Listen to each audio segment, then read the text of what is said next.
Chat bothers him all day and night, but each always puts up a fight. Weird impressions, internet memes, EA is always so extreme. I'm not a good songwriter as you can.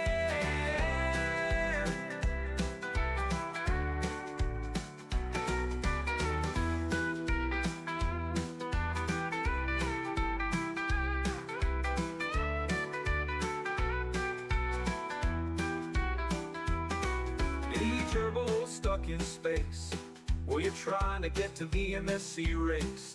One man has all the clues to help you solve your blues. EJ's his name and rockets are his game. Bolder than any man, crazy creations are his plan. Cities, Kerbal, and workers, they all are at his command. I don't know if that's all I can think of. Chat bothers him all day and night, but each always puts up a fight. Weird impressions, internet memes, he's always so extreme. I'm not a good songwriter as you can.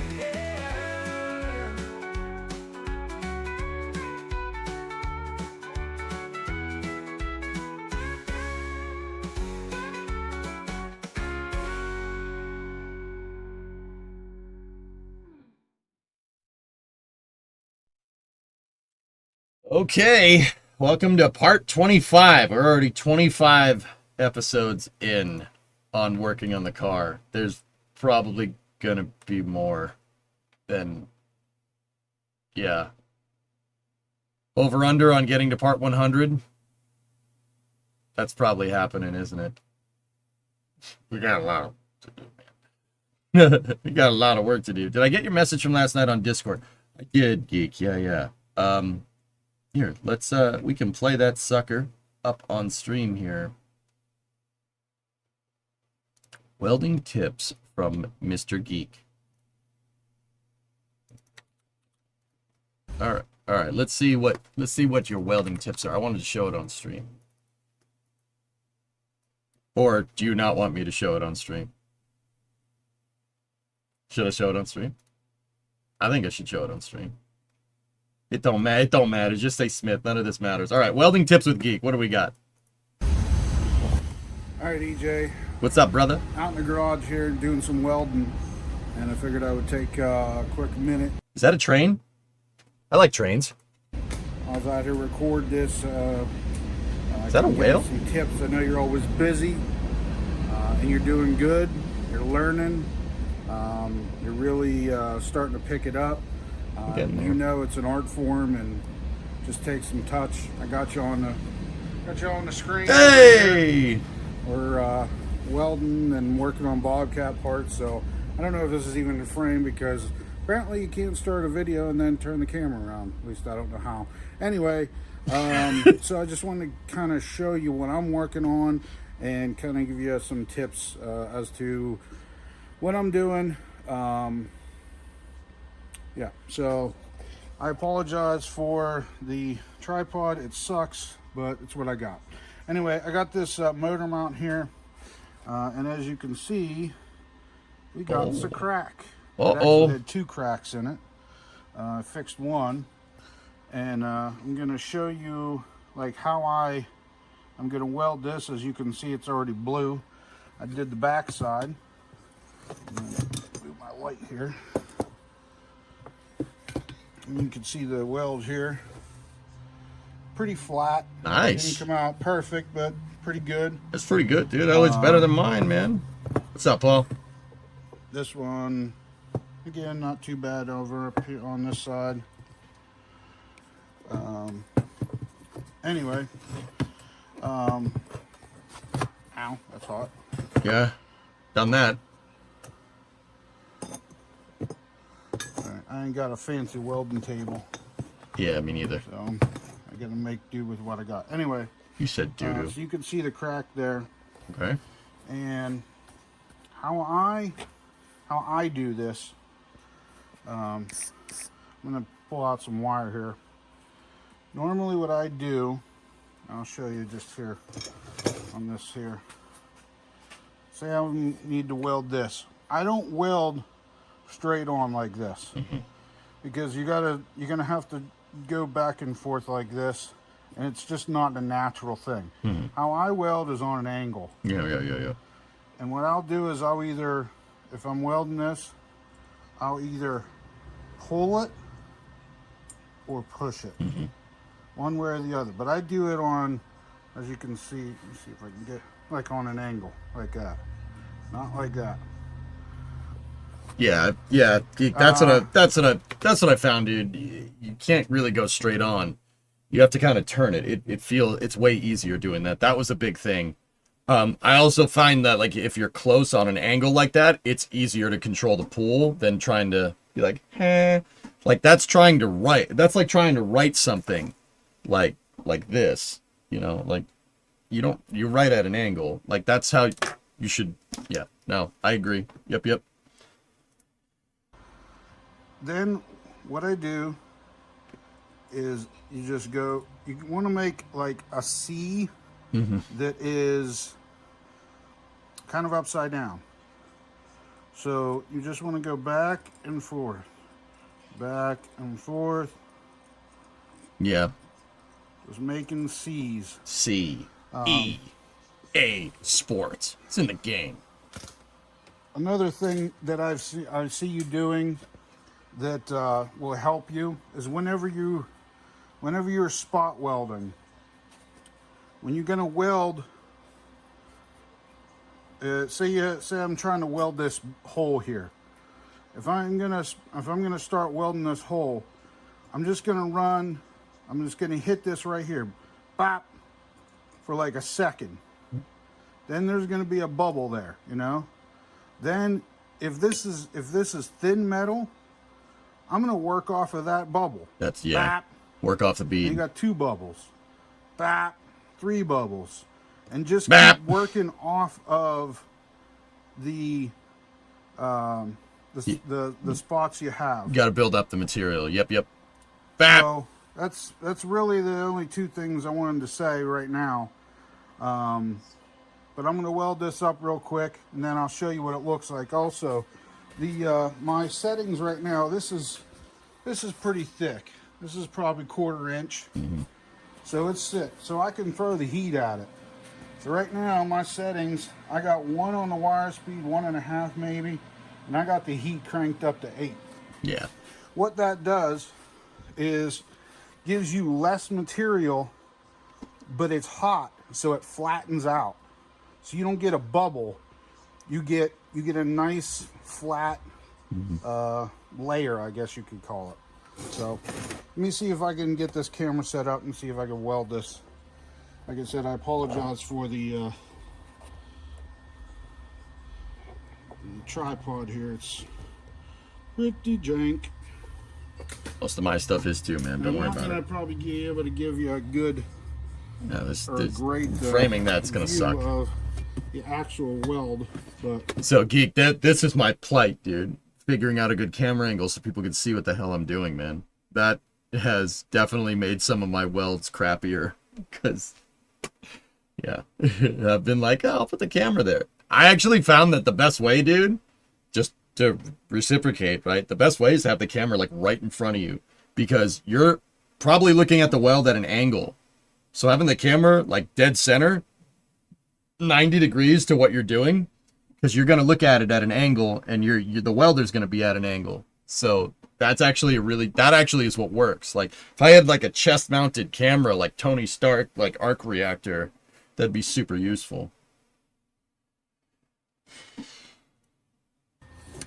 But you'd have to control like the direction because sometimes I'm hunched over, sometimes off to the side, like.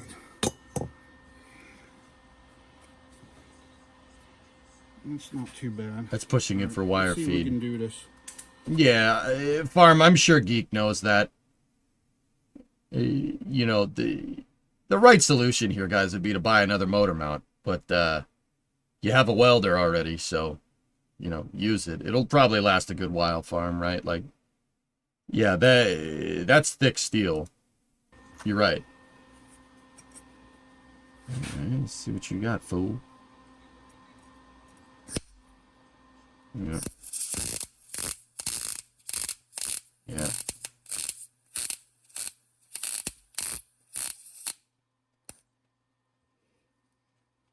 Yeah, dude, you were really going back and forth on that thing, huh?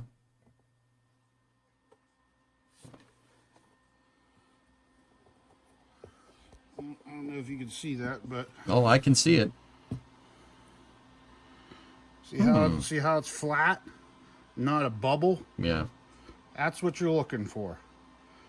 Yeah, All right. I think this whole time my wire feed If speed's you have any probably more been up. questions, brother, you know where I am. Nice. Thanks, man. Yeah. I'm still getting that all figured out, dude. Like getting the settings right and stuff. So yeah, any uh, help is warranted. Here's to no power outage today. Power outages today. Yeah, I hope so. All right. Let's get to it. Yeah, no, I noticed that my welds are bubbling. I noticed it because of the amount of material I had to take off yesterday with the grinding wheel. So, yeah, there is something that I did notice. I did kind of finish up what we were working on yesterday out in the garage. Oh, wait a minute. Hold on. Come on. Come on. There we go. I did kind of finish up what we were working on, and I have all the cameras reset up and everything. So let's go out there, and I'll tell you guys more about it in a moment.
Okay. Oh, I don't want to mess up the KSC hat, so that's going in the office, dudes. How are we? How's the audio? Are we good? Let me pop out the YouTube chat. You got to refresh the dashboard to pop the chat out every time.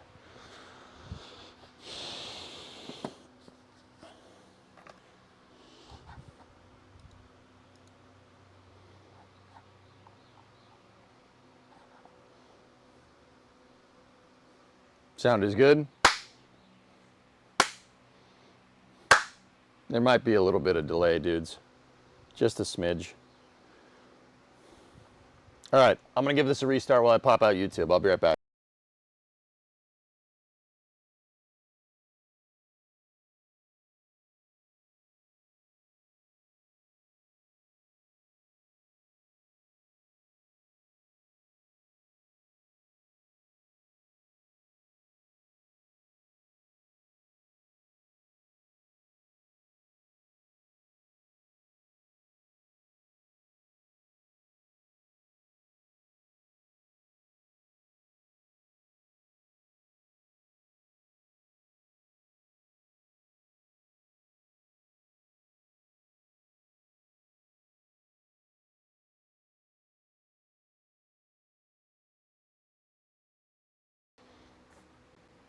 All right, how we doing?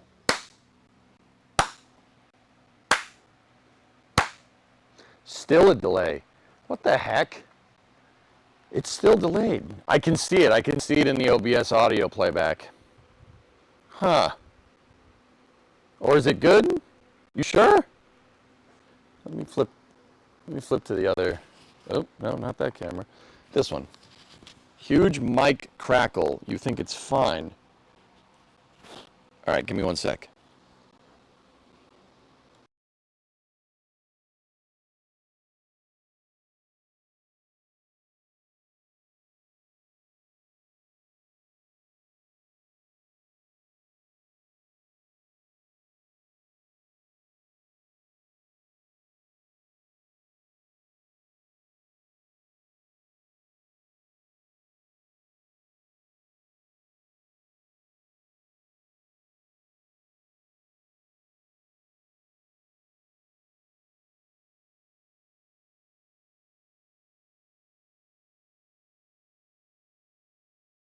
Test.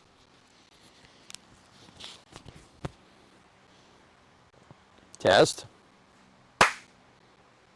Oh, it's still choppy. What the hell is this about? It wasn't crackling before you restarted OBS. Yeah, that's really weird.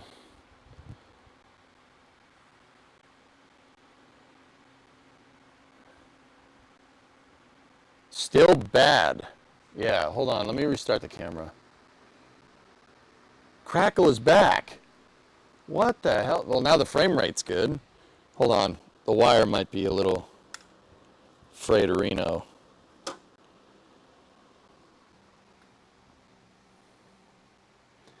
Like bad from the power outage? God, I hope not. That would suck. The audio is very poppy. All right.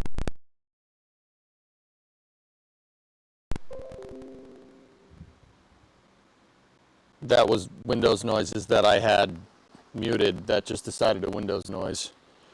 Anyway.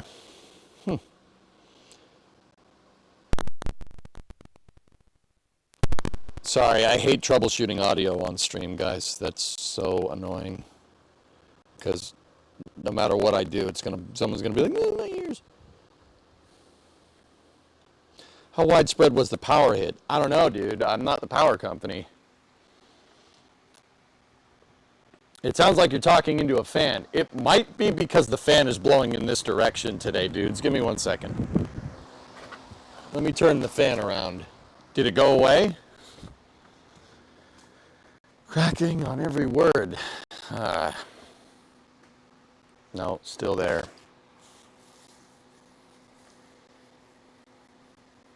I don't know. I don't know why this is doing this now. Is the PC CPU pinned? I have no idea, dude. Let me check.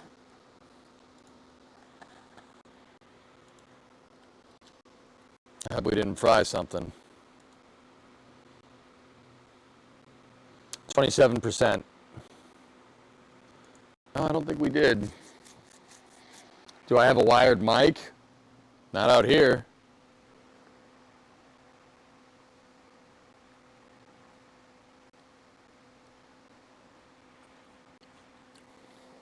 Maybe reboot the PC. Let me restart OBS one more time, dudes. I'll be right back. Sorry about the crackling. Give me 1 moment.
Something's weird with OBS on that computer, guys. I'm gonna give it a little restart out there, and yeah, we'll go.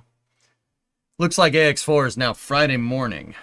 Cool. All right, we'll do a nice long Friday stream then. It's the buzz I told you about last night. I don't remember. I don't remember that. Like, I don't, you told me about buzzing last night? I don't recall that. Then again, my brain has been not working correctly this week.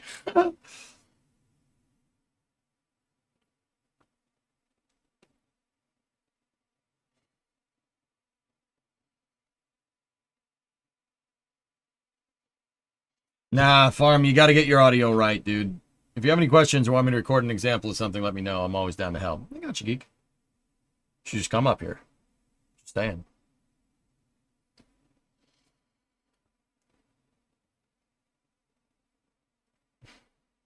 There were no audio issues during Space News. Yeah, this is because this is a different microphone.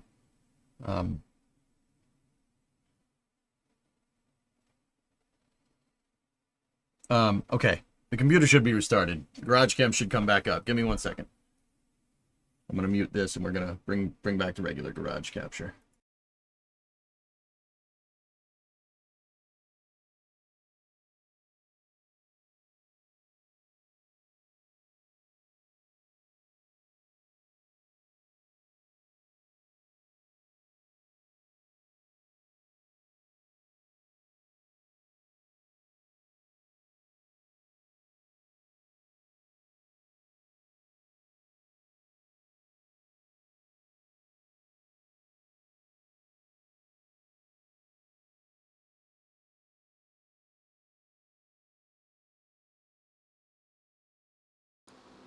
I don't have the chats loaded up just yet. Give me 1 moment.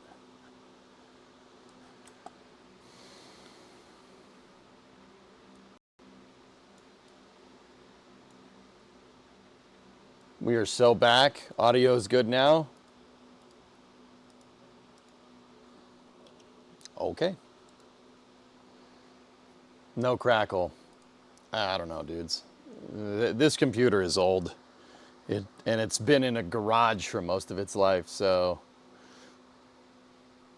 you know.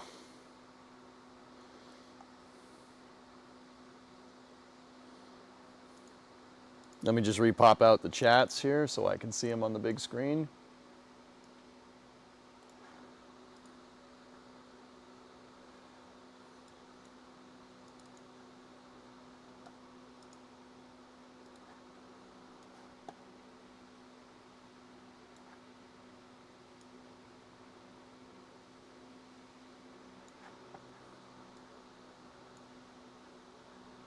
All right. A reboot every once in a while is good. Well, the computer forcibly rebooted itself yesterday when the power went out, but that may have been the problem. I got knee pads today too, by the way. I'm gonna put these on so I don't mess up my pants. Brimo got me knee pads because I had to buy a new pair of work pants because I ripped the knee.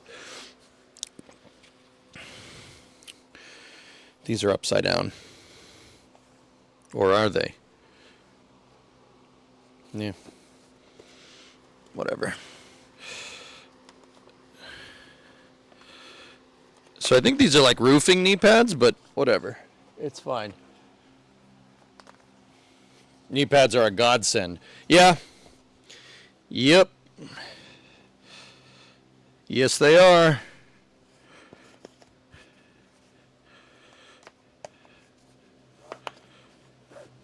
There we go. Okay, we're all good. Excellent.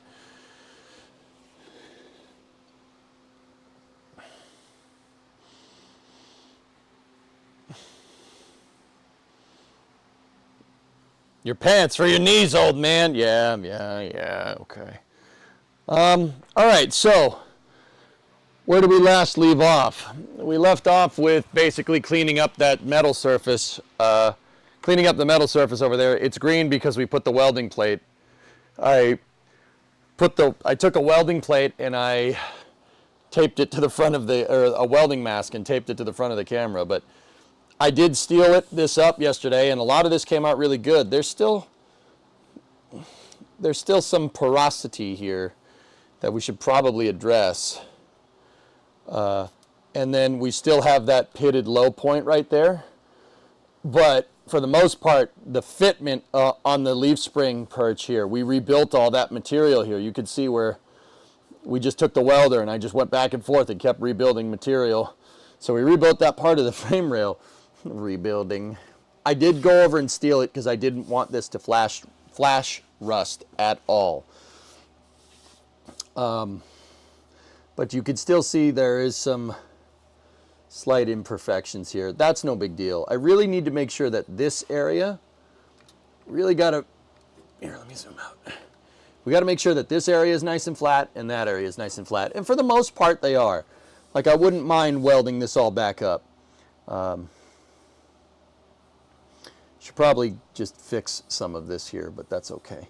And once again, the pitting right there, but the leaf spring does not mount to this. This is a spot weld right there. There's another one right there. A spot weld with the frame rail reinforcement inside. But yeah, we did get that edge pretty dang flat. It's pretty good. It's coated in steel. There's enough there to plug weld. I got to re-drill that hole. But I did test some fitment yesterday, and I ran into something. I ran into a problem here that we're going to need to address. It's with the frame rail flange here. So let me move the camera up. We're going to call this matrix cam from now on, okay?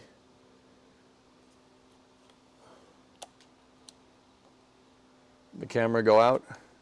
Uh-oh. What did I do? Come back. Come back. There we go. What's the plan today? Well, I'll show you. We got the surfaces flat enough for my taste, and we did prep the frame rail perch by drilling the holes that we need for plug welding and prepping all the surfaces with steelet that we need to plug weld to. But there is something. So check this out. All right, look. So we put this thing in position. We got great fitment up front. It's perfect. Like, that fitment is excellent.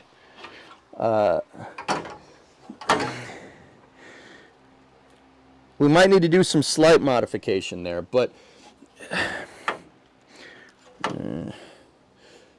where I'm really running into some issues here is that this frame rail flange right here, this guy, that's not high enough. Like, look, if I rest my hand flat on the right flange, we're about a ½ inch off. And because of this, the bottom part of the perch is like down here somewhere. And that makes it so the whole leaf spring perch is kind of like this. It's angled backwards, which is not what we want. I mean, don't get me wrong, it's not bad, but I gotta fix this. This flange is no good, it's too low. Like, once again, here, let me put a level on it so I can show you guys what I'm talking about. Because we need that leaf spring perch to be in the right spot. It has to be right because it's suspension, and that's kind of important. Yeah, it's a suspension component, and I do not want that to be bad. So here, let me get a bit of flat stock. I'll show you. If we rest the flat stock on the flange, look. This is sitting on this one. Look right there. Can you see that? Here, let me make this a little clearer.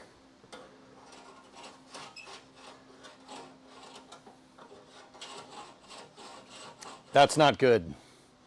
So we're going to need to go and modify this. We have to get this flange up higher. Not by much, and it's only really from like here back. This just needs to go up. It's no good. That's not level. If the frame rail flanges aren't level, the leaf spring perch isn't going to mount correctly.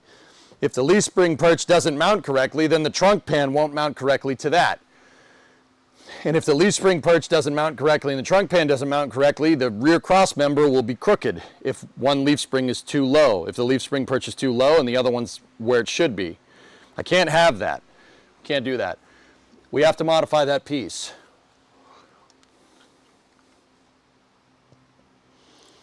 So that bend that I made, well, very nice, isn't exactly right. I kind of left it open on purpose. When we welded that piece in, I was just like, you know, we'll fix this later. It might be fine. Yeah, it wasn't. It's not. Yeah, it's not.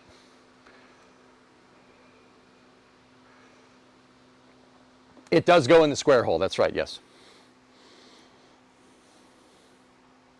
It goes in the trunk. It goes in the trunk hole. The trunk hole is square, so it goes in the square hole. I see no flaw in this. What?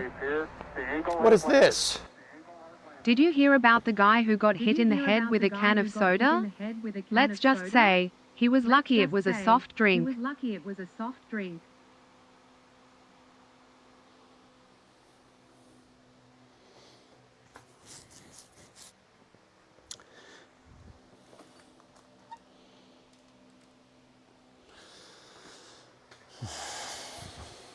Hi, Geeson. How are you? Yeah, Hammer and Dolly. Paul, I have a question though, bro. Like, I know about using the Hammer and Dolly. Like, I suppose I need to kind of talk myself through it. This isn't like, oh no, I don't know what I need to do. Like, it's not anything like that. I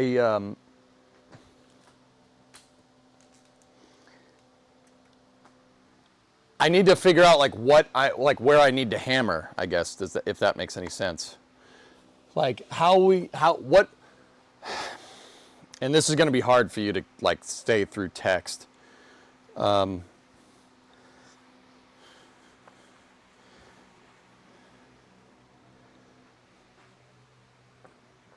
Like how would we use the hammer and dolly to lift that edge up? Like what process would I do? Like I'm not sure. Like I got to visualize it. How would we get that bend? How would we get it to roll up? I would need to like, if I had like a proverbial metal rolling pin and just rolled this forward, right? That would be more in line with what I'm trying to do. But the other thing is I could section this. We could just section the stupid thing off, bend the metal up to where we need to do, and then re-weld the flange back in. Like, we could do that as well. No, this has got a welding mask taped to the front, Chuck. Ruin, what's going on?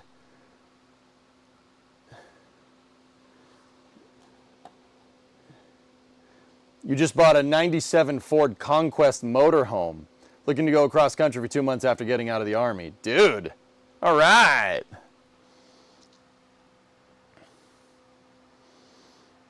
That's cool, man. Hell yeah. That's badass, dude.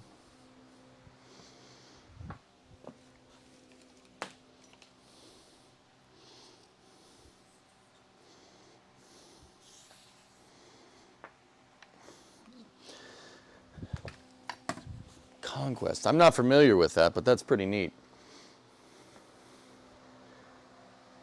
He does live in Fallout 4 land.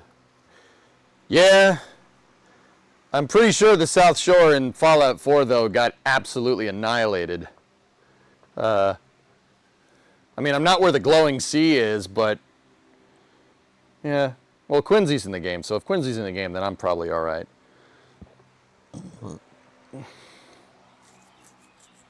So yeah, we got to get that flange higher. Hammer the bottom side and dolly on the top flange. Okay. Okay, so you want me to...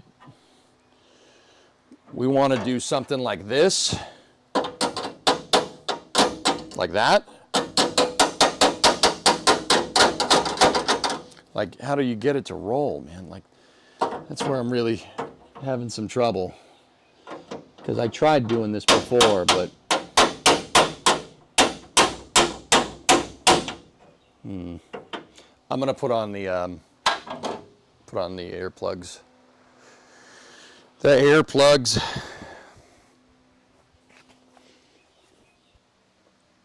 Where did I put them? Oh, not this crap again. Oh, they're on the car. Okay, cool. Excelente. Excelente.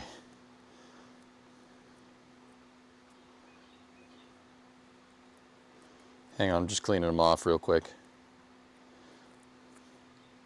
That's cool, Ruin. Does it run, dude? You got it for $800. Does it run? She run and drive? I'd say hammer the flange up to the height you need and then flatten it with the dolly. Yeah. Yeah. So how I was trying to do this before, Geek, is I used an adjustable wrench to just bend the flange up, right? And then I tried to hammer and dolly it to raise it. It didn't really work, but then again, I did it kind of fast because it was towards the end of a stream. Sorry, I'm just cleaning off the earplugs. Yeah, this is kind of a tough spot, but we'll get it. We'll get it. I ain't worried. Something I'm learning about metal, like when I first started this project, I was scared of like, oh, we don't have an undo button. With metal, you basically do. Like, you absolutely have an undo button with metal. Yeah, there's no way that you don't. You can, anything, with the exception of like fatiguing metal, you can absolutely just cut it out and just start over. Like, you could basically just undo your work. Can you weld a plate on the top at just the right thickness?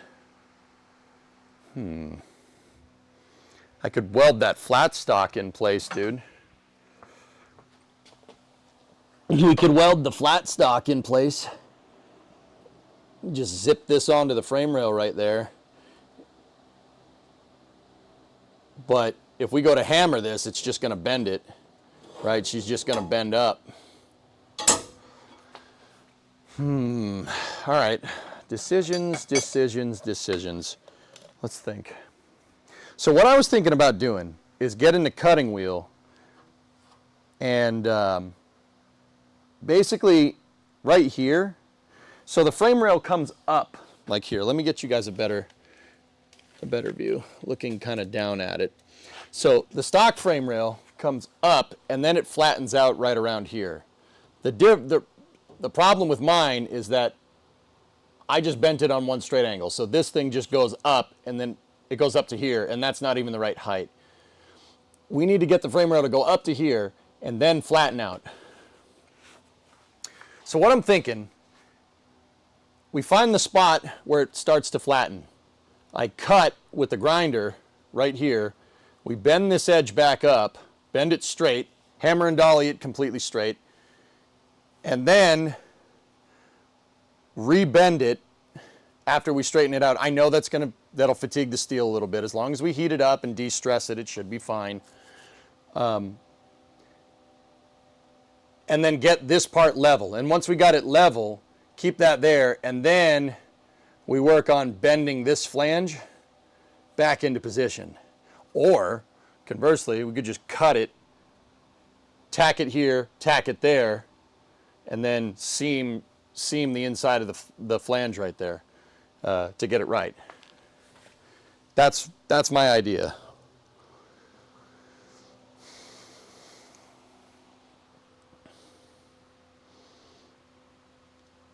Just curious, how does the interior look? There's no interior in the car right now, Clayton. How does it look?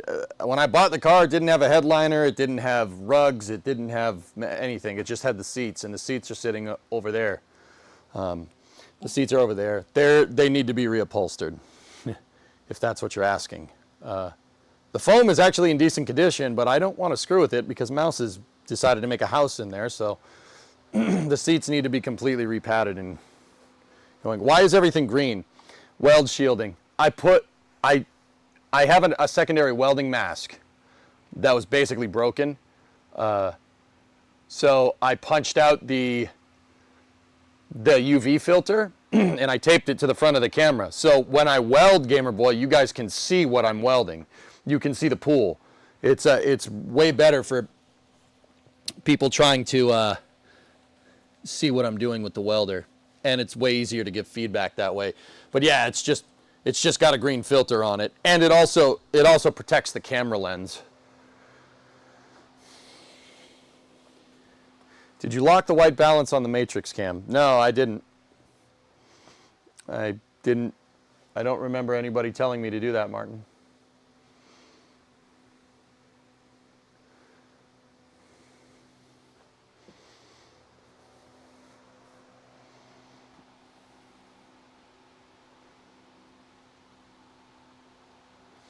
All right, so we're gonna have to get into this. Let me get the jacket on, and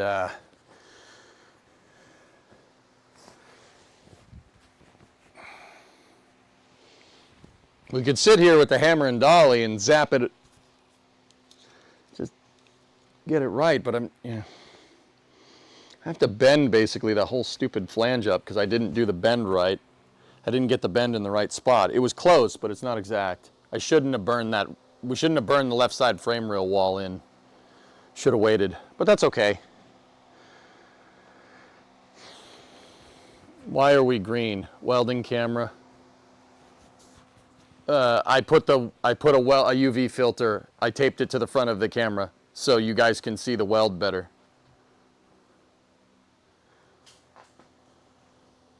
And it also protects the camera lens from like spatter and stuff. But it's on a Ford E350, runs great, only needed a new battery. Nice, Ron, there we go. Hulko-Vision. Discovery. I see shades of green. MIF resubs too.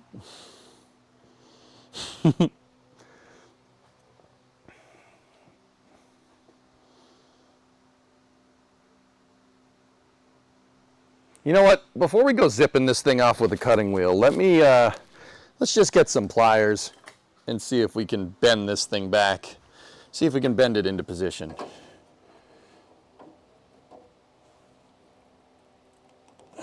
So I'm going to start by trying to bend this flange up.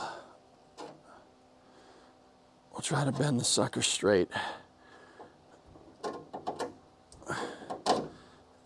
Consider this as basically a little bit of a coarse adjustment to the rail. And I'll hammer that all flat here in a second. Actually, I don't really like using the pliers. I like the adjustable wrench. I just got to find the adjustable wrench. Did I actually put it away? Did I put it where it belonged? There's no way that happened. It's got to be somewhere where it doesn't belong.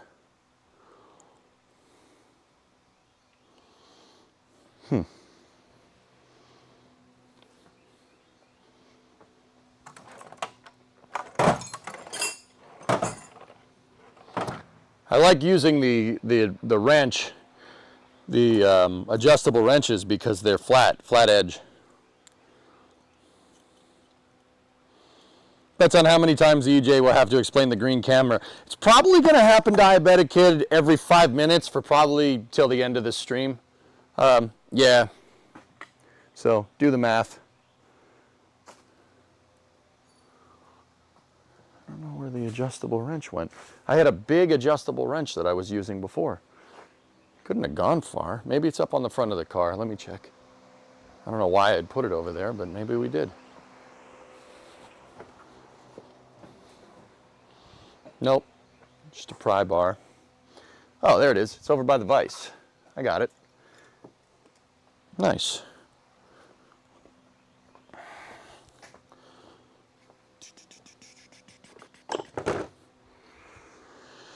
All right, so let's take this and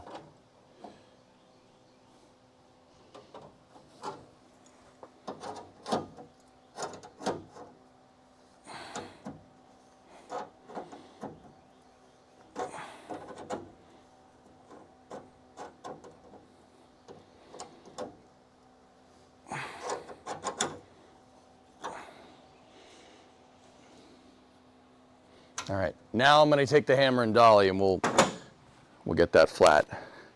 I'll get a bit of flat stock and I'll get my precious flat stock. And we just...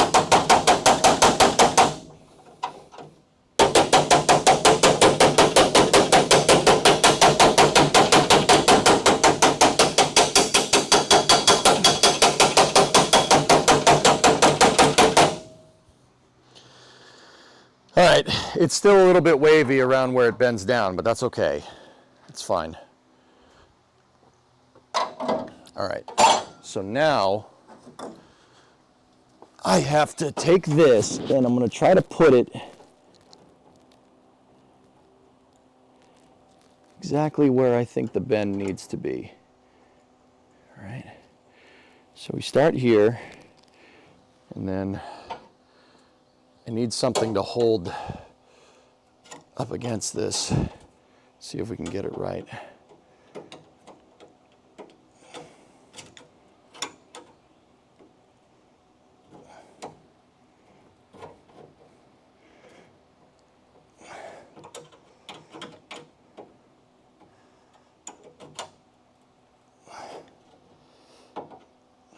You know what? Hammering this against the flat stock might actually help us. Now we got to bend it more. That's not really doing much.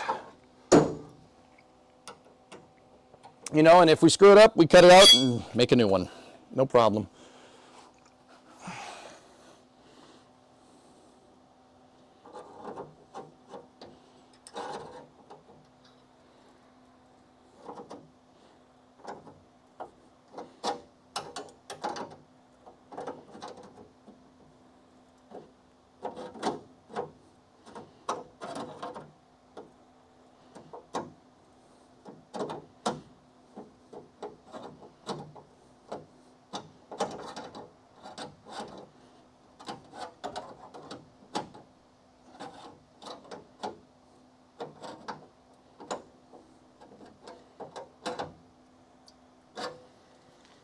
Yeah, I know that looks terrible, but the night is still young, Ed boy.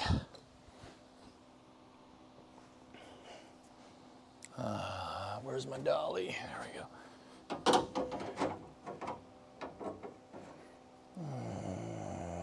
No. Which side do I want? You know what? Let's use this side.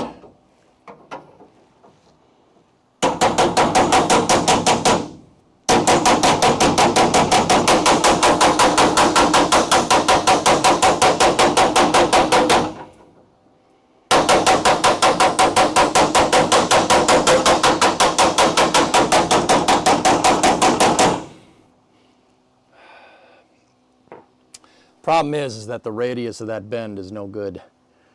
I did get it closer to the right height, dudes, but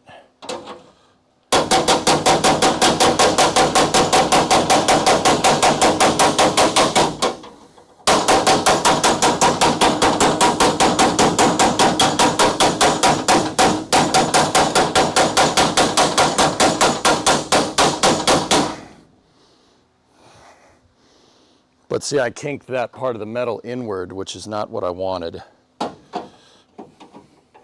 Like this should not be like that.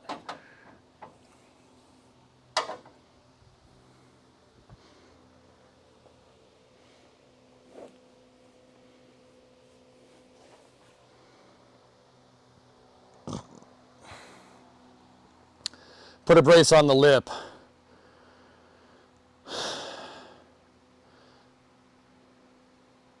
That's why I will raise it on the ground, or brace it on the ground. Yeah.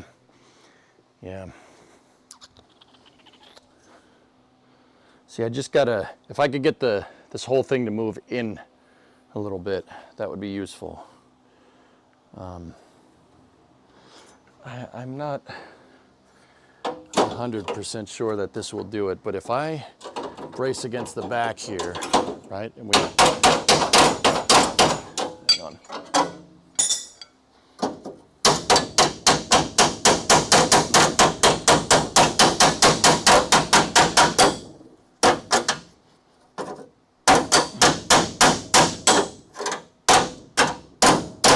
No, that I really can't get a good position here. Let's try it.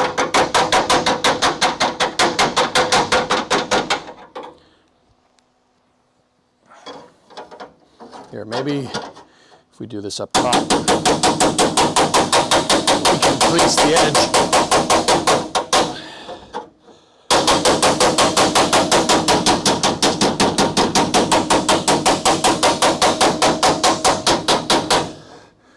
Nice. Now, just got to bring that edge in. How the heck were we going to do that? This needs to... I got it to the height. We're pretty damn close. I got to fix some waviness over here, but it's this edge. I got to bring it in a little bit, because right now the frame rail is going... This wall is going in now, and then I need this to be straight because we got to extend this.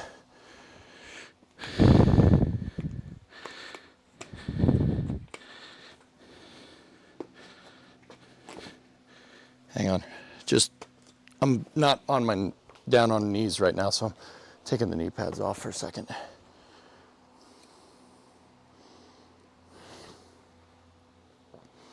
Could heating it up make it more malleable? Yes. We're gonna have to heat it because we have to de-stress it anyway, so let me get my torch. We'll just give it a little bit of heat. Need some fire, man! Need some heat here, man! Need some heat! Oh, thank you! Thank you very much! Take that!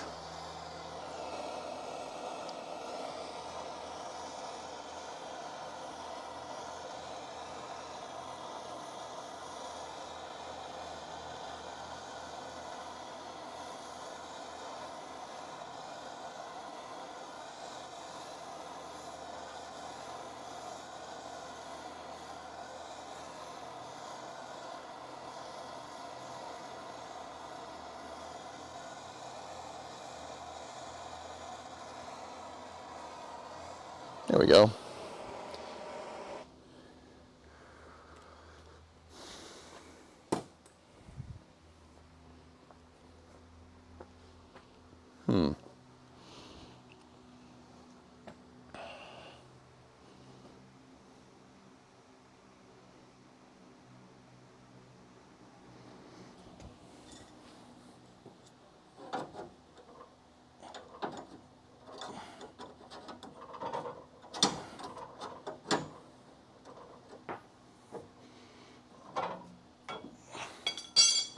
It's probably not the right way to do this, but...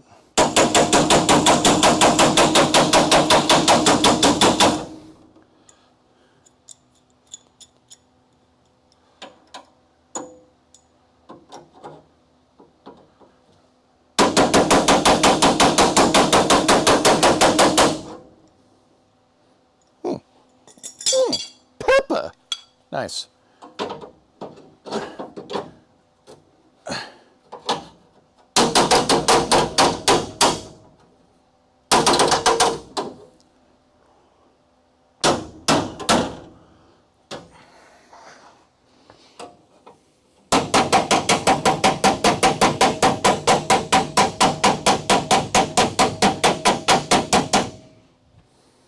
Let me get the dolly. The dolly lammer.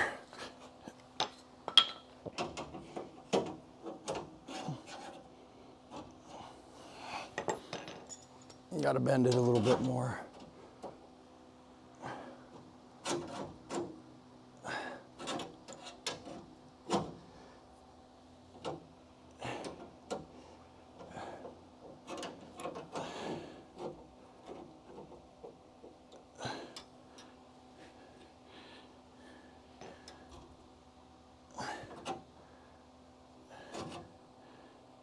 Yeah, we're almost there.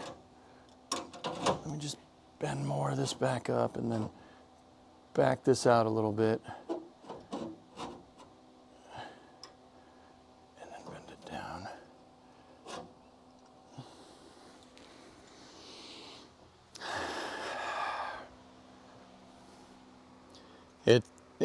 Bending it back into position, it just, yeah, didn't really do what I wanted, dudes. You know, ever since I lit that torch, it just got really hot in here. That's strange. We're still out by a pretty good... Okay, so moral of the story here is to just, you know, Make the part right next time. It's pretty much not flush, like anywhere.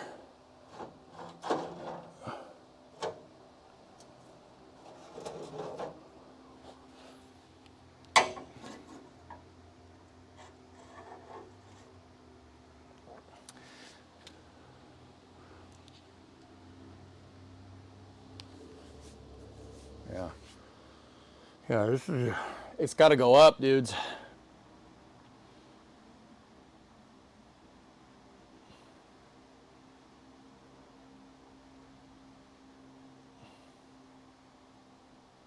Okay.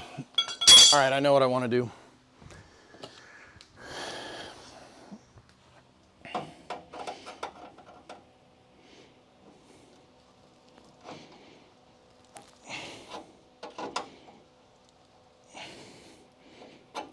I'm sectioning it with, I just cut it with some tin snips. We'll seam weld that back in later.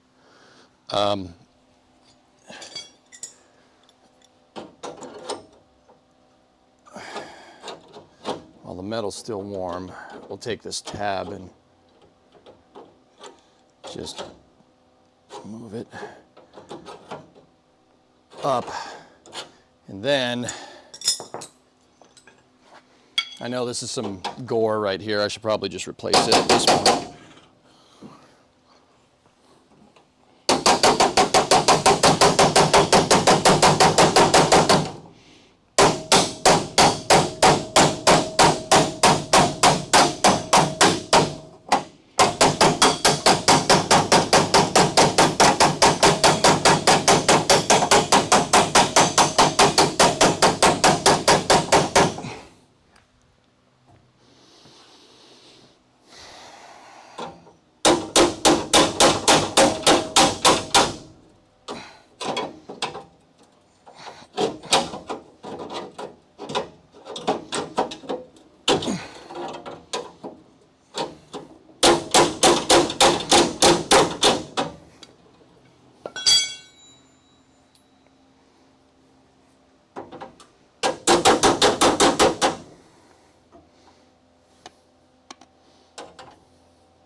All this work makes me glad my AMC Eagle's really good shape. Yep, Zerb, it's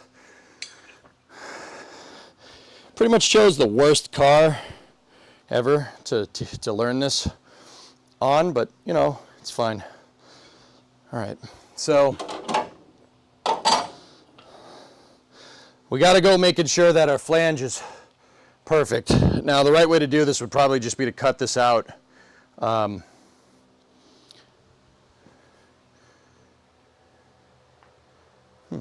Actually, you know what we could do? If I bend that whole damn thing back upright, we could trace a line. You know, we cut it here, trace a line, zip that off with a flap disc, flatten these two panels out, or get new ones, and seam it right back into place. I'm actually okay with doing that. Or we could just try to bend it. Bending it would probably be easier.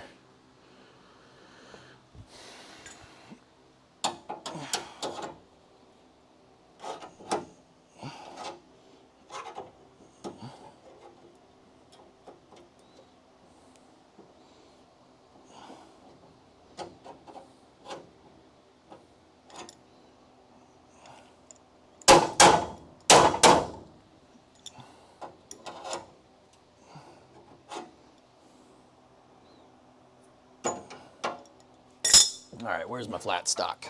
There we go. Yeah, the bend was about a 1/2 inch too low. It needs to be a lot higher. But if we're going to try to bend this back into, if we're going to try to bend this into position, the right way to do it would be to, let me see.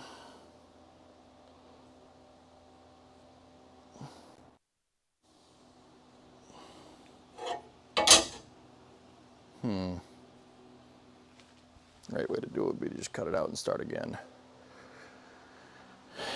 Clamp your straight edge where you need your bend, then bend against it. That's a good idea. I like that. Yeah. I got to get a good clamp to do that though. The Craigs should do it, but the Craig is kind of circular, I guess, and I don't know if it fits.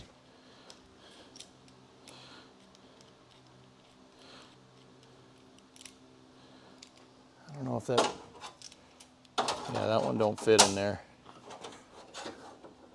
I mean, I could get it, we could get it partially shoddy.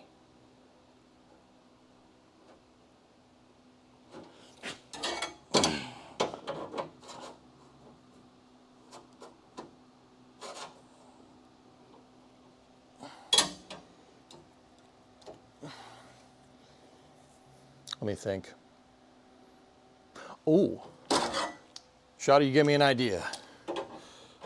All right, so we got the metal piece. We know that's where we want. That's the bend needs to be like right there. So how about we take this, right?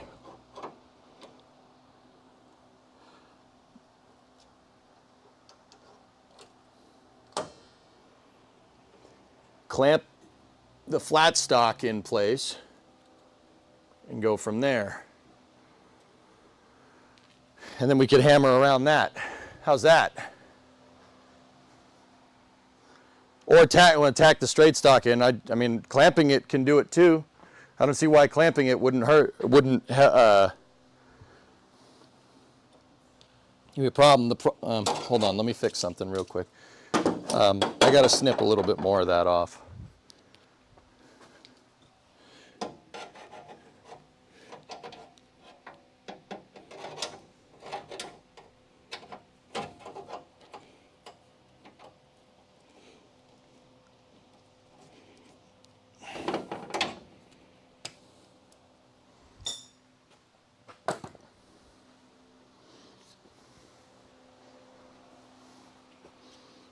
Put a 2x4 in it and clamp it to both sides. Yeah.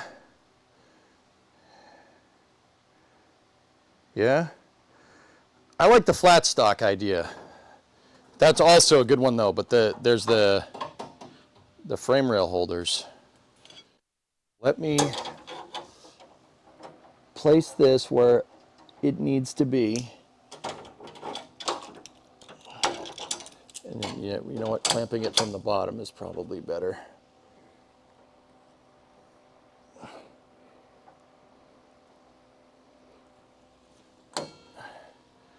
There.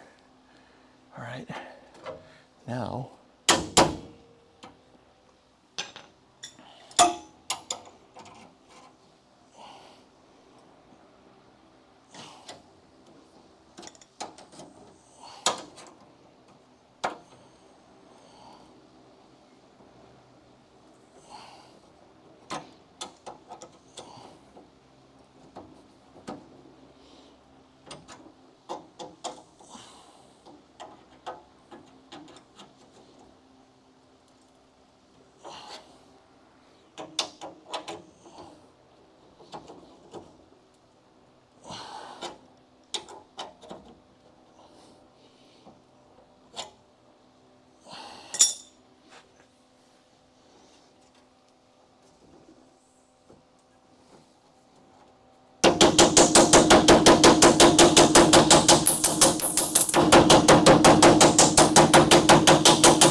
That seems to be the ticket, but hold on.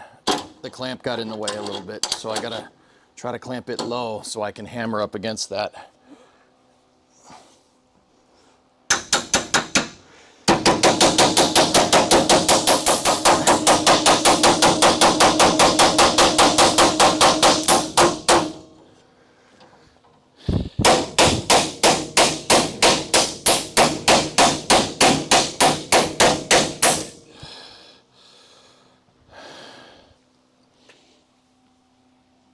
It's still low. It just bent right back into the position that it was at. I just tightened up the freaking edge.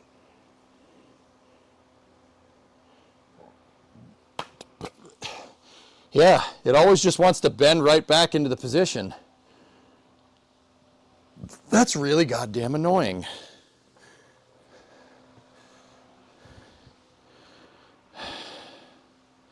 What's up, y'all? I don't know how I ended up on this dang live stream, but I'm all for it. Let's go. There you go, Fooled by Primes. Hell yeah. Welcome. Need to set the straight edge higher. Yeah, geek. It's not really doing what I want. But,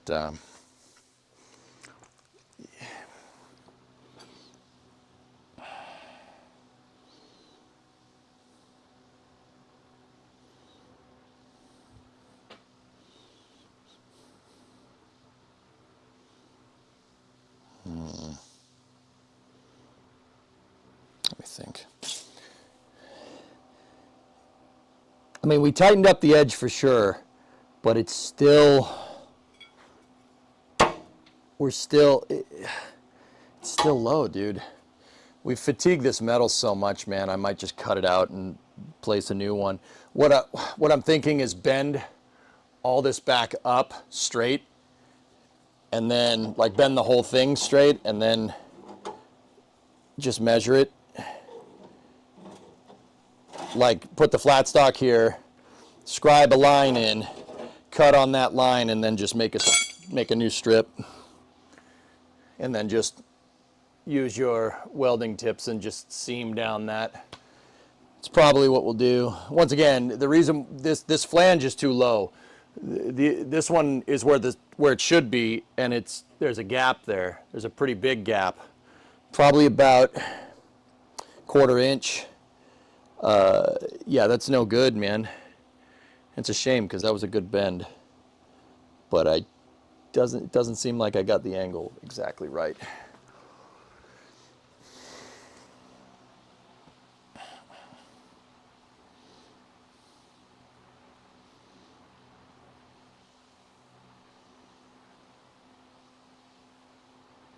Yeah, the straight stock's moving, Shoddy. That's it. Yeah, if you tack weld it, it won't move. Yeah. Yeah.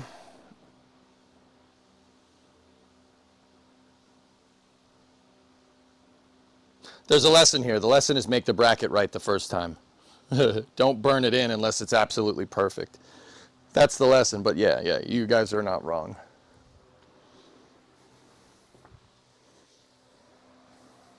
Heat will help relieve stress in the metal. Well, I already torched it. Can't you see that it's burnt?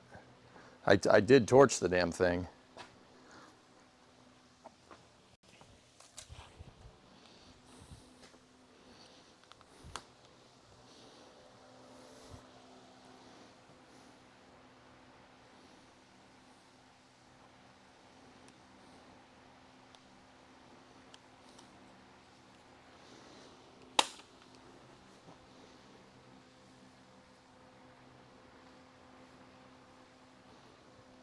Bit hard to tell that it's burned. We're green. Yeah, that's a good point.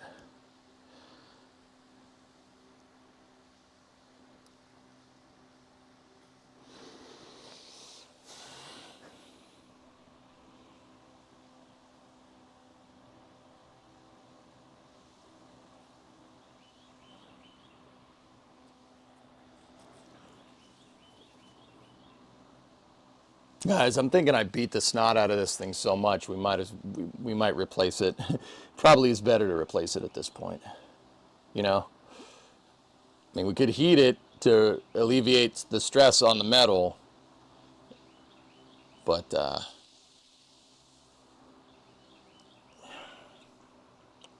Yeah.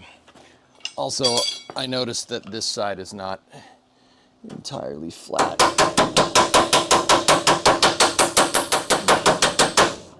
we go. That edge wasn't, it was a little wavy from when I dug out a spot weld.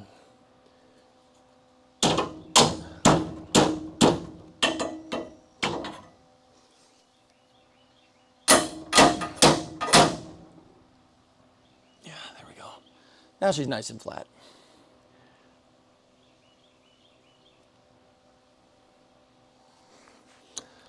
All right.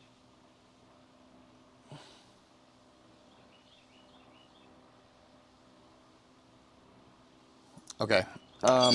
So I'm gonna cut that a little bit more with the chops, because I think that also contributed to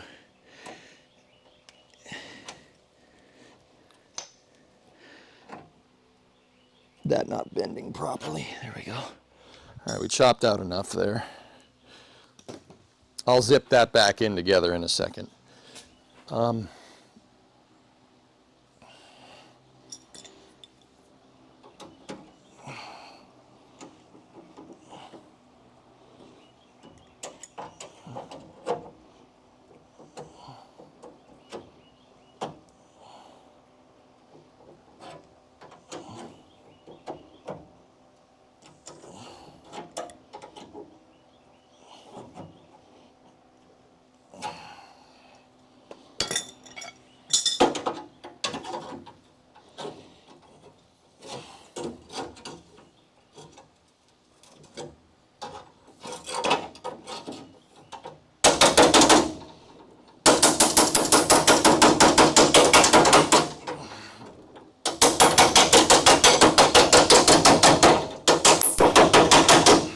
And I gotta hold the frame rail with my knee.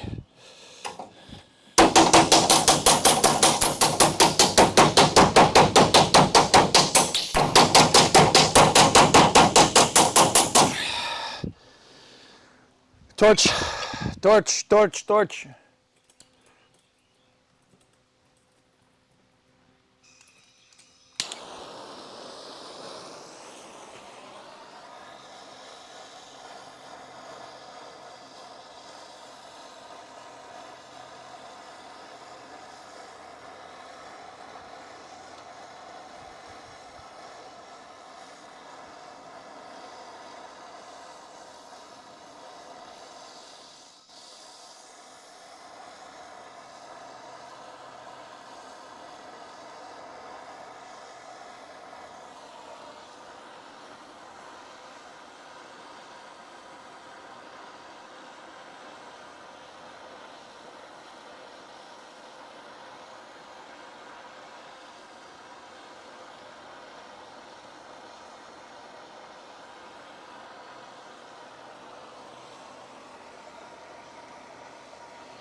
I bent the wall, dude. It's all screwed up.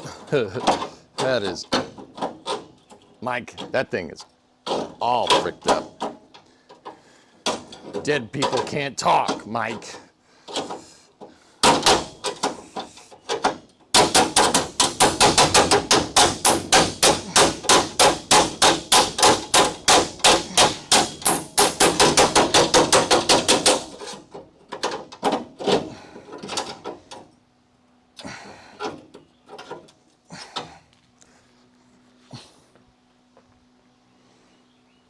"35 cars in a boat."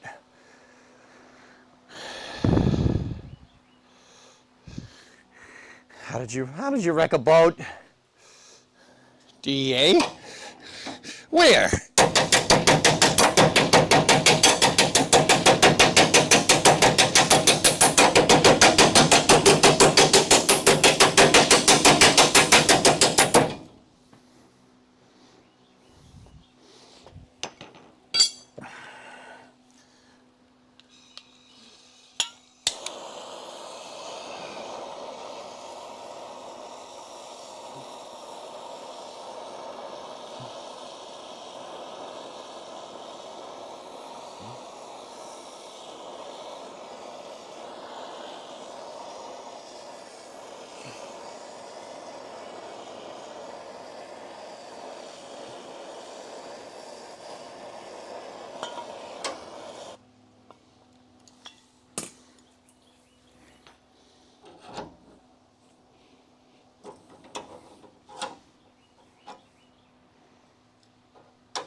Trying to get it as straight as possible now.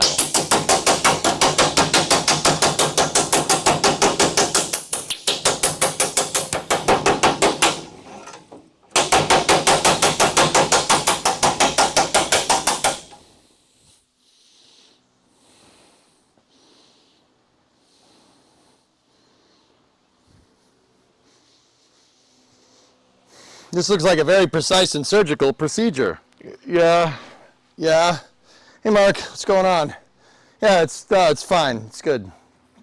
Totally fine. Metal stress. Yeah, no, it's good.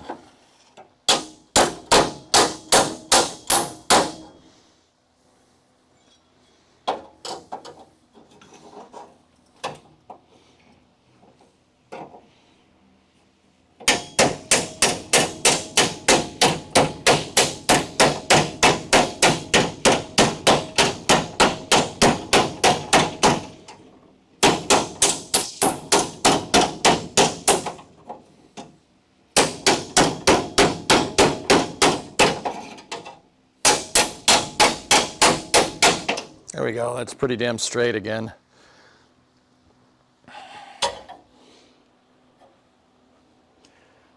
There's a little bit of an indent right there, but let's see if I can.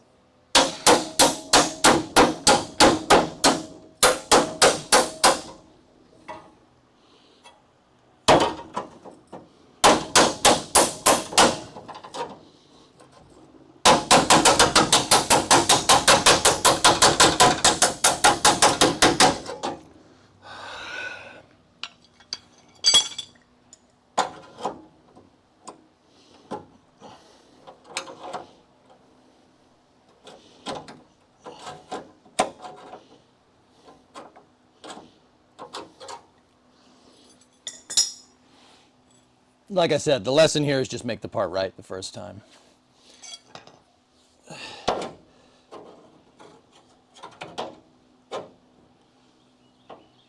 Man, doesn't give me a lot of frame rail flange, jeez.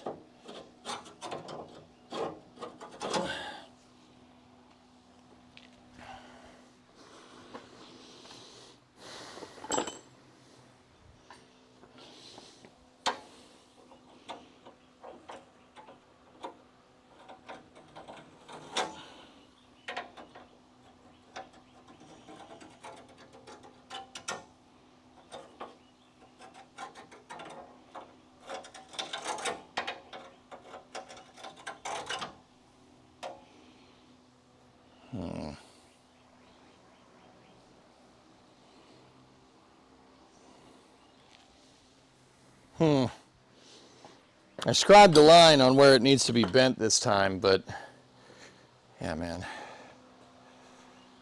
Oh boy, we are way off. Like way off, dude. I can't believe that. Like, here, let me hold the flat stock here. Hold it parallel on that. Dude, look. Oh man, my bend before was down here. Oh geez.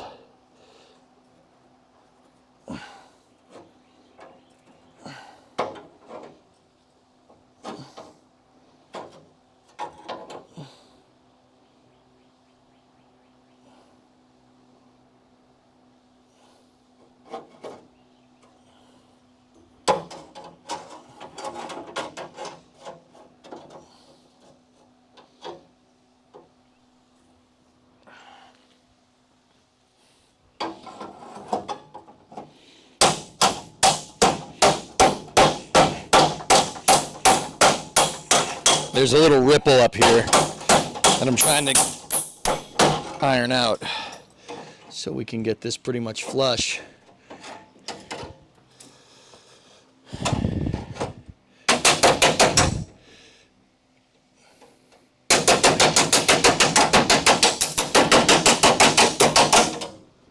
Man, my hammer and dolly's getting some work in today.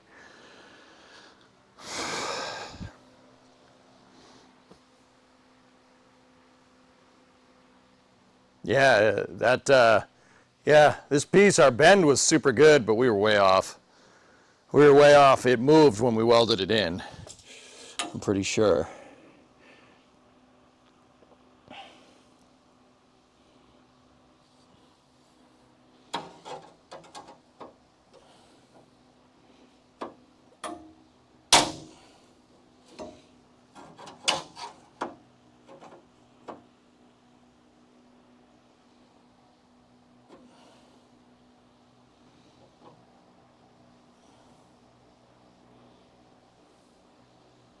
All right. Let's tack the flat stock in place. That's a good idea. We'll tack it. Actually, I might need to. No, that's the right idea. Either that or just zip that off and zip it off at the right height and make a new one. I'm kind of coming down in favor of that, especially since we beat the snot out of that metal. I don't really like how much it's, well, gotten the trash beaten out of it. Yeah, this flange we can always bend to and call it a day, like, because it's close. It's really, yeah, that we can shore that up. I'm not too worried about that. I put the dolly in and just hammer it into position. It's kind of in a little bit, but that's okay.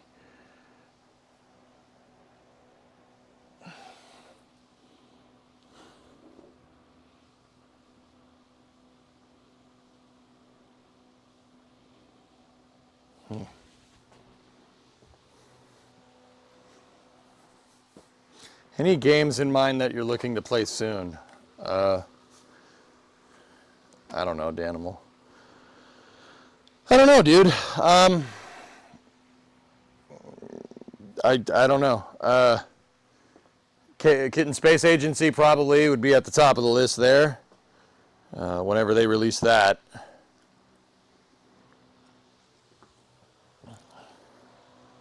But yeah, dude, there really hasn't been any games out lately that kind of catch my fancy, man. Like, you know, I'm usually super optimistic about stuff, dude, but there's, like, most of the games, like, suck. It's very clear that the gaming industry as a whole has really started to cater to lowest common denominator gaming, like console gaming and mobile gaming and stuff. It's very clear that that's the direction that the industry is going. Once upon a time, dude, you know good and well, Danimal, that I could use games to teach people about STEM. And the games, like, you could take it as far as you want, like KSP or Cities 1 or whatever. Like, you could really do a lot of stuff in terms of, like, replayability and whatnot. It's very clear that gaming is kind of moving away from more complicated games in favor of simplified gameplay. And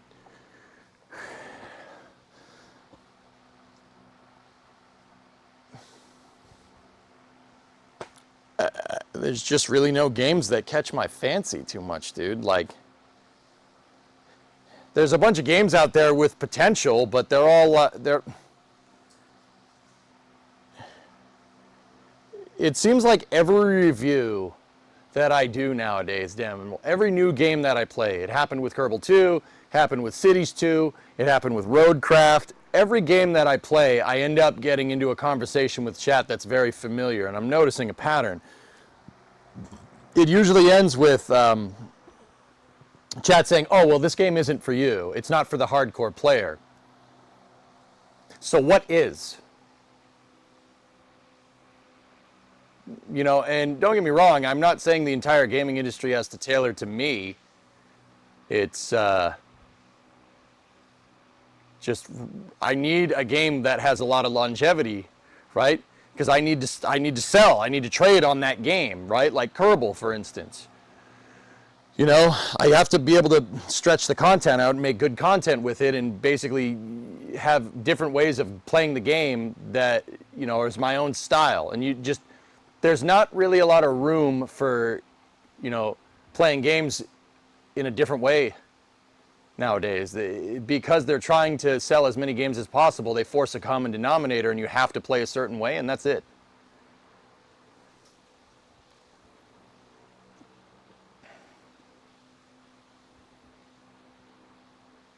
Like, maybe I'm getting old, maybe the industry is changing, but, like, And I'm not trying to be cynical about this, dude. I want to play new games, like, but there's, yeah, the animal, to be 100% honest, there really isn't much that's catching my fancy, dude. Flyout's pretty cool, but the times that I played it, people didn't care. Maybe we can go do it again. I don't know.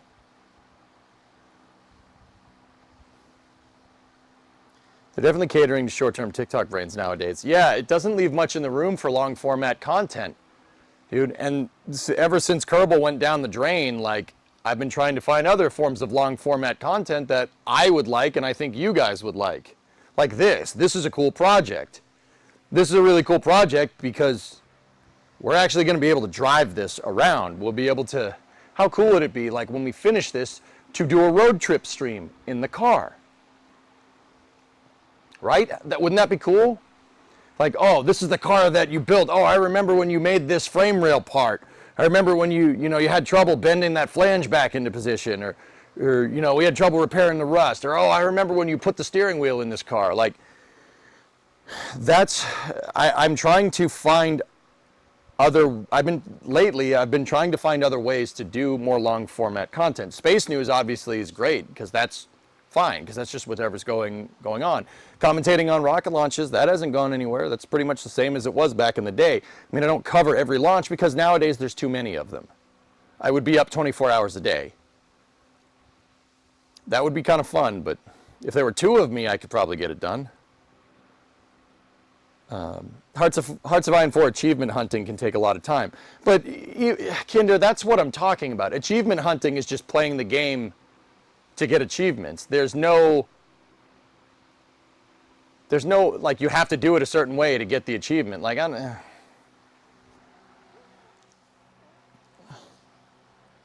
yeah, Sega, I gotta finish this trunk stuff, dude.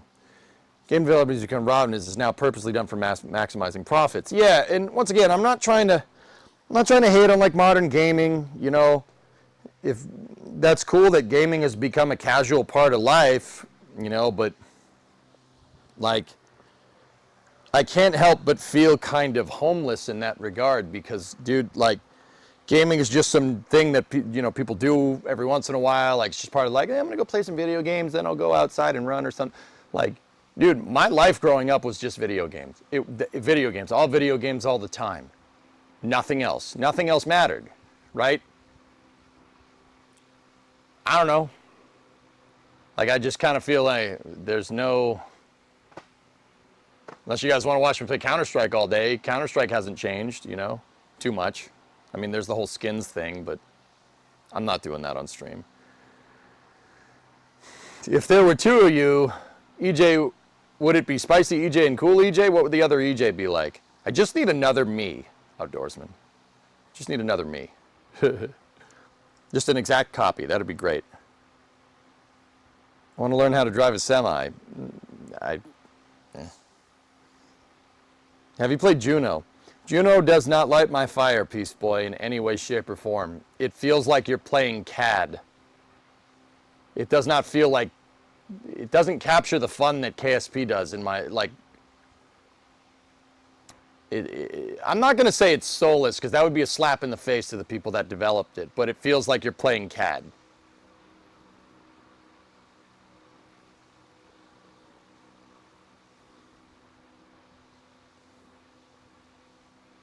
Once you're done with the Coronet, we'll force you to build a hot rod. Yeah, there you go. Watching you play Hearts of Iron was fun for me because your passion for history showed and I learned a lot. Thanks, Tally. Yeah, Hearts is a game that I can still use, but Hearts is kind of niche for the history nerds, Tally. I've noticed that there's not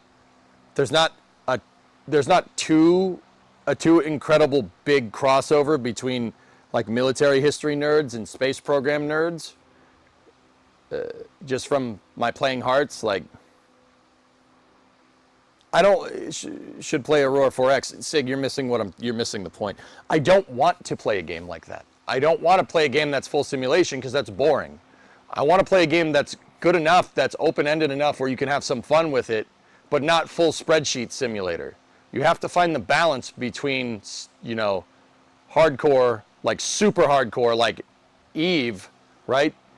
Like we'll put this on a scale of spaceflight simulators, right? Or spaceflight simulators. Like Eve is over here, right? Elite Dangerous is over here. Kerbal is like right in the middle. It's really nice. It's still fun enough where you can have some fun, blow things up. It's entertaining to watch. It abstracts enough of the real life, like, difficulties of rocket science so you can have some fun with it. But it doesn't necessarily it's not necessarily arcadey in that regard either. It is a game that will teach you. You know, you will learn orbital mechanics from playing Kerbal, and you will get good at it. I'm nerd out on Planes and War Thunder. Have you looked into Space Engineers? I don't know, maybe. I have fun with Beam, yeah, but yeah.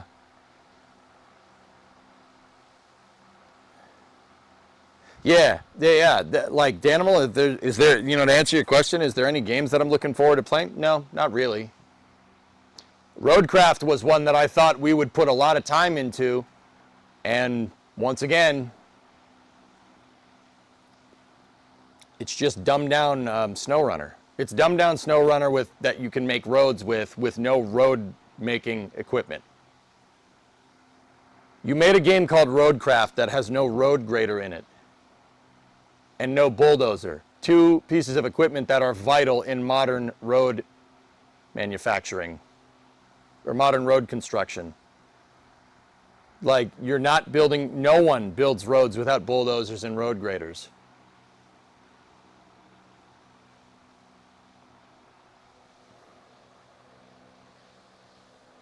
Yeah, automation is cool, Storm, but yeah.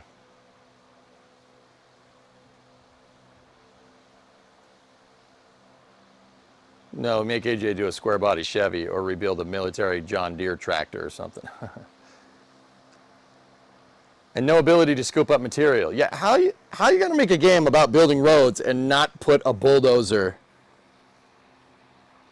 in it? Like, I don't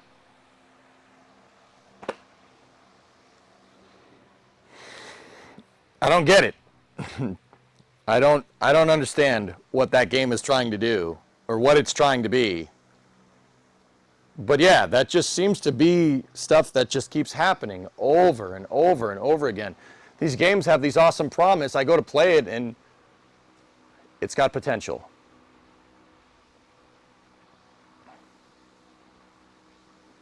I might try Captain of Industry, Sig. I don't know.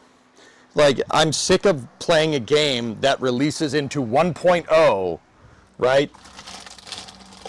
It releases into 1.0, and every single time, all I got is, oh, it's got potential.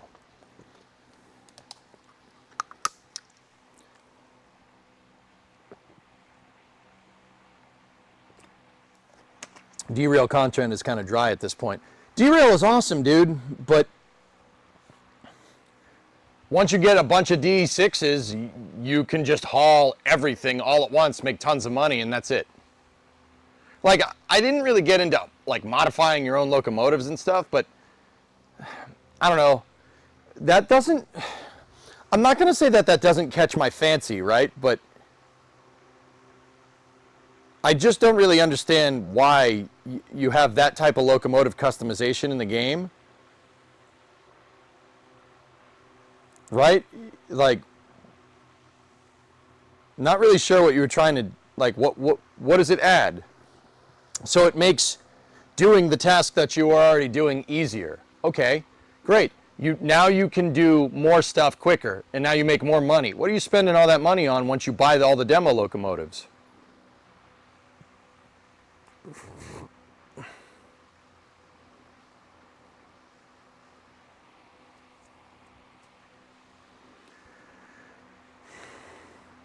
No Man's Sky. Now, No Man's Sky, I only played it once with Brimo one time. It looked fun.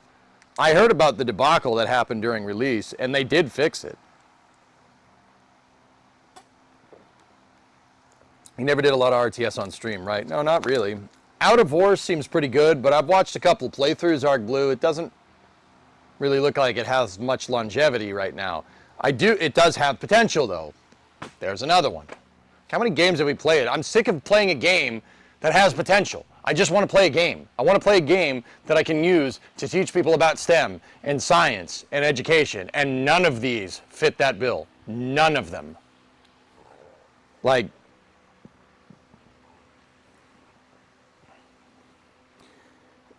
it really sucks, man. It sucks because I don't... I want to keep doing what I'm doing, but there's only so much content I can wring out of a game like Roadcraft.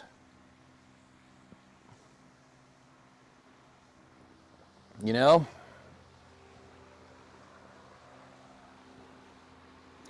You can build model rockets on Twitch. You should be able to.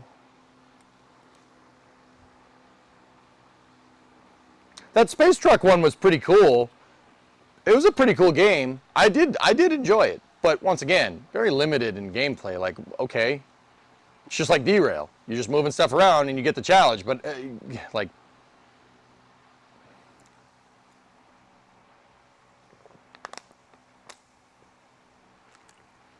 I think the No Man's Sky disaster is the point in where they... I dropped my water. Sorry, I'm just taking a little hydration break. We'll get back to the car. Did you know there was a Space Truckers movie? Oh, absolutely. Yeah.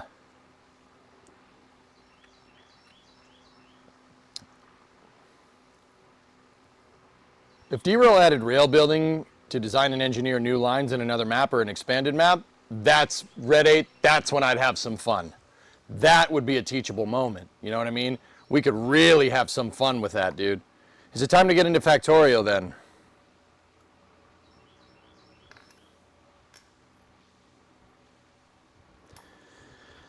I like Factorio, but the meta, arguably, my problem with Factorio is that the meta is so ridiculously thought out at this point. The second I do something incorrect, everyone's going to tell me I'm doing it wrong. It doesn't really offer anything in the way of me putting my mark on the game and trying to add new things, because there's only one like most efficient way to do something, you know? Like the meta is so established for that game that it's not, I really feel that I have nothing to add. Did we talk about how Satisfactory 1.1 just dropped? Yeah. What was the train game that you played before that you were building tracks and bridges? That was Railroads Online. That game went into development hell. There was a lot of drama that went down. I'm not interested. Yeah, maybe we'll crack open Captain of Industry sooner rather than later. Maybe I'll do it on the other side of my vacation. I'm taking the first week of July off. I always take the first week of July off. I detox from the computer completely for a week straight. But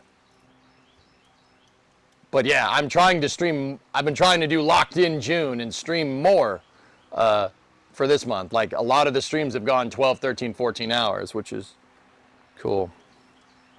If you like Derail Valley, what about Railroads Online? I just answered that.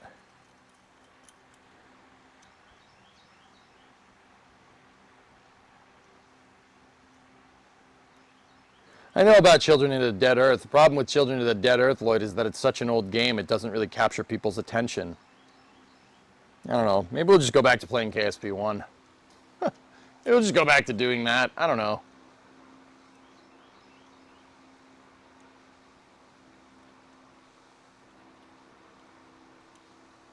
You know? Just go back to doing that.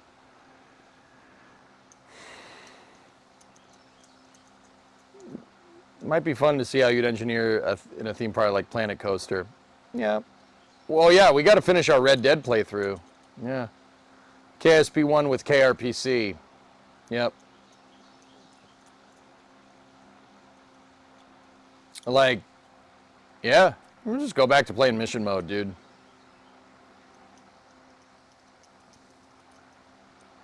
With KRPC, though, that would be tough. I don't know anything about software. I'm not a software guy. I'm a hardware guy. That's my thing. What's up with Kid and Space Agency? They're giving periodic updates to it, but yeah. The guys making No Man's Sky are coming out with a new game called Light No Fire. Might be worth a look. I don't know. X-Wing, and once again, I'm not trying to be cynical. I think I'm just getting old. I don't trust any new release. I'm sick of it's got potential, dude. I got really let down from KSP2 and Cities 2. Like, X-Wing, those were my two main games. Kerbal and Cities, we would just go back and forth and just build awesome stuff, and people would love it. We'd have a great time. And both of the sequels are terrible. Like, that's what I mean about being homeless. Like, I don't have a main game anymore.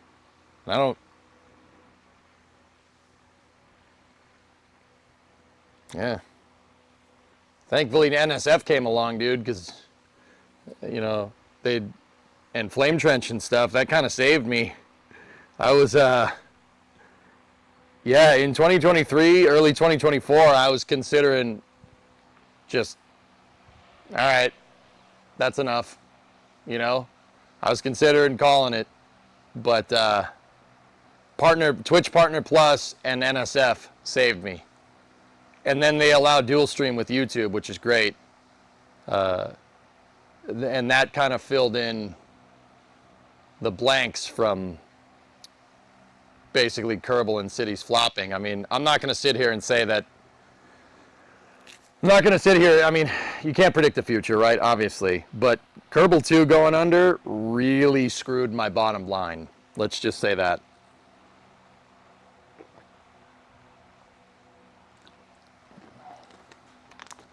KSP1 and Cities 1 are still there. Yeah, Kinder, and that's what I mean. Maybe we should just go back to playing the old rotation. We already been doing it with Summer Car. Maybe we should just do that. I'm willing to bet Kitten is going to be your new home. We're just doing side quests till that comes out. Yeah, maybe. Yeah, but when I say I was on Absolute Destiny 2 Hussy for years, and now I'm homeless. I've tried so many games that just don't do it for me. Have you looked at Construction Simulator? It's surprisingly competent. Oh.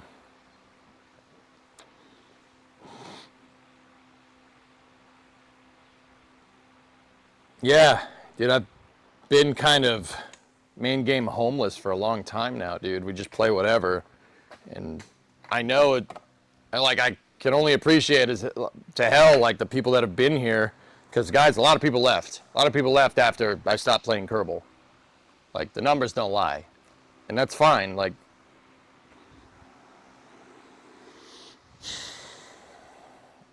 have you tried playing Cities 2 with mods?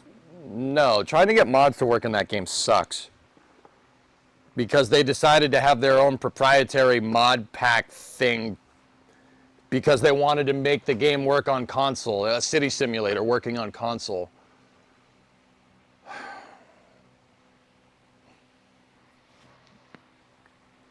It's like trying to fly an airplane with a freaking controller and being like, yeah, that's enough buttons. No, it's not.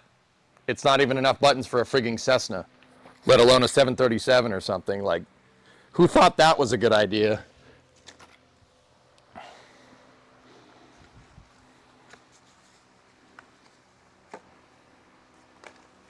started watching you when you were playing Satisfactory. Satisfactory is a good exception to this, Mowgli. Satisfactory and Coffee Stain never let us down. They made themselves a plan when they went into early access. They planned their release, and then they released it. 1.0 pretty much released on schedule from their original timelines. More or less. I mean, it was a little bit off, but you can't predict the future, right? But yeah. People like watching me play Satisfactory, but I think I've bored people with the Pillar of Autumn build by not making enough progress fast enough, dude. That's what I mean about long format content. It's an art. It's really hard to do long format content that's sustainable for months on end. People get bored if you don't move the ball forward, which is why I've been like anal retentive on getting this freaking done. Because people are going to get bored. If I'm still sitting here working on the trunk in a month, yeah, we're not making the progress, dude.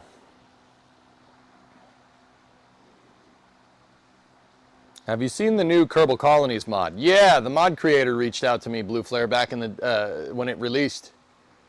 Gives Kerbal Constructs a good gameplay loop. Maybe we'll try it, dude. Blue, I'll be honest with you. working on this and, you know, fabricating stuff has really, and believe it or not, talking about like space flight during space news and teaching people about orbital mechanics. I'm putting the wedding ring away. Has really, it's really, what's the right way to say it? It's really made me want to play again, but I don't know if I'm ready for mission mode, dude.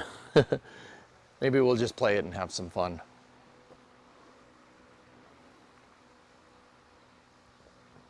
Yeah, rarest. Yeah, that's good. I'm glad you like it.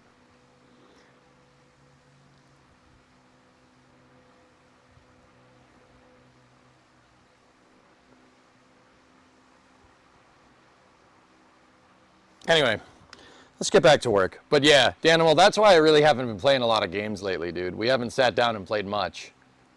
Because this is the only thing that's catching my fancy, and you can't force yourself to play. You can't force yourself to have fun. I tried to do it with KSP2. It didn't last.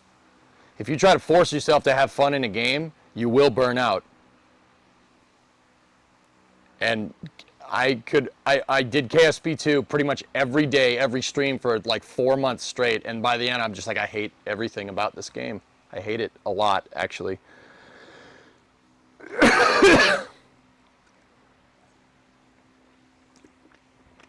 I tuned out during Kerbal. Don't worry. We go to play again, I'll get you attention.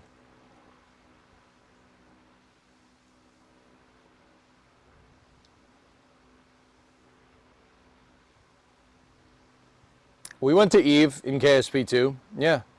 I went to every planet in KSP2. You guys don't remember that?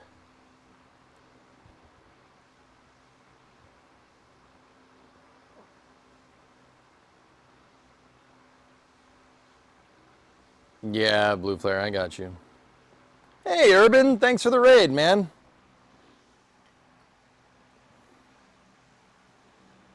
Anyway, I should probably get back to work. It was KSP2? I don't remember that. Yeah, me neither. Urban, what's going on? Speaking of KSP, Urban Venture is a KSP streamer, guys. He's a pretty good one at that. Should probably give him a follow. He's pretty good at it.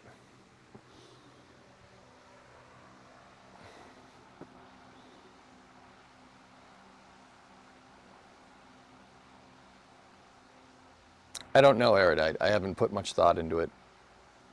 Kyron, in your universe, there's no KSP2 or Cities 2. Yeah, it's just a bummer, dude. I like a little curbling. It's true. Nice. Nice, nice. I got a wedgie.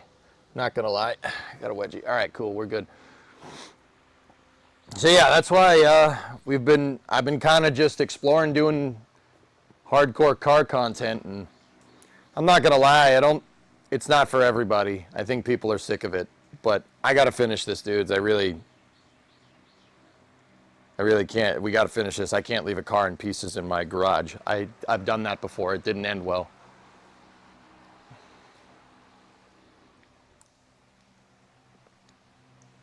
So, with that being said, let's get back to work. Good thing is that, you know, it's a freaking sauna in here, and I'm sweating out everything, so I'm losing weight, so that's kind of cool, you know? Better than sitting in the air-conditioned computer all day.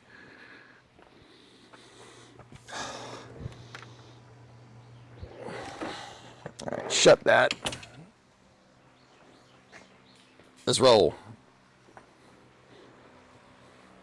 Got a raid and fade. All right, Urban. Hey, thanks for the raid. Guys, give Urban a follow. He's a good dude. Did the truck get finished? Yeah, Imperatory. The 59's done. It's outside. I drive it around. I drove it around last weekend. I just use it as a truck.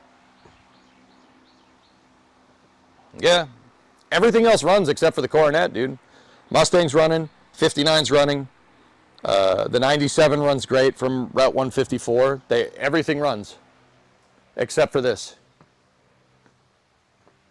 Actually, to be honest with you, this does run. If we hook the battery up, and we could start it right now. The problem is that it doesn't drive because there's no rear suspension hooked up. Kind of important. All right, let's get back to work. So finish the trunk and then break from the car stream, or do we go straight ahead? Well, what happened to the Camaro? The Camaro's sitting in my driveway, Victory. It's under a cover. It's been under wraps pretty much. It's been under wraps all winter. I gotta take it out and start it. Dust off the cobwebs. Anyway, so what I want to do, Kinder, is I think the trunk is probably the hardest part. This is the most difficult part of this entire build because there was nothing back here. We're having to kind of figure out, what's taken so long is that we've had to figure out what's back here. I had to do tons of research trying to get that right. And I'm not saying there aren't other unknown unknowns inside of this vehicle. The rocker panels are probably going to be a little bit difficult. However, I think we ended up doing probably one of the hardest things first, which is not bad. That's not a bad thing. Like, that's good. That means the other stuff will go pretty fast. Here. You know what I was just thinking? Why don't we just put this into position here? Ooh. Oh, yeah. Yeah, that wouldn't have been... Okay. Hold on. Let me just make some modifications here.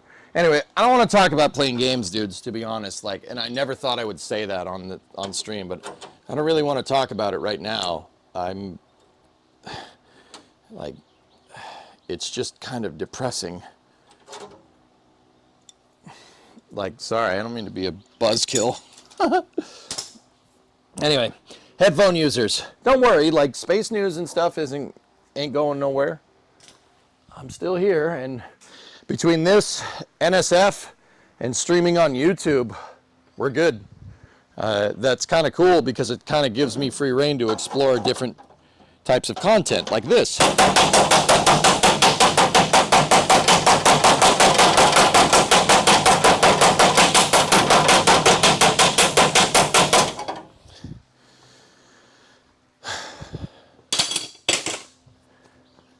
Let's check for fitment again. I kind of had an idea. The idea would be to put the leaf spring perch kind of in position here. Oh, yeah. Let's see if we can get this to sit flush.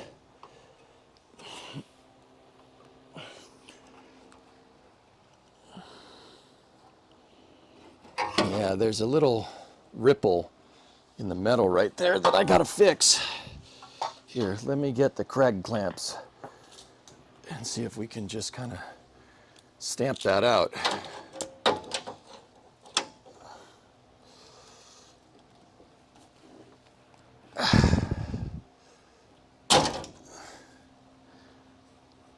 There's a ripple there because from the tin snips, maybe I can.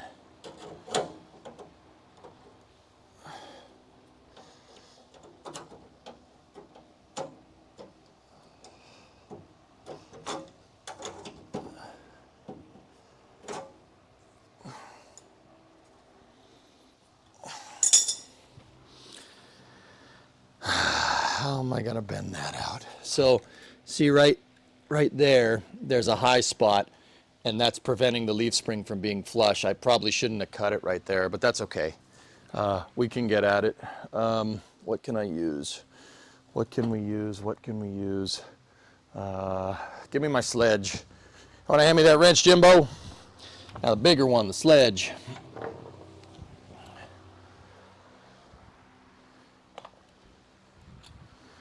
Weren't we going to order new leaf springs at some point? Yeah, let's... I need new shackles, and I'm pretty sure these leaves are okay, Creation. They look fine. You'd probably just clean them up and paint them, at least for now. I think the shocks are done out back, though. The shocks aren't...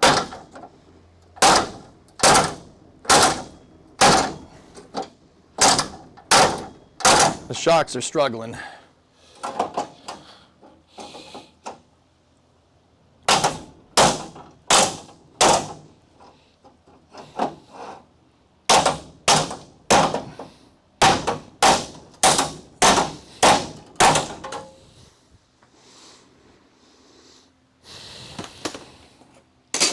When in doubt, hammer it out. It didn't really do much. Okay.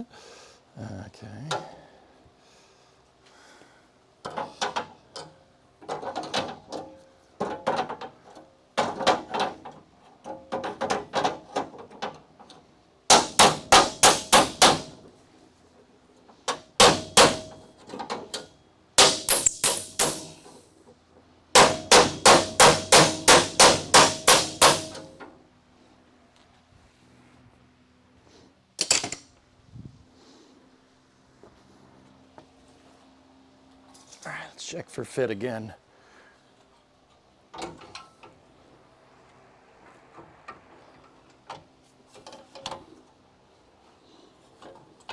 Much better.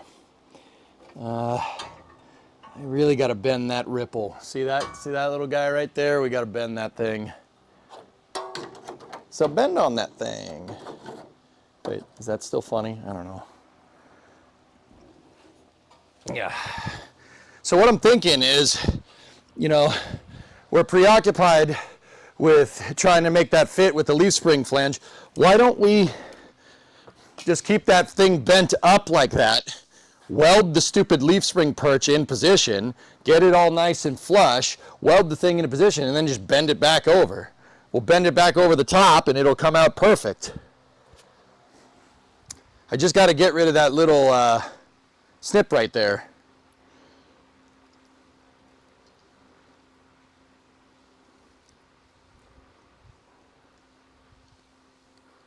Have you ever considered doing model kits? Nah, that's boring. This is a big model kit, Clayton, that you can drive around. I'd prefer to do this. Yeah, we just gotta...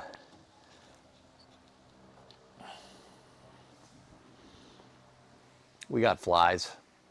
Let me get the bug assault. We got flies. Chat, we got flies.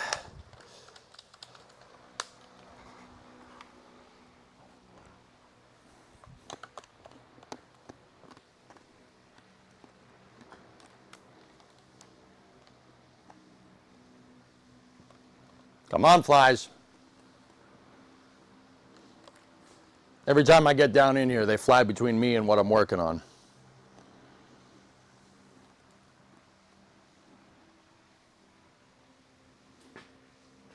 Man, that guy's going all over the place. All right. The bug assault is armed and ready to go if we need it. We got flies. Get out of here, you gosh dang jackhole.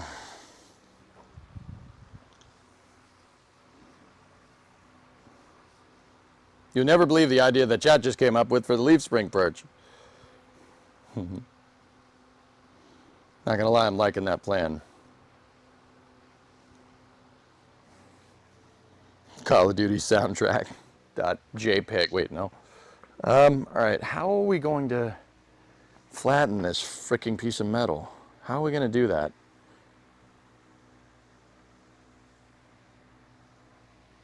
All right, hold up. We got to get the fly to land. Hold on.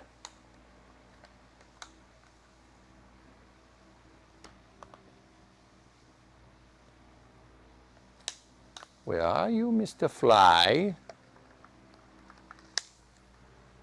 Where are you, Mr. Fly? You best be getting out of my garage. You are harboring enemies of the state, insects, are you not?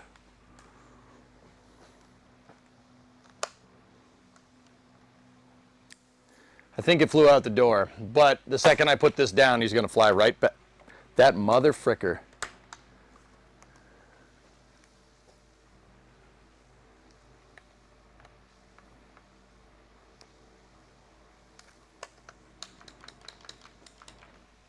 All right. It's like, it really is like summer car, isn't it?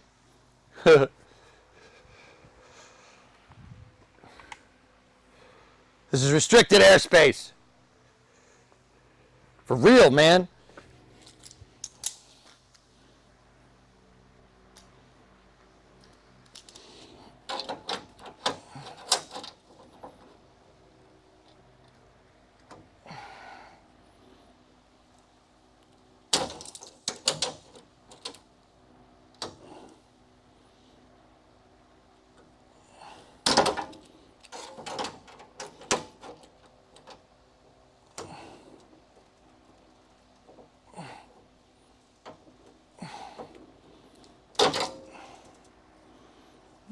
That got it to flatten out a little bit.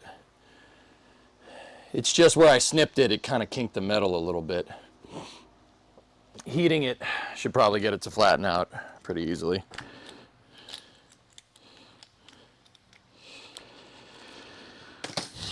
All right, we need some fire here, man. Need some heat here, man. Need some heat. Take that.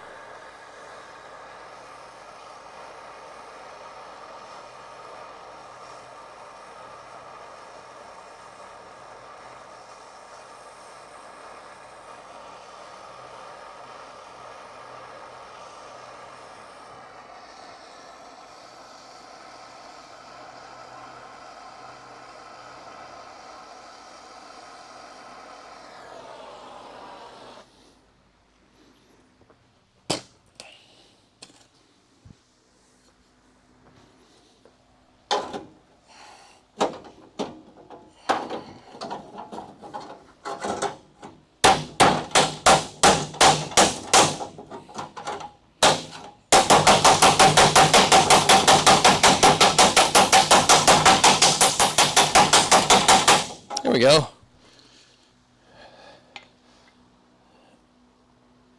Yeah, it's a little warm.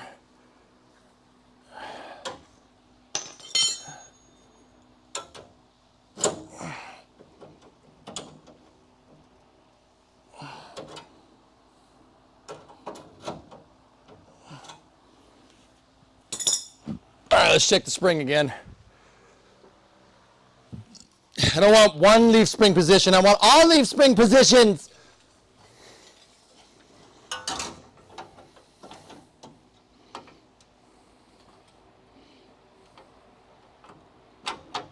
Yeah, still kinked out right there. That was really hot. Just thought I'd let you know.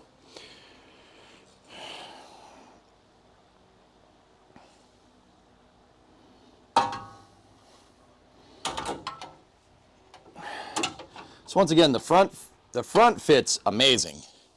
The back, though, it needs to be, it's kind of down. It needs to be up a little bit more, and where it's getting stuck is right there. Like, I don't know if you guys can see the flange plate. It goes up against it, and then it rides out a little bit. And don't get me wrong, we could weld it in. It probably wouldn't be a big deal, but we got to flatten that thing. We got to flatten it and then zip this thing in.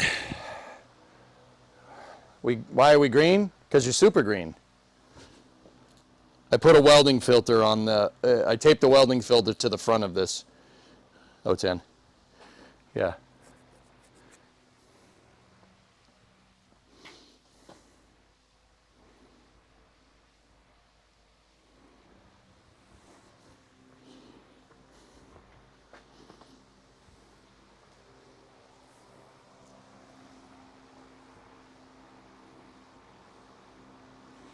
I just need to zip that out a little bit better. It's still kind of hot, but yeah. Where the original metal bend was, I got to flatten that out, and I'm not really sure how we're going to do it. Like, I could try to put this backer piece in here and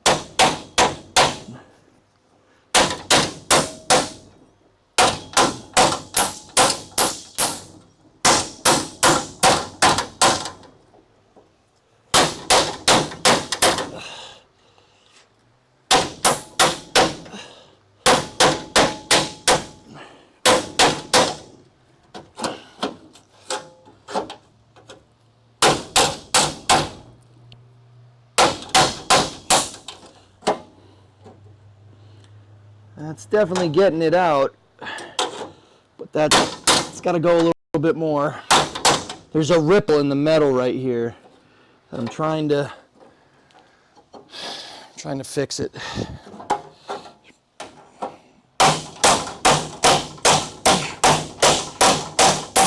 So I'm holding this flat edge against the back of it and hammering it on the front should even out that ripple.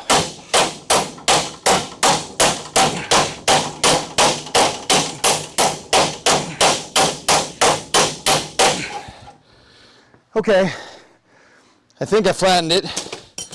Let's check. Let me get the perch. See if the flange ends up being flush.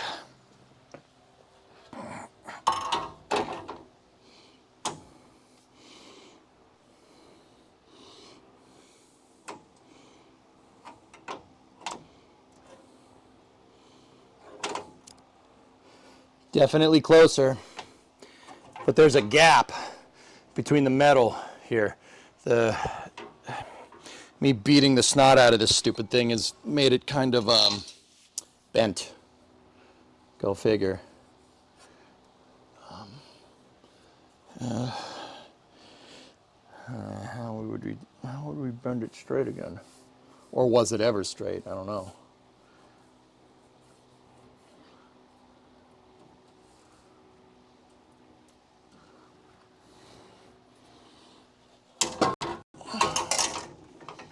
See, because once this thing gets into position, right, we just hammer this edge over. Hammer it over, and we're good to go.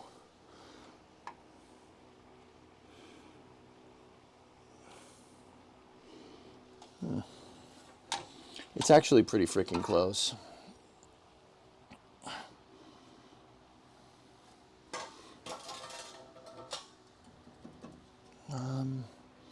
Yeah, there's still a little kinky do right there.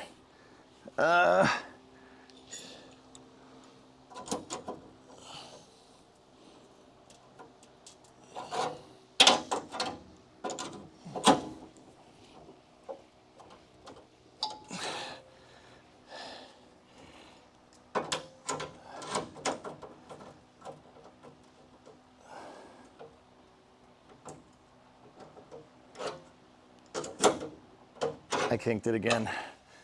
Damn it. That didn't do what I want.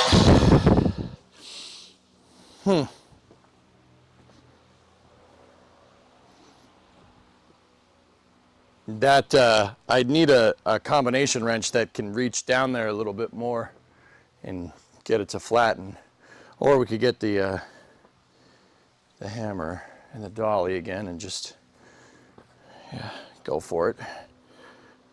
It's not too far off. We could probably get in here like this. No, that's not going to work.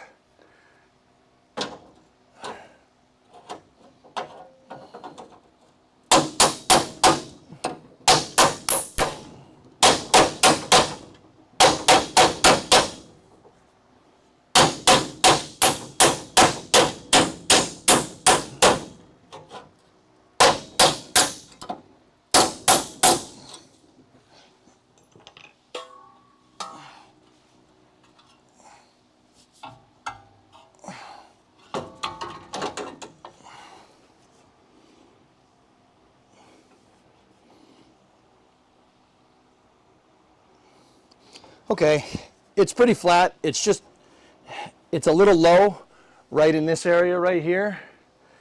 I'm gonna just see if we can bend it out. Just push that area out. So I'm gonna take my flat stock here and just lean it up against the frame rail and just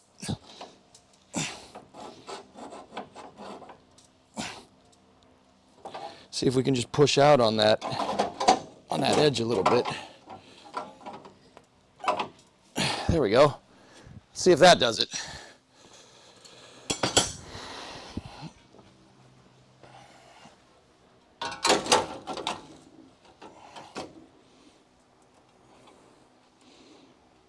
There's probably about, that's where that needs to be. This is where this needs to live, right here.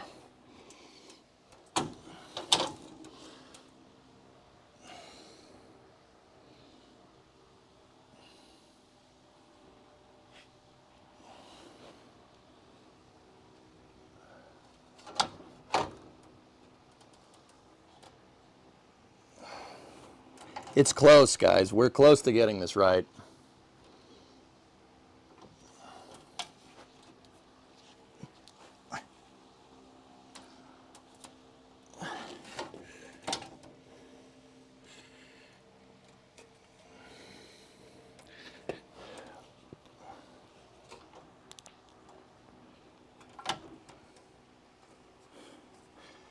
Okay.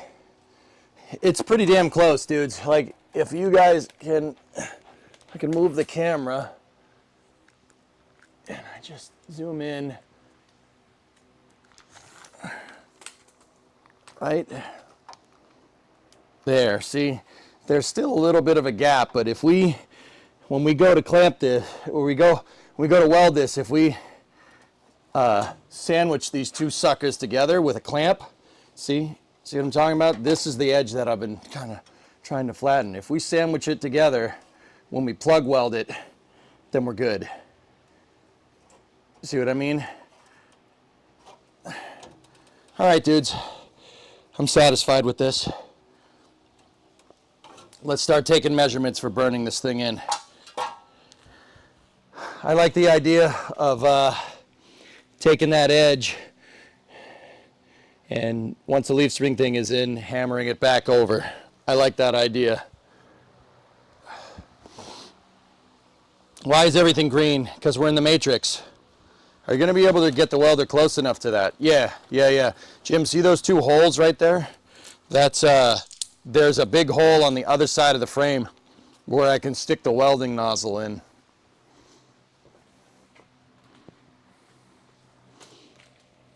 See? So the flange will go up against this side and we stick the welder through there and it'll go through the hole right there and we'll zap that thing in, and then maybe I'll seam weld it on both sides just to be very sure.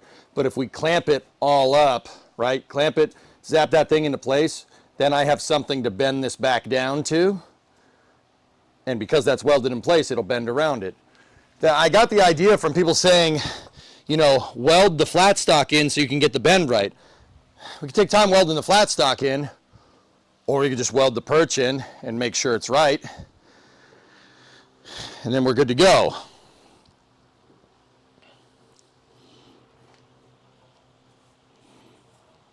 And then we just hammer it straight. Oh, that's the other thing I got to do. I got to drill the other hole. We got to re-drill the other hole. I filled it with welding bead yesterday by accident. So let me get my safety glasses out.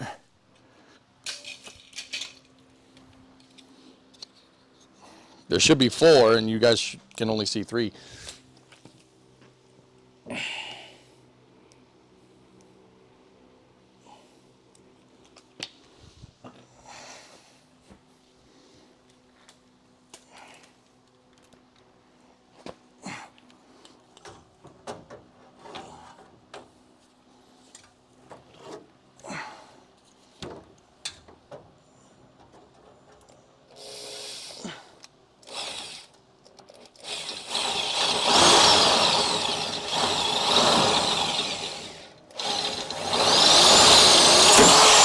There we go.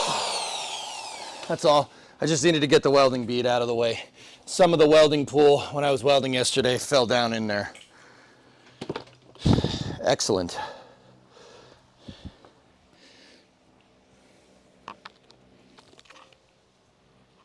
Good. So we can get a good plug weld on that. Good. Have you ever second to put this in for space news? Hardy Aerospike commercial development. Yeah, no, that's cool. Neat, man. We'll check it out in a little bit. I'm locked in right now, man.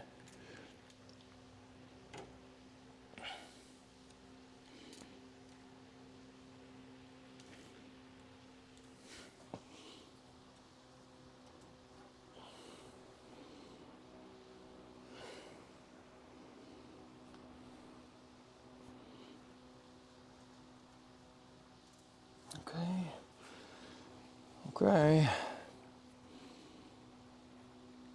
All right. Let's start taking measurements.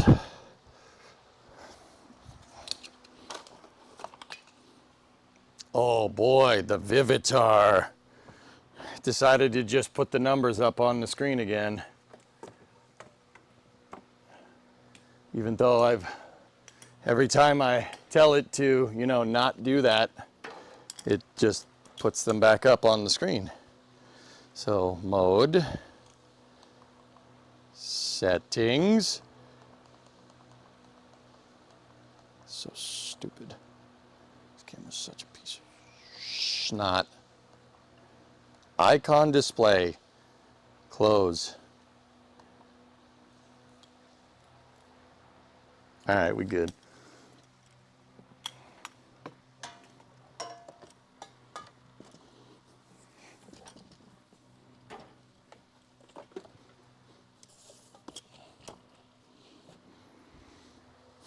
All right.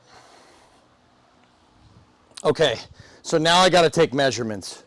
Just, I'm going to take measurements against that frame rail over there just to make sure we're in the right spots. It is such a pile of crap, dude. Now, there are tabs on the rails that you basically can use. I mean, guys, this, this isn't really rocket science, dude. Like,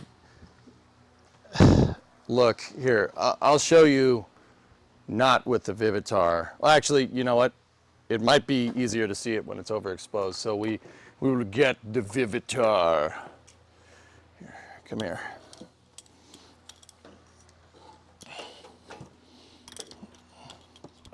It's a good look at my wall. Right there. Of course, it's caught on something. Why wouldn't it be? Cable. All right. All right, so check this out. Look. So if you see the reinforcement bracket right there, you see that? If you look at this from the side, the back side of the leaf spring perch front plate is aligned. Ow. Is aligned with that. See? It's perfectly aligned. And then the front of the front leaf spring flange is aligned with this one. See, this diagonal goes right to that. This straight piece goes right to that. See what I mean? And then there are tabs on the rail. See the tabs? 1 and 2. As long as you center that in there, I think you're good. Now, we already know that the frame rail is true. That thing is straight. I don't know how, considering all the rust we've taken out of it, but it's definitely straight, which is pretty good. So I'm thinking we have the tabs right there.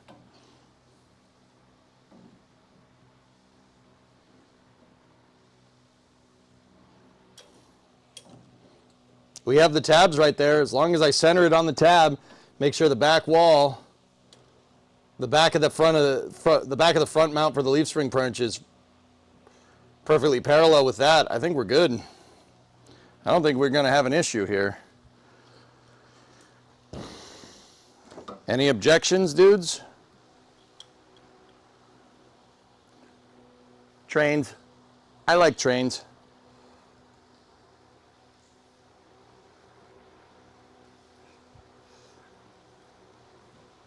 Discovery, go at throttle up. Trains, G-Tel. Yes.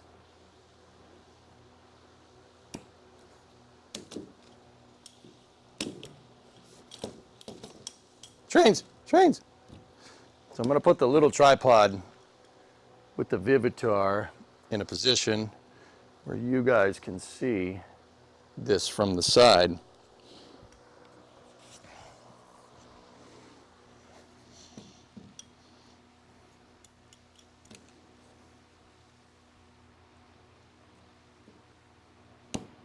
This thing sucks so hard. What a pile of junk. Anyway.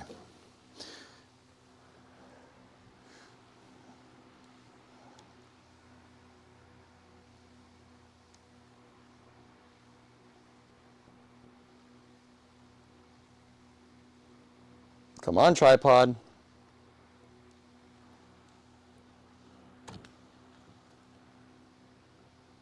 Right there.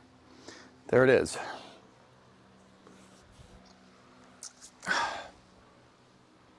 Of course, nothing is in focus because this camera is a gigantic pile of crapola, but whatever.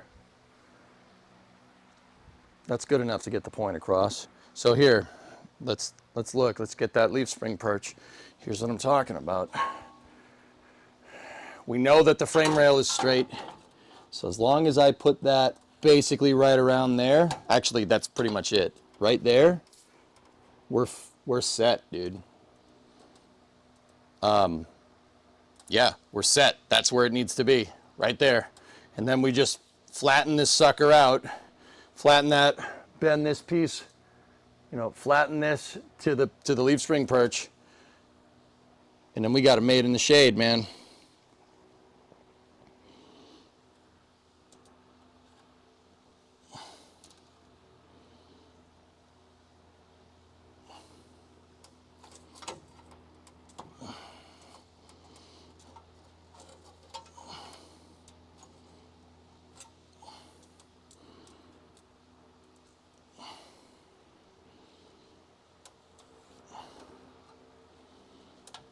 Yeah, I'm happy with this. Any objections, chat?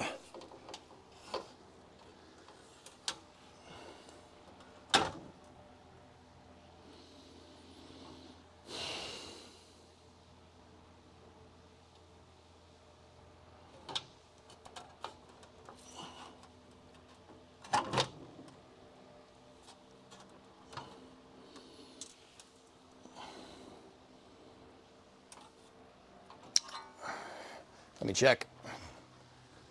No objections here. Are we good, dudes?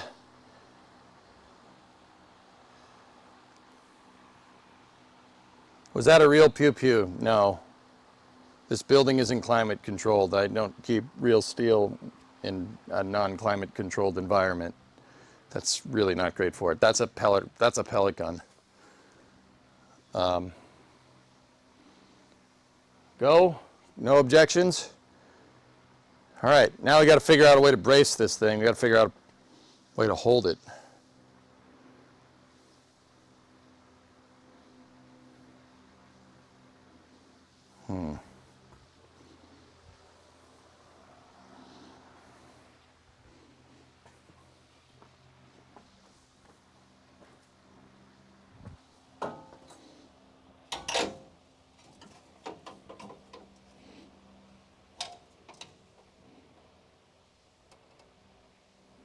Okay, I'm gonna get a C-clamp out. I have more over here.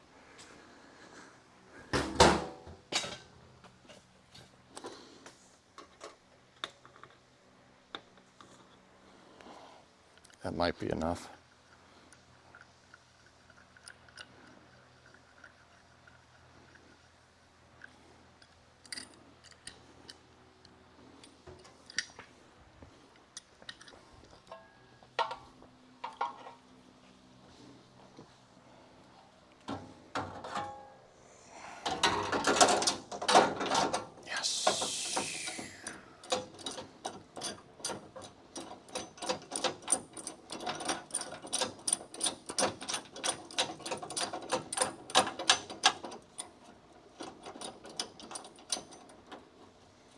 So I'm going to use this to clamp the bottom of the rail to the frame.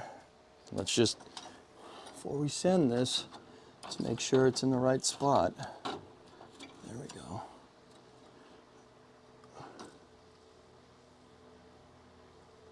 There.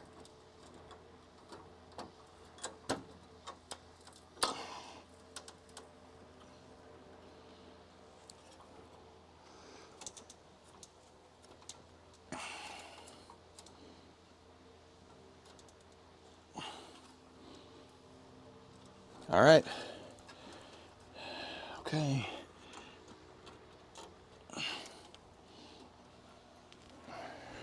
All right, so that's one clamp in position. And I think I can hold the rest of it in place because it's not, it bent a little bit, it kind of bent around a little bit when Brian Wilson of the Beach Boys passed away. That's a shame. You know where he's from? He's from Hawthorne, California.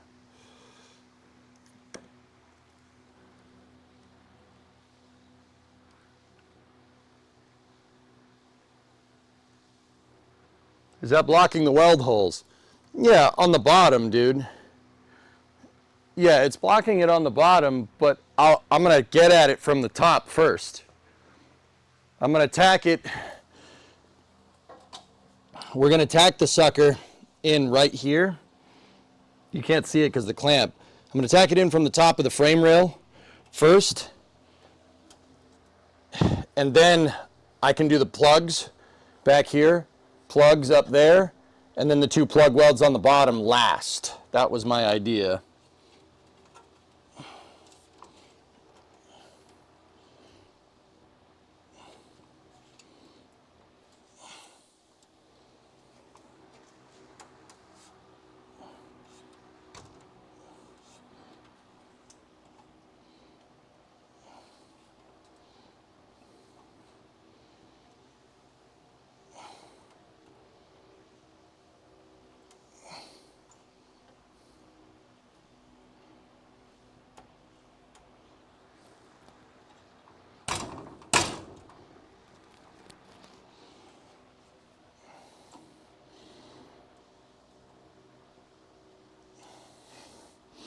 You know, I'm wondering, maybe we can just clamp this thing in place before we tack it and go from there.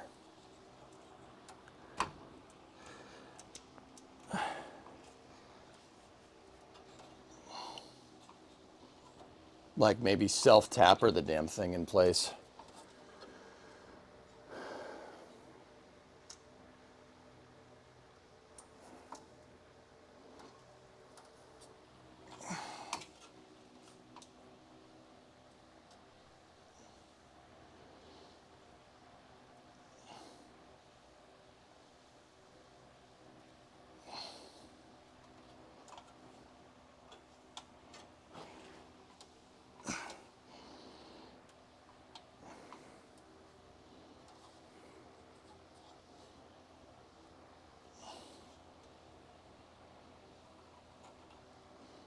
I gotta look at the other rail. Give me 1 second.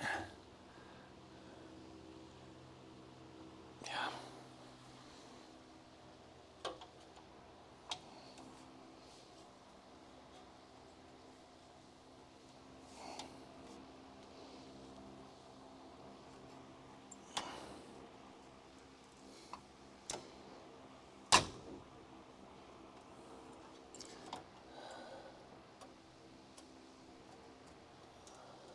Yeah, we really gotta we really gotta make sure this is right. Oh, where's my bubble level?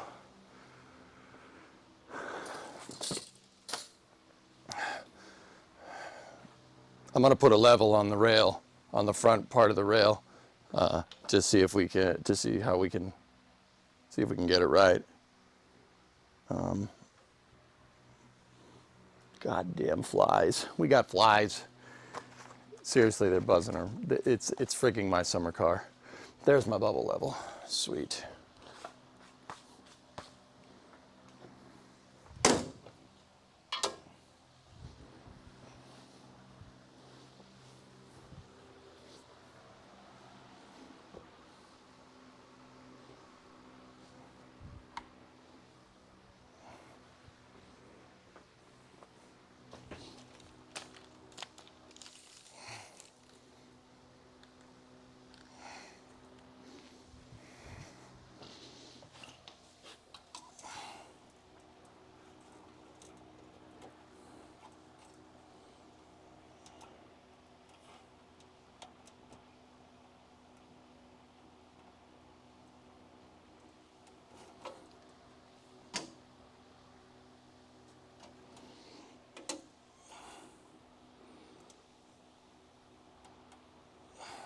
There we go. That's basically where she needs to be.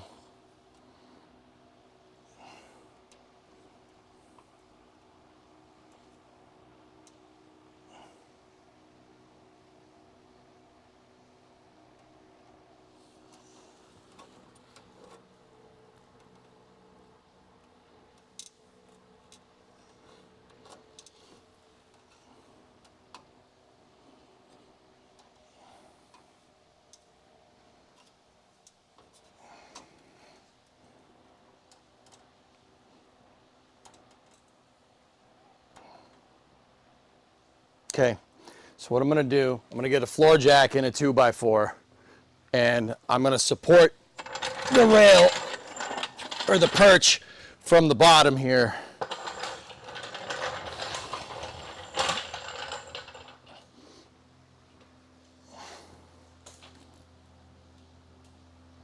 I'm gonna support it from the bottom.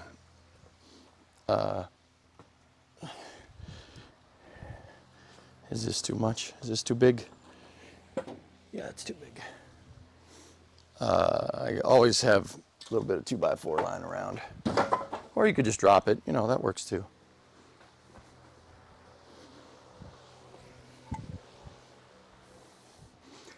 Sure to turn on the kettle. Yeah.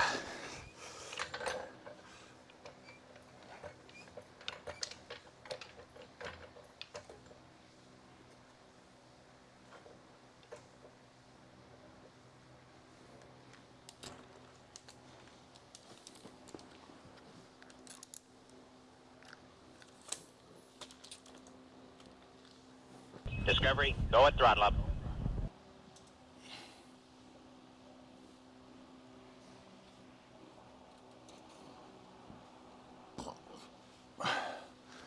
Okay. That's where she needs to be. Drummer, 105-month resub, mop it. All right. It's green again. Yeah, it's because that camera has a filter on it. All right. I think that's, I think we got it front to back, guys. I think we're lined up right there. Bubble level shows pretty dang level. And I'm looking at my marks that I made on the floor with tape. We're right over the dang leaf spring perch. Let me just look at it from the other camera again. Let me zoom out the Vivitar.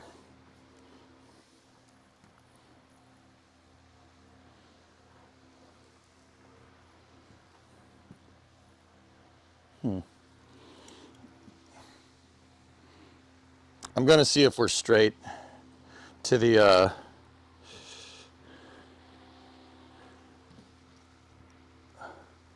I want to see if we're straight to the, like, square to the other perch. Let me get my long level. Also, hi, we're in the Matrix. Yeah, I put a welding filter on the Sony camera.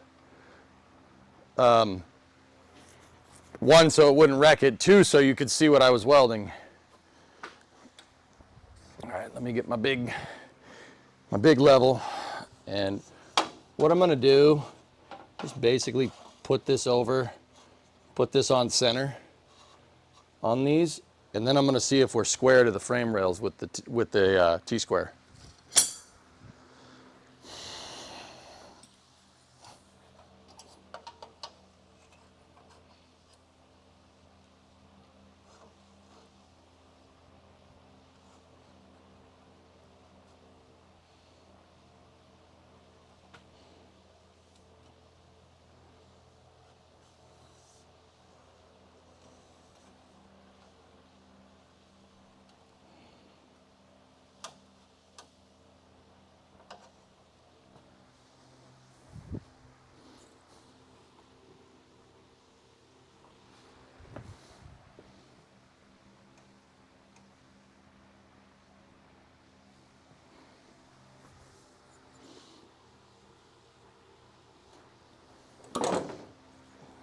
All right, dudes, what do you think? Don't necessarily look at the level, but like the bubble on the level, but does that look straight? We know that the bracer bar is perfectly straight. Does that look square?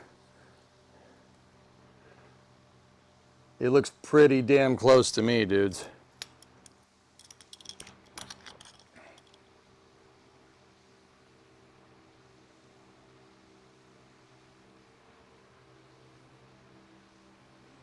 So crownless, what I decided to do was put the perch in and then bend the flange around the perch.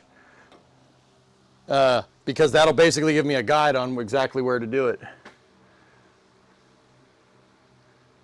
Measure it? What measuring it is not going to do me any good Discovery, go in at this throttle up. particular capacity. I'm not saying that measuring is not the thing to do. I just don't really understand what it's going to do here.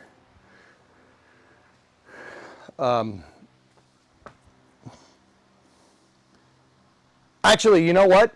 44 on center. That's right. 44 on center from the factory manual, Shogun.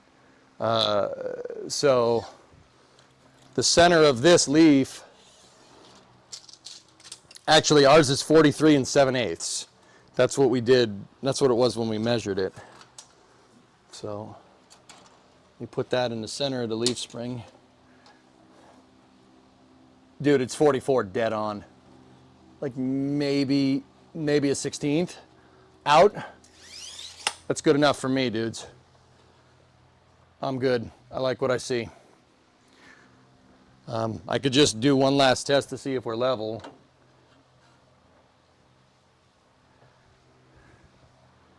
Dead on in the bubble, dude. Look.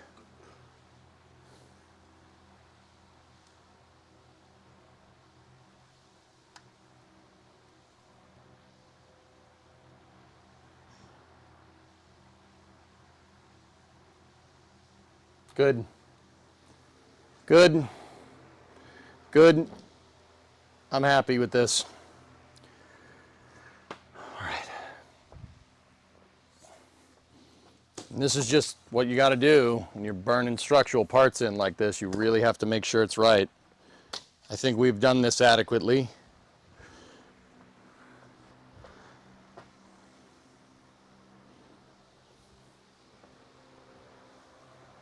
Hey, William, 6-month resub. Thank you. All right. That one stayed level. Okay. So, fellas, see that little hole? We're just going to tack it through the hole in the frame rail, and then we'll check again to see if it moved. Let's get the welding mask out and the jacket and everything. Mi chaqueta. Mi chaqueta. Get some. Good job. Thanks, man. Yeah, we would sit there and we were messing around with the stupid frame rail flange, and then I'm like, okay, so let's just try to bend it over the leaf spring perch, right? That'll give us the datum that we're looking for, and it's welded in place, so we don't have to worry about it moving.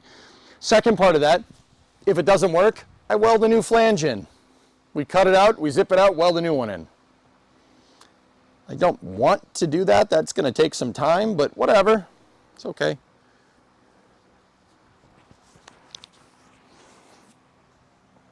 All right.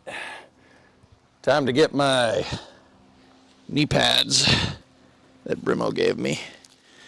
Yeah. Saved them knees and my pants. Yeah, buddy.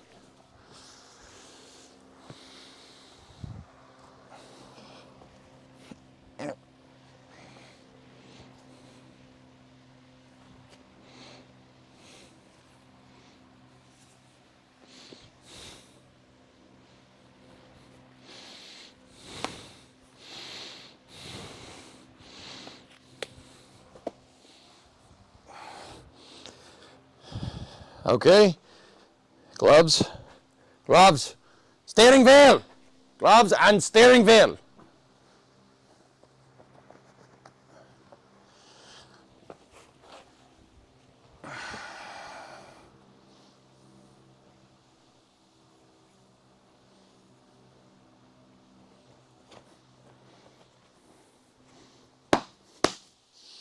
Okay, turning the gas on, gas is on. Welder's on. Move the welding gun into position. Oh, we got to verify our gas flow rate. Yep, 10 liters a minute. That's what we've been using. Now, per Mr. Geek, the Bleak Nation, I'll turn down the wire feed to get it to pool a little better. We turned it down to like 2. We are welding 16 gauge, so my voltage level is level C right now. We're on level C with wire feed speed 2.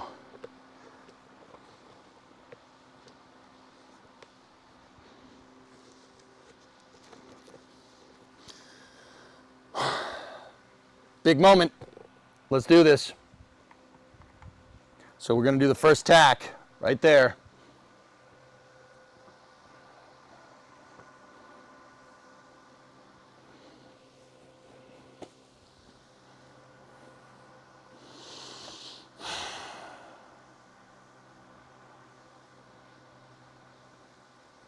Speak now, for forever hold your peace. All right, here we go. I'm going to move the light overhead now, so it's easier to see it. Piece of what? Well, the frame, of course.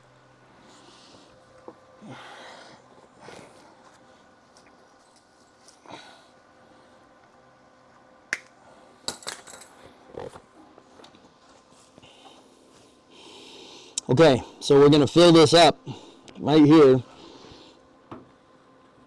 and tack this bad boy into position. Ready?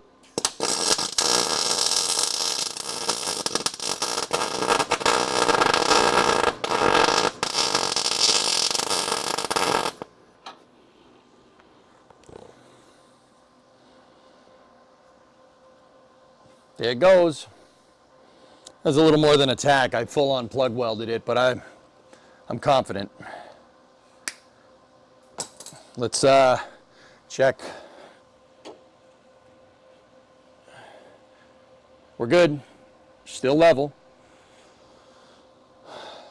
Okay. It didn't move.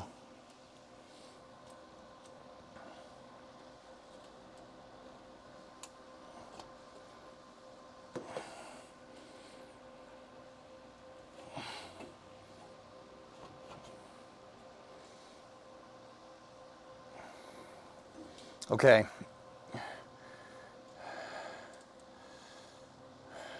All right, so now what we got to do, I'm going to put another tack back here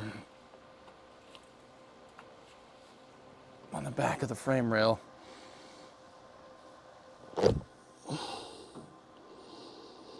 No, we can.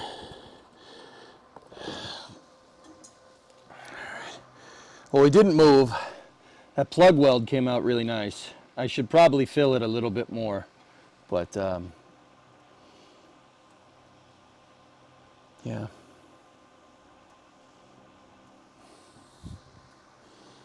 I'm just thinking about how I want to go about doing this. I think we should do one at the back now. I think I'm going to, if you guys see the flange right there, I think I'm going to plug weld through the back. So I'm going to try to get you in a position where you can see the damn thing right there. And we're going to plug weld through the back. You got this? Green lights, a bubble to indicate the level. Isn't this a submarine? Sounded like it needed a little bit more wire speed, like the smallest of increases. Okay, good, good. All right, so I'll turn it up just a smidge. We're at 2 right now. It was like at 175 or like a little bit below 1. Now it's a little bit above 2. Okay. So with this one, we have to go through. I have to get the nozzle through there, and we got to plug weld. And I got to make sure that this piece is not going to do that.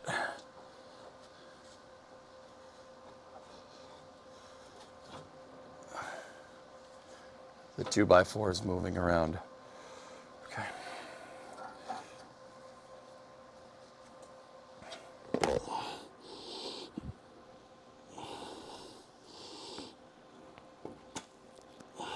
Okay. Here we go.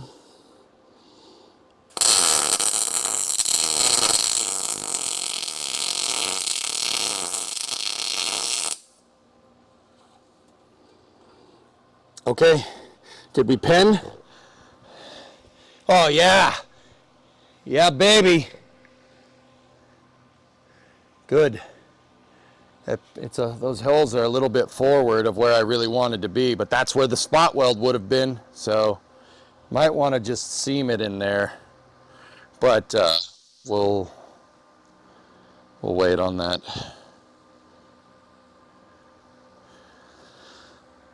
Okay, now the bottom one. I need to get the light in here so I can see what I'm doing.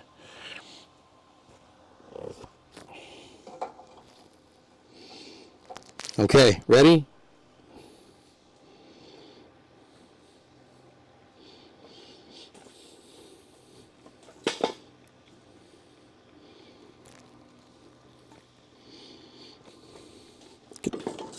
Frickin' 2x4's in the way.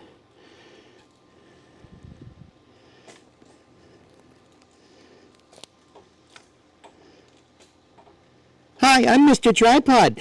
I'm just gonna get stuck on everything. Oh, thanks, Mr. Tripod. Keep up the bad work.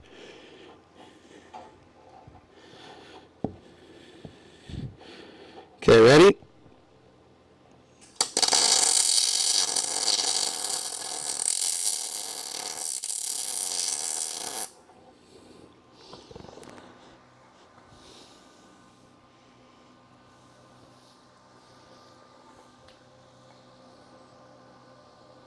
Yeah, it penned. Good.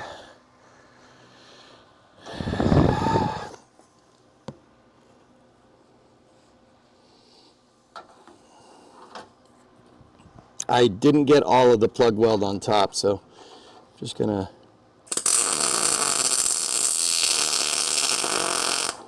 there. Okay.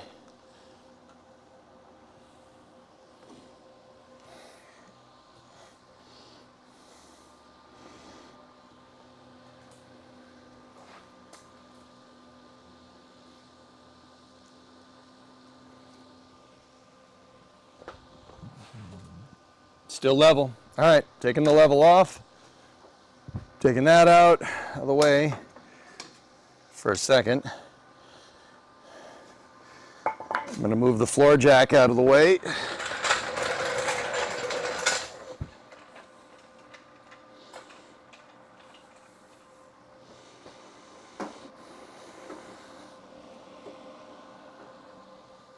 How does it look, dudes?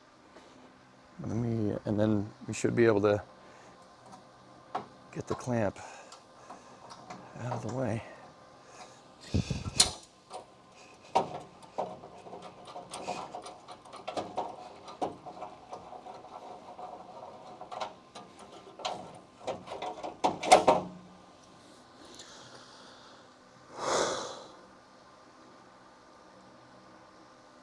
It's pretty good, man.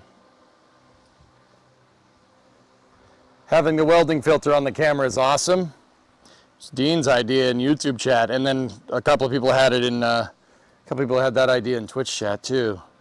Kind of convergent idea.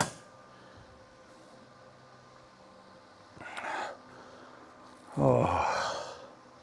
All right. Let me get the wire brush. I didn't get all of the plug filled right here.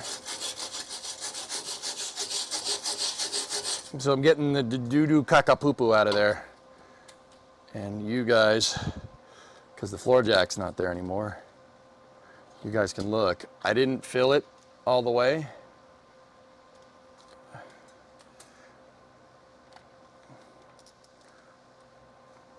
I'm gonna get all the rust and crap out of there, and then I'll fill the rest of that plug. We'll fill it with a nice pool here.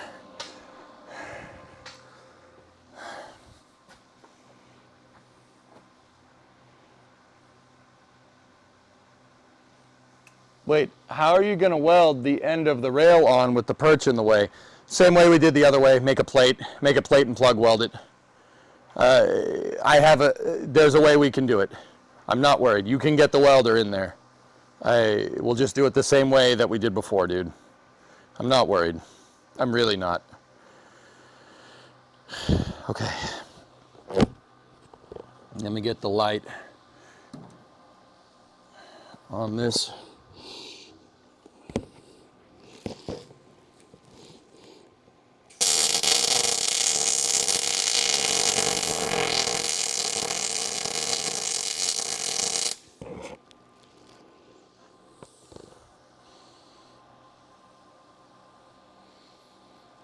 Good.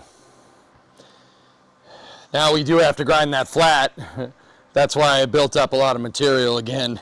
We're gonna have to sand it smooth so the trunk pin can be flush up against the frame rail flange, but maybe I sent it just a little bit too much, but that's good, man.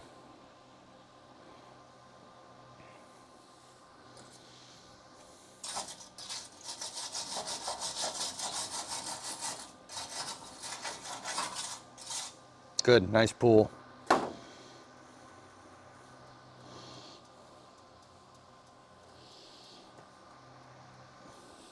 right, I'm gonna get in. I want you guys to be able to see the flange. There. I'm gonna get in and I'm gonna do the two plugs, the two plug welds. Should be on the lower left part. Hey, Nanas, time for more welding. Yep. Who was that with the sub? I can't see from here. Hold on. Bullock, 9-month resub. Thanks, man.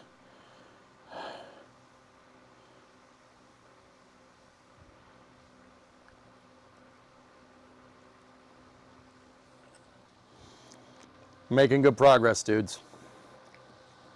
Making good progress. Yeah. I'm gonna get under the car. Well, you know what I mean.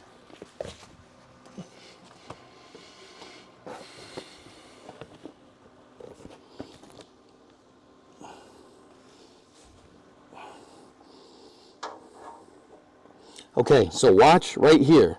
We're gonna make sure we get good pen here, and I'm just gonna weld the snot out of this thing. So I'm gonna start at the bottom and work our way up. Ready?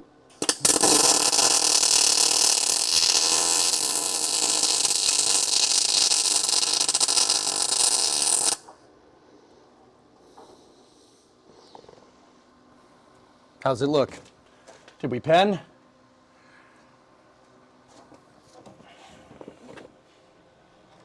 Oh, we penned. Oh yeah, we did. Oh, we penned. That was good. That was real good. All right, now got to get at the bottom one. Okay, ready? Here we go.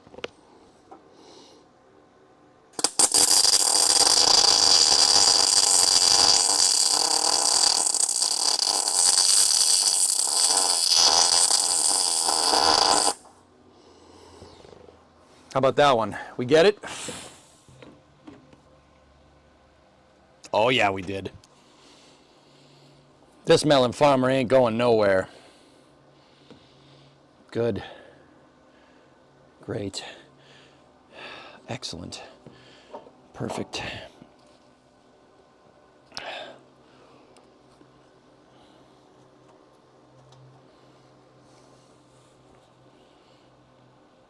Oh, she's burned in. She's very burned in. I am good, Maverick. I am very good. Cool. Holy crap. Progress has been made.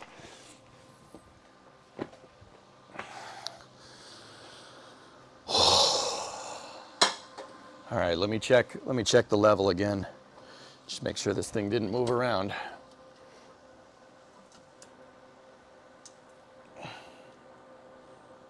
Nope. Look.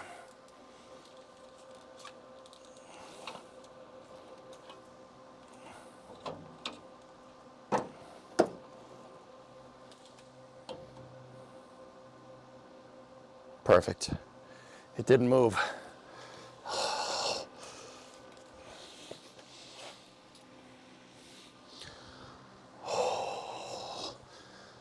Oh, that makes me feel so good.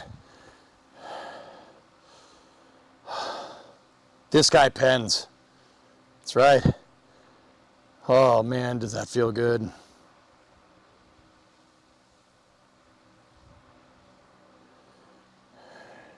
Can't really see the bottom hole. Oh, okay. It penned, dude. It burned the paint off the backside. No, it did it.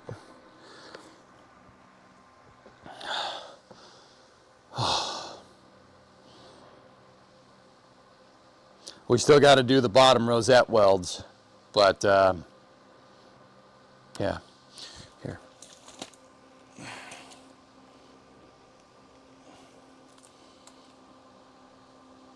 I am not sure how I'm going to get you guys a good shot of that.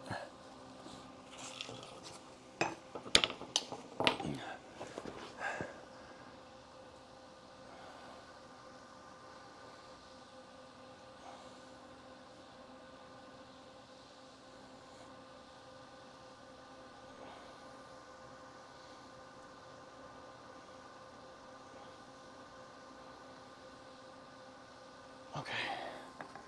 All right. So the first thing that I'm going to do is hammer these flush.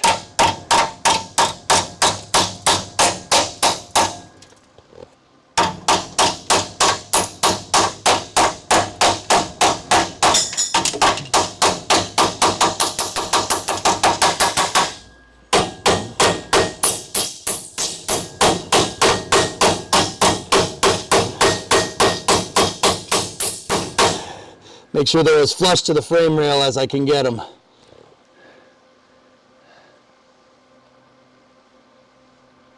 They're pretty good, and they line up with our original witness marks, which is pretty sweet.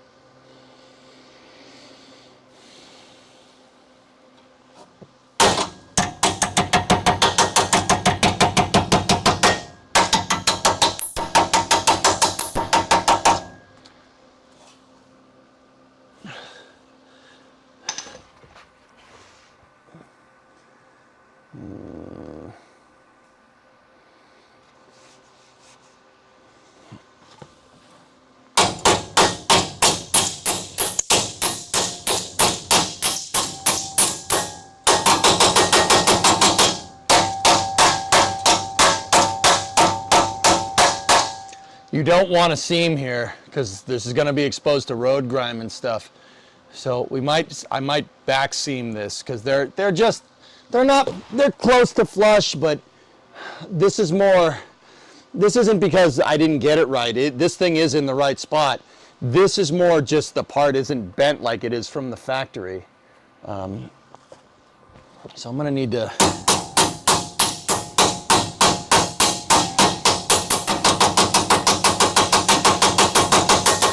just really beat the snot out of these things till they're nice and flush.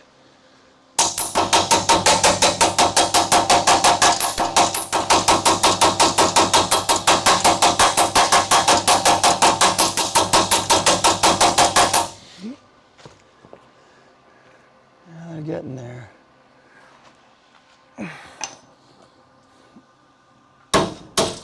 Let's get the brass hammer.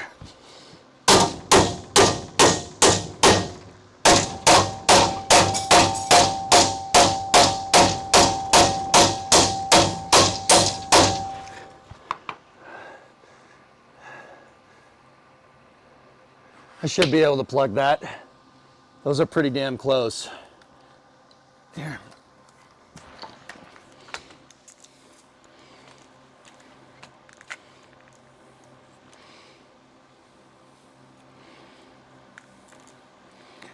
Kind of want it to go a little bit further, dudes, but that one's looking pretty good. Worst case scenario, I seam that. But I really think we should hammer it, try to hammer it as much as possible. Like, see, there's still a couple millimeters in there. Harbor Freight. See, from here it doesn't look too bad, but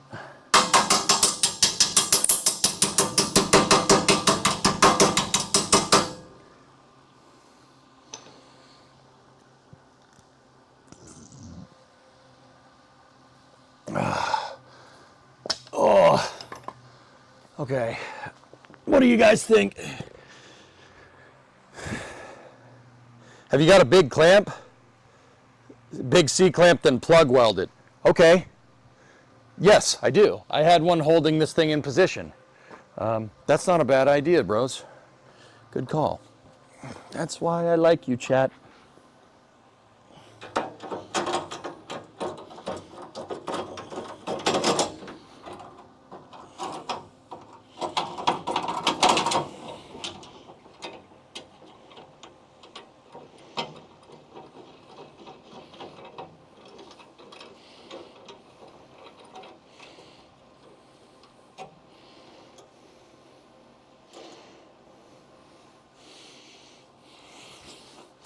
I wish I had another one of these C-clamps, man.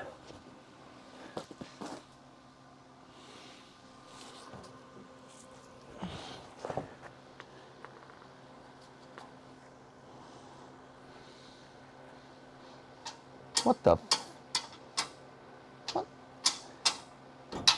What the hell is the, did the C-clamp just come apart?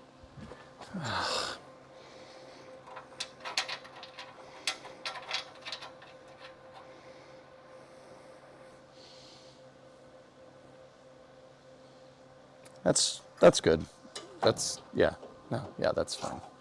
I'm sure that's totally how it's supposed to work.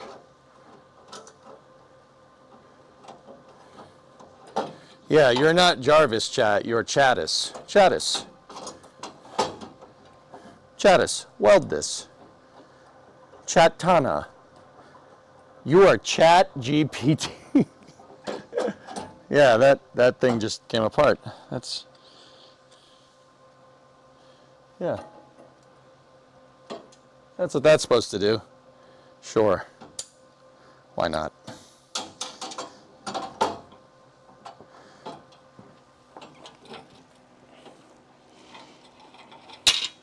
It came off again. It's those goddamn Mongolians again.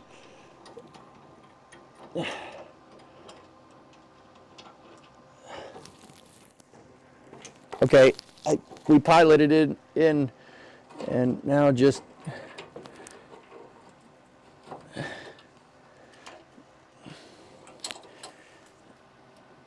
we go.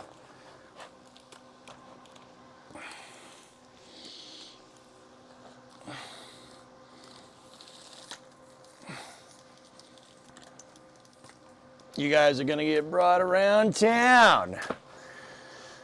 Okay, you guys are looking in the rail. The weld is gonna happen right up in there. Right here. So let me get you a light so it's a little bit easier. Hopefully we don't blow through. I'm pretty sure that metal's good. We're gonna plug weld this from the bottom.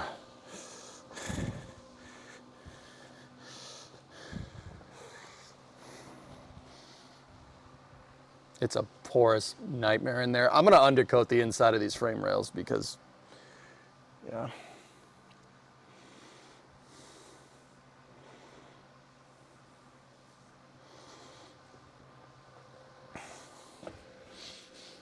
All right, I got the welding gun.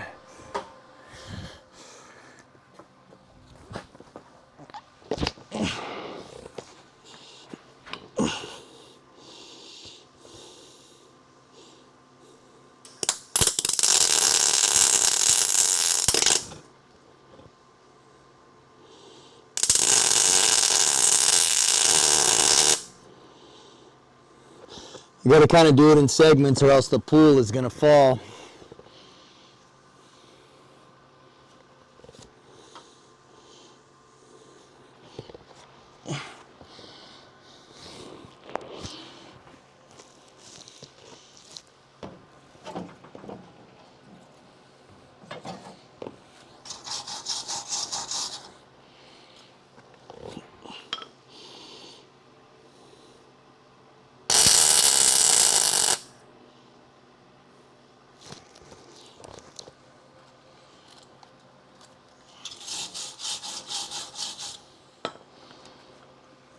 This is difficult, man, doing this upside down.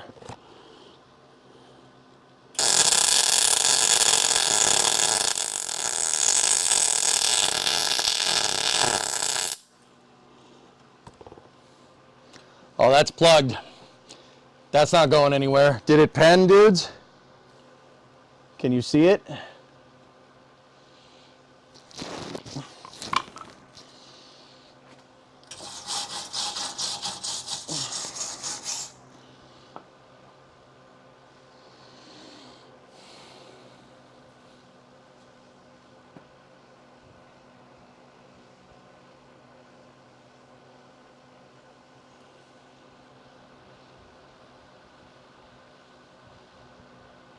It's under the clamp. Uh-oh.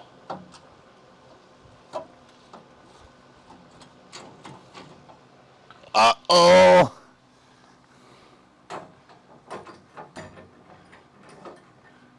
Okay, it didn't weld the clamp. Huh. Okay.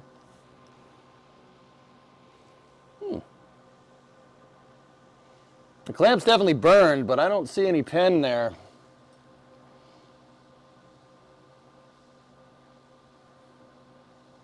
But maybe the clamp is what screwed that up.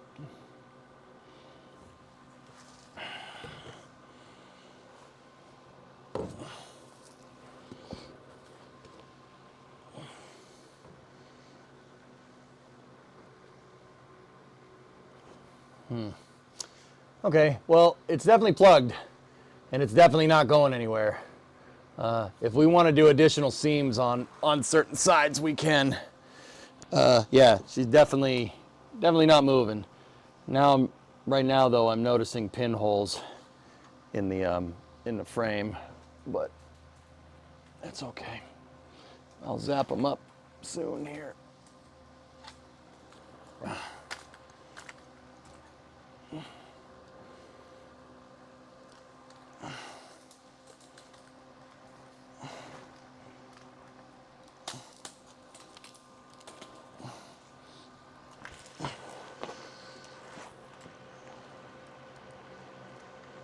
Sorry about the glare from the light.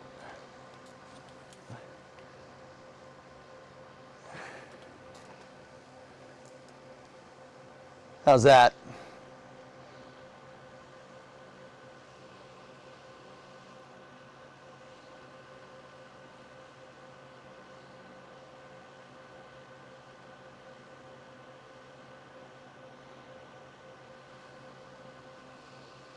Cable.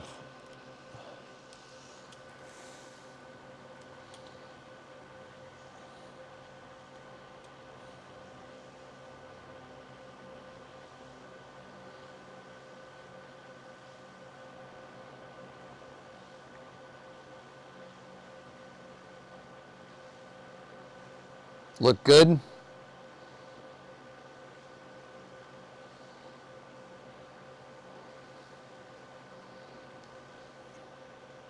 Yeah, so you can see some pinholes up there. We're gonna have to zap those.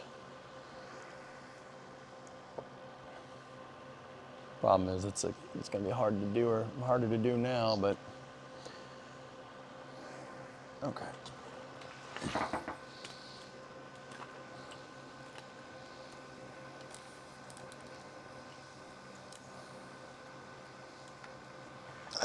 I can't hold the tripod with the welding gloves, dudes. Can't do it. All right.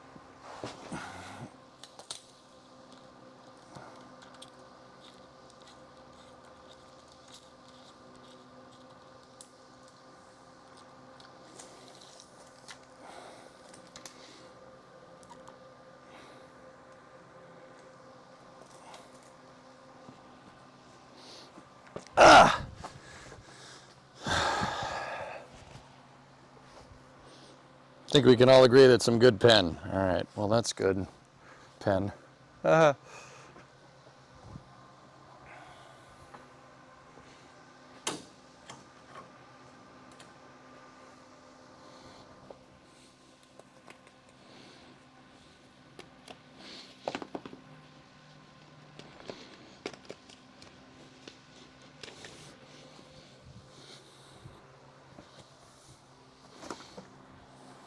Good.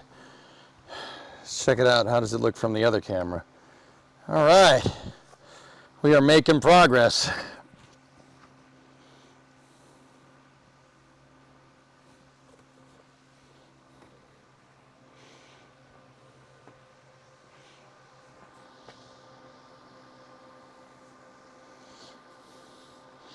pretty good, dudes. Pretty good. Pretty good.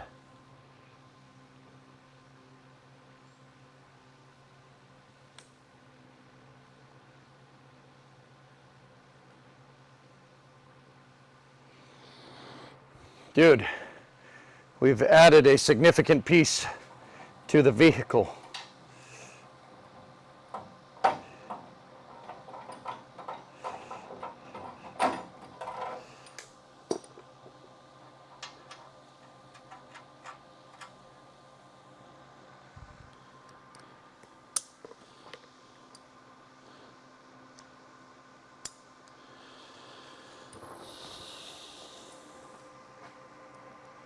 Hang on, I'm just putting the clamp all the way in, the C clamp, so we don't lose the top of the damn thing. We're on our way, dudes. We're on our way. Hey, Flankin.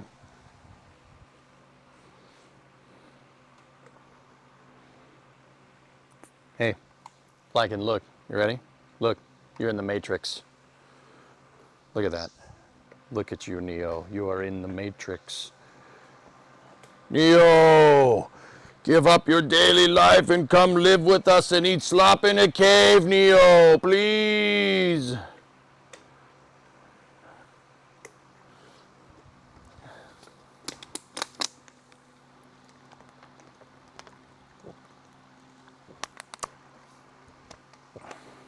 There is no welding spoon. Then you realize it is not the spoon that is welding. It is only yourself. Cool. I got to do the last 2 plug welds on the bottom, and yeah, then that's good. Then, yeah, we're buttoning things up here, dudes. Jarvis, plug the welds.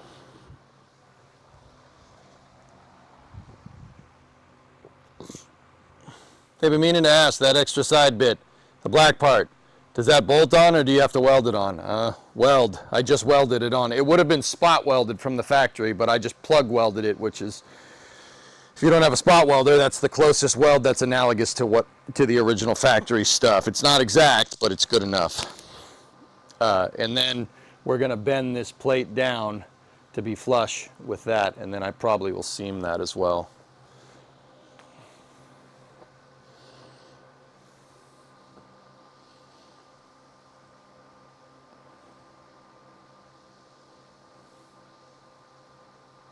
Cool. That's pretty damn level, dudes. It's pretty dang level. I am overheating, man. It is pretty hot out today. Weld, monkey, weld.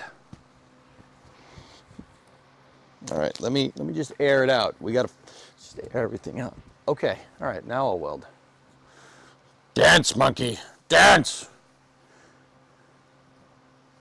Apparently Elon called Trump last night, and now it looks like mom and dad might be getting back together. Told you. Well, I don't know if I told you guys that. Actually, I don't know if I ever said that on Space News. Oh wait, no, I did say it. I said it yesterday. They're gonna kiss and make up, and it's gonna be hilarious. They're gonna kiss and make up. I did say that yesterday on Space News, didn't I? Watch yesterday's Space News. It was a good Space News. We covered a lot of ground. We talked about a lot of cool things. Yeah, I did say that. Hell yeah. Wait a minute. Wait a minute. Wait a minute. Mike, do you remember that part of the stream where I said this was going on? I said, hey, Elon, call him. Just call him. Just call him. You're both men of principle. Just call him. And Mike, he called him last night? What time?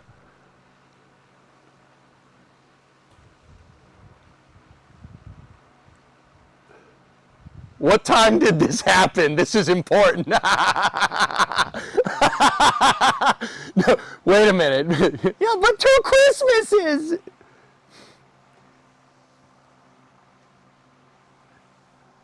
Dude, I broke the fourth wall on stream and said call him and apologize because space flight. And apparently that happened?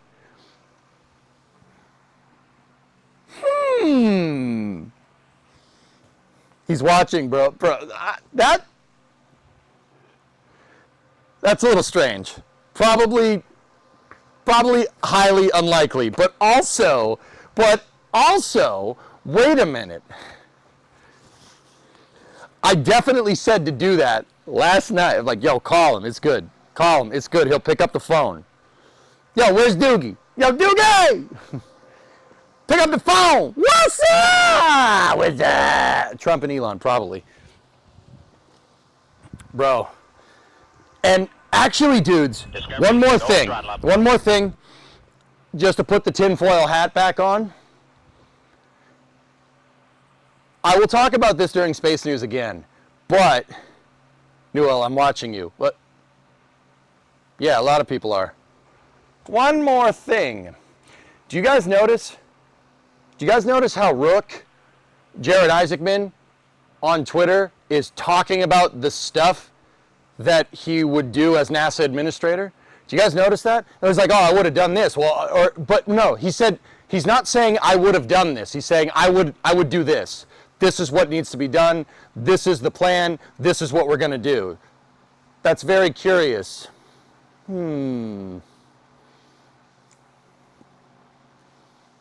Huh.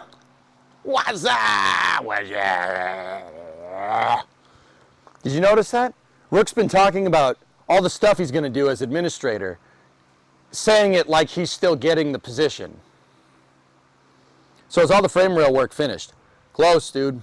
We're actually, Flykin, we're about 80% of the way there. Burning that leaf spring perch in really put us ahead. And burning it in and getting it right and getting it straight really is a good thing. That's good for us. That was a big deal. So we're getting the band back together? I hope so. To be completely honest, I think the whole Trump-Elon fight was a ruse to begin with. No, I think they had a spat, Geek. I could see how people would think that, though. I can see that. I definitely can see that. I think they actually had a spat, dude. Look, people can say whatever they want about the president. That's fine.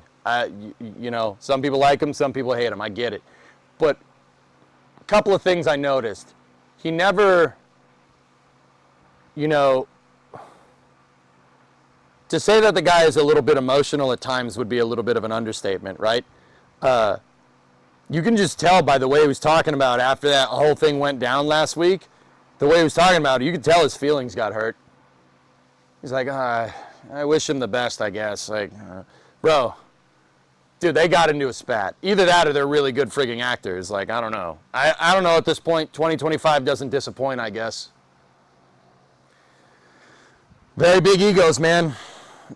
I said it the day that it happened, dude. This is what happens when an unstoppable force hits an immovable object. My father was a drinker and a fiend. You know, like, yeah.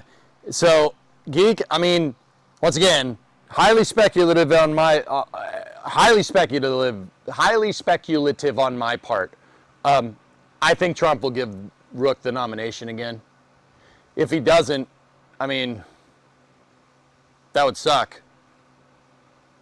But I think, so, you know what I've noticed? The other thing is like, he's like, oh yeah, we'll pick one. It'll be announced later. We'll pick one. It'll be announced later. Dude, if he really wanted to 1-2 punch Elon, he would have already had a guy lined up.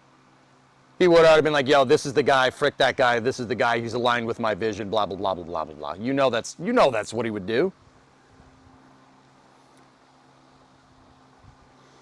You know there's adults watching that won't have any idea about that advert or commercial, right? Why do you have to do that? Why do you have to do that? That's like almost as bad as Geeson dropping puns. Why do you have to do that way?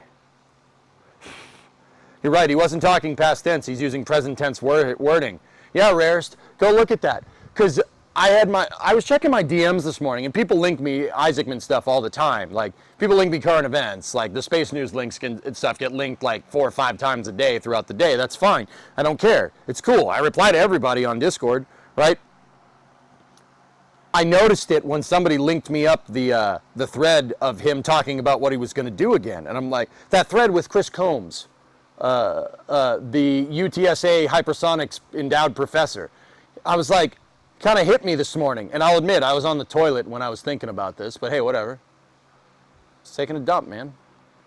Hey, it's the throne. It's the thinking throne. You sit there and you do the thinker with your phone in your other hand. Just, you know.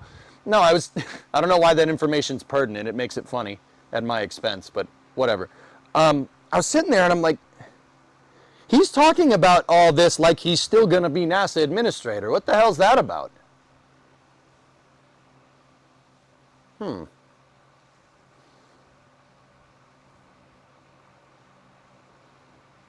Because I can? Yeah, whatever.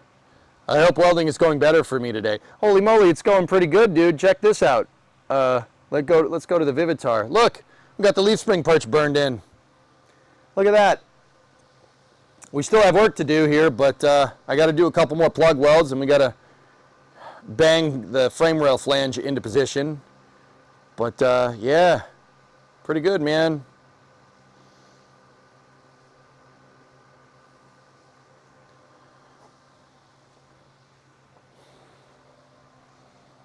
Discovery, go at throttle up. You painted it? Woozy, the leaf spring perch came painted. It came coated with EDP primer. I sanded down and painted steel it on the parts that we were welding. So like the cracks in between here, all the seams are all coated. It's not bare metal on bare metal. It's coated with the steel it primer. So nothing is going to rust in there. The other thing that we got to do is that there's a couple of pinholes down there in the frame.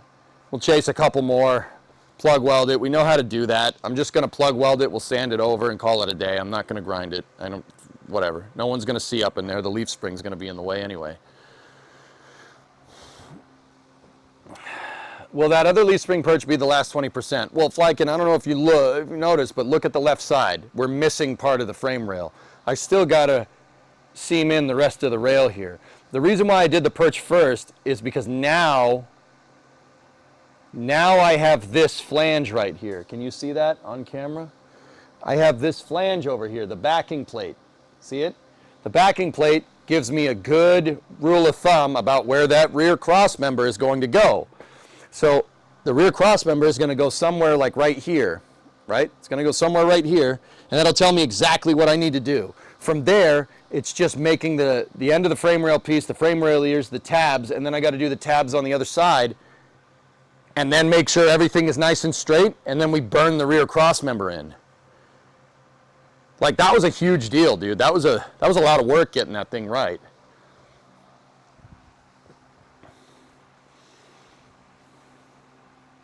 You're going to use an underseal? I have undercoating, Couchy. I'm going to undercoat the hell out of everything here. Probably the inside of the frame rails too. The inside of the frame rails have rust converter and steel it on top of it.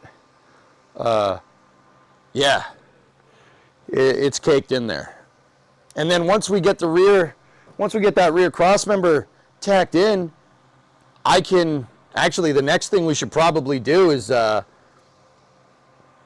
put the rear trunk strap in, the trunk cross member. We could probably do that now. I got to finish the plug welds though. But yeah, so we'll plug weld this, plug weld the last bit. There's 2 holes that I got to plug weld right there. Bend the frame rail flange back over to get it nice and level. And yeah, once we do, then that thing's burned in. It's not going anywhere. I mean, it's part of the car now. I plug welded it 1, 2, 3, 4, 5, 6. times, and we'll do 2 more plug welds up front, and then that's part of the car. I mean, it's part of the car right now. It's not going anywhere. All right, so let me flip back over to matrix vision. Yep. And I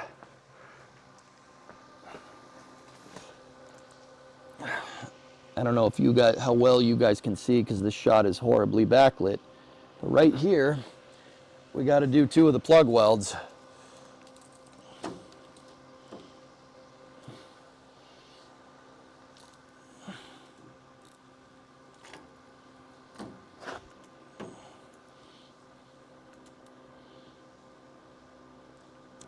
So I got to go here and here. I wish I could get you kind of an upward shot of this, but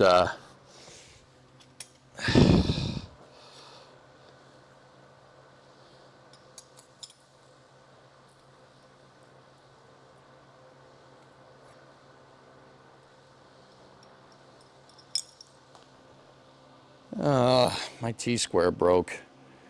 Damn it. It fell off the car when I was... cheap. I broke the T-square, damn it. It fell off the car, dudes. It won't key in the ruler anymore. That's great. I'll just make a new piece or something. I don't know.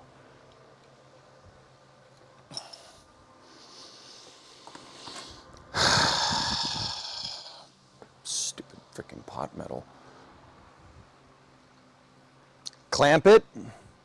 What, with the stupid broken clamp? Yeah, okay. Let me get my C clamp back, the one that's like horribly broken.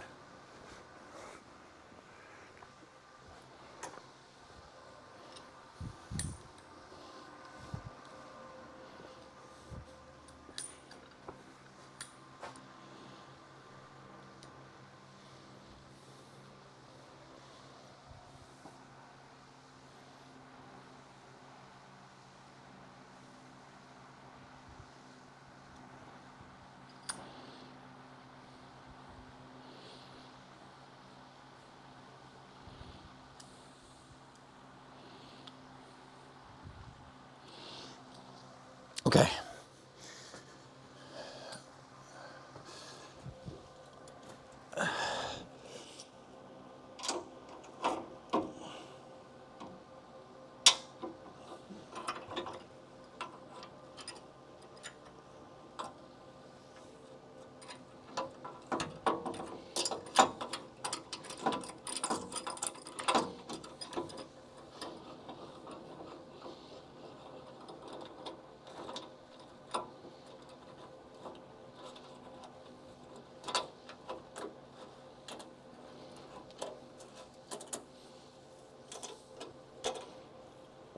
Okay, that gives me enough space for the front plug weld. Let me move the wire brush into place, get my gloves back on, and we're clamped.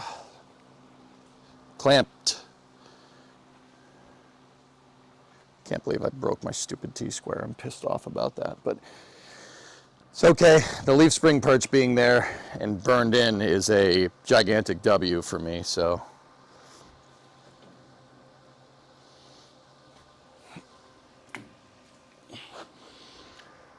Okay, let me get the welding helmet.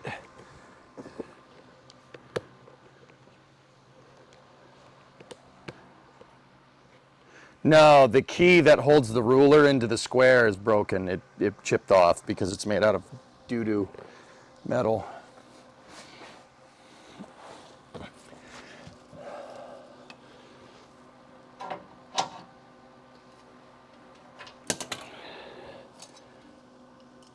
Hang on one second.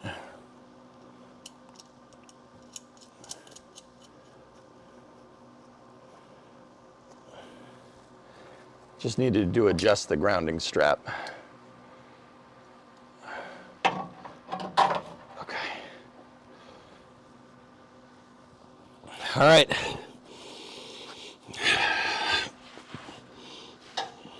on another episode of Welding Upside Down.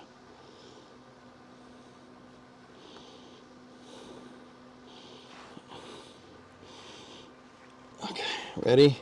3, 2, 1.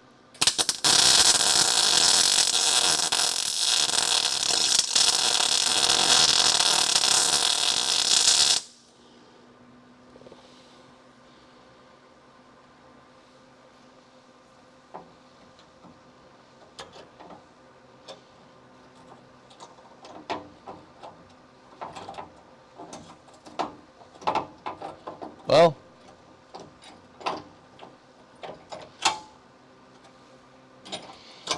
I got to move the clamp out of the way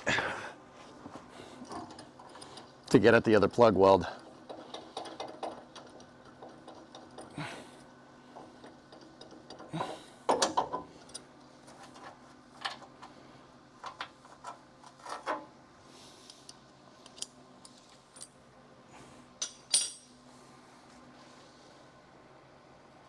Oh yeah, that penned.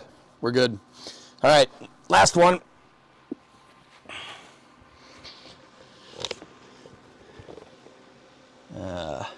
You know what? I didn't get all of the hole.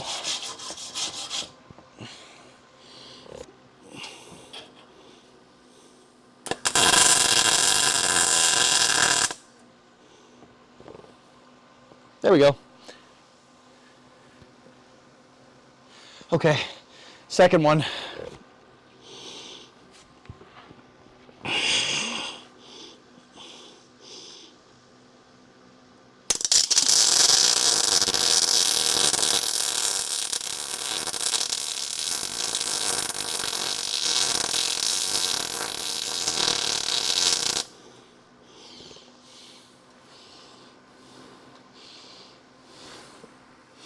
There we go. Very nice. Cool.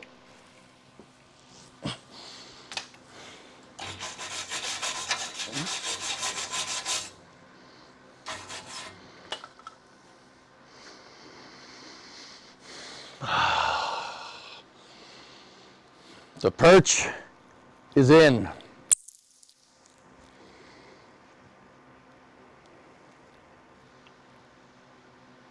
Huge W.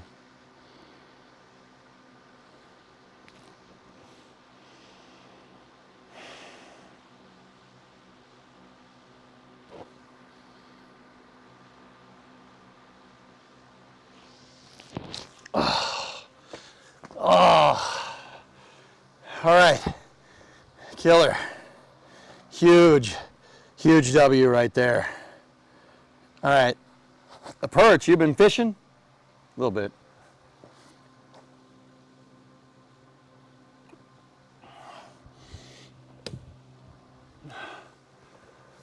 All right, now let's bend this stupid freaking flange back into place.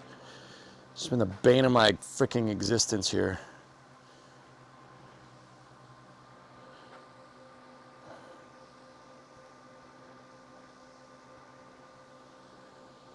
I'm gonna move the Vivitar off of this shelf, believe it or not.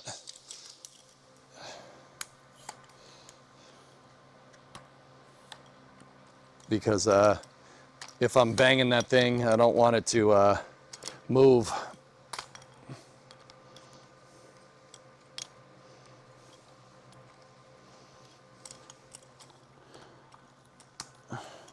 Put you guys back up on the shelf. We put you on your shelf. You're up there on the shelf with some household products. It's great.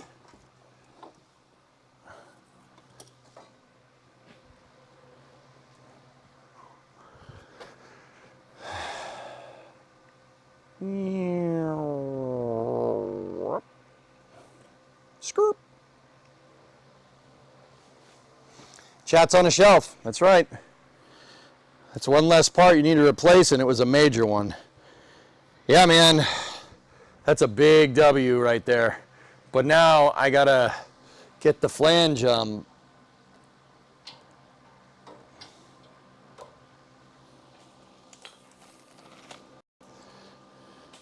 We have to get that flange bent back into position.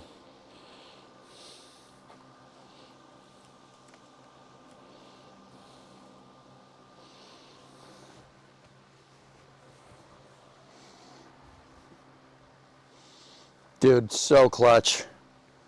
Oh, that makes me so happy. All right, now to bend this, to bend that back into position, how are we going to do that?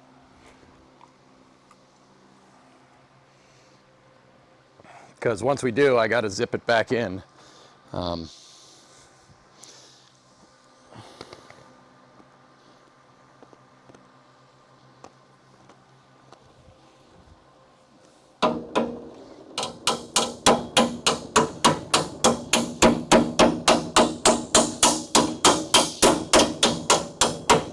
Brass hammer, that funky hammer. Brass hammer, shammer, that funky hammer.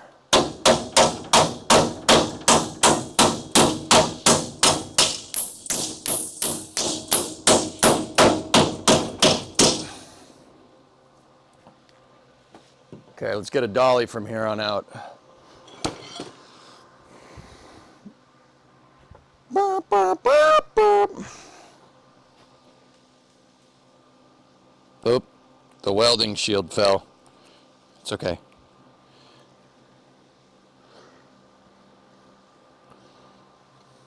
All right, let me get my dolly. Let's get the hammer. Get this thing nice and flat.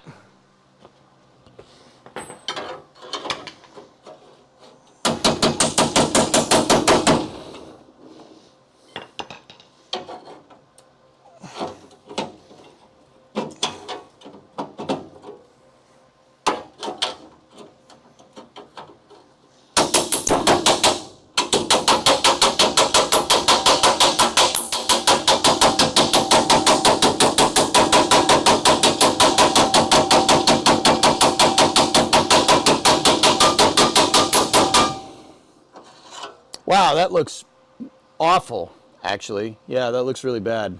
That's, yeah, that's not great. Welding anything to this is gonna really suck.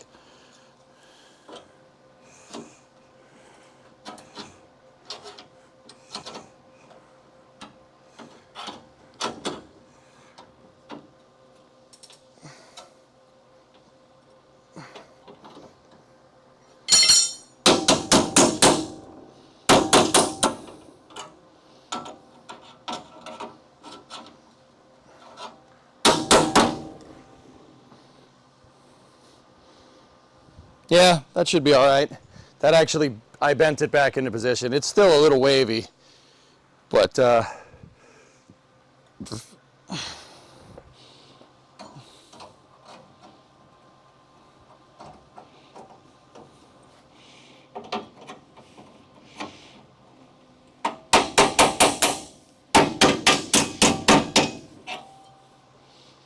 work, dudes.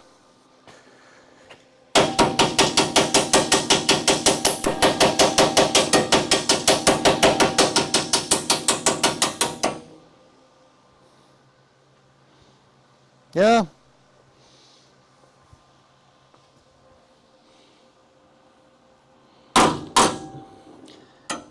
It'll do it. It's going to be a little strange, but it'll do it.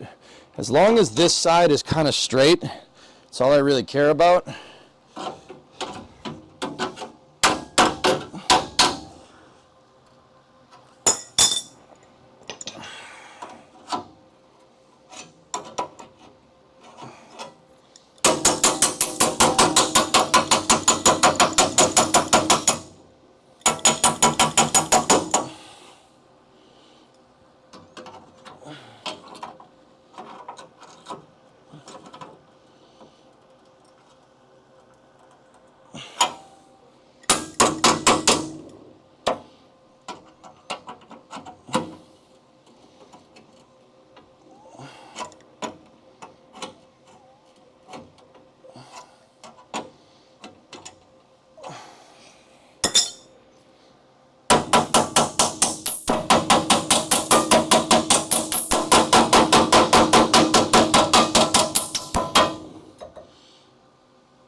Good. Just gotta zip it up. We gotta do a little bit of a seam in there, and then I'm gonna zap it to the perch on the back right there, and then we're good.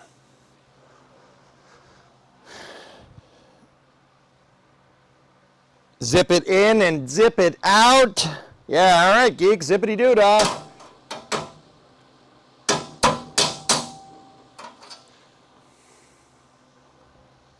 Yeah, that works. That'll do it, dudes.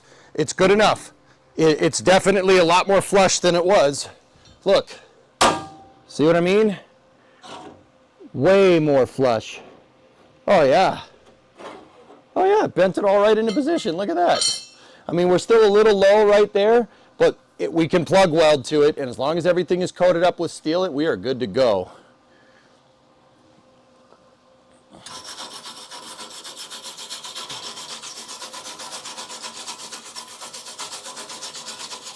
I'm getting some of the EDP off here. I should have probably cleaned that. Maybe I can get in there with the palm sander. Oh yeah. Oh yeah, that's fine. Excellent.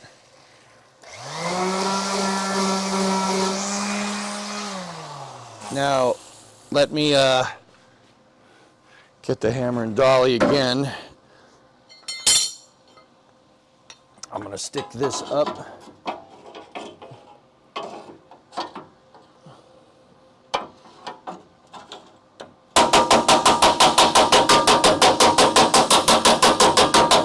Good, fine, great, grand, wonderful.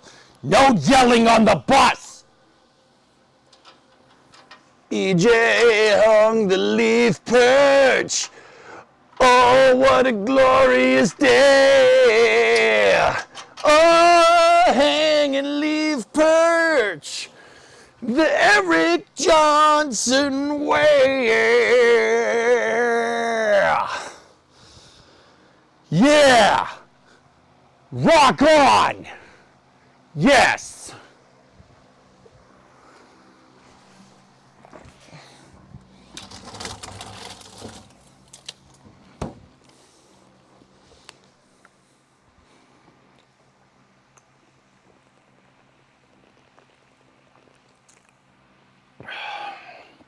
It's hot in here.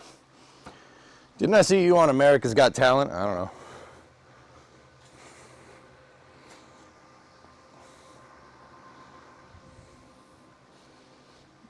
Billy passed the 3rd grade.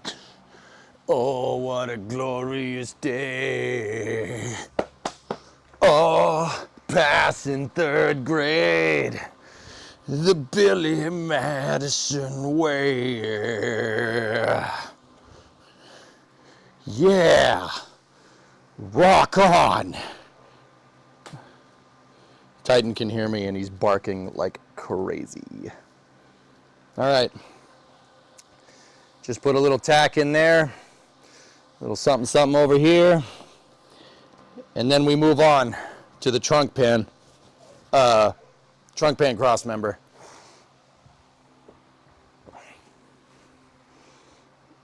I'm pointing at that camera like it's still there.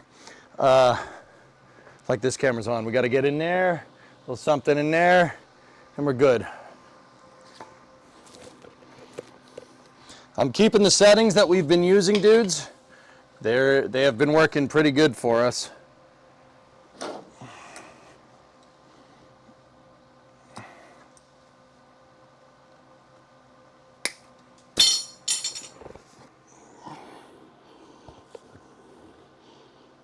All right, here we go. Right.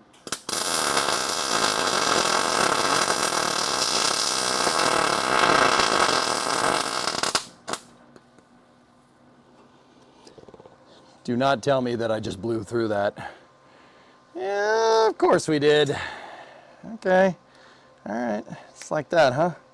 I will not be deterred by blowing through this damn weld.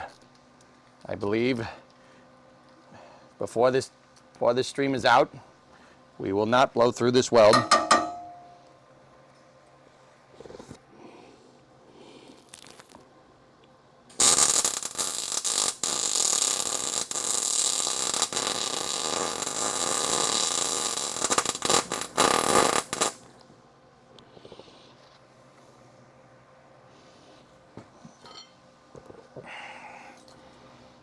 All right.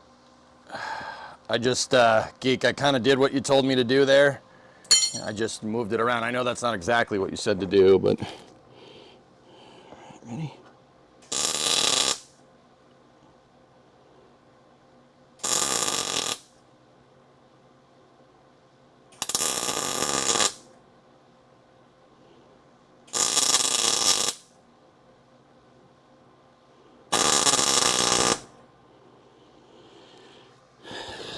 Got it.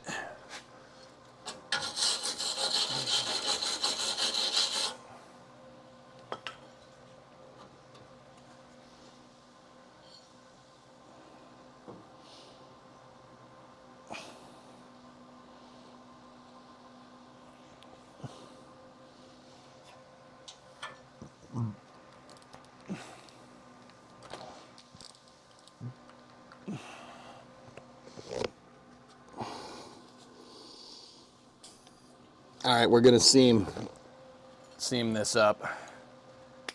Ready?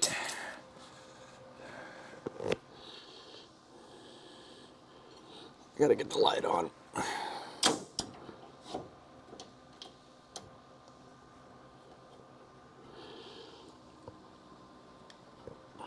Can you guys see that all right? All right, cool.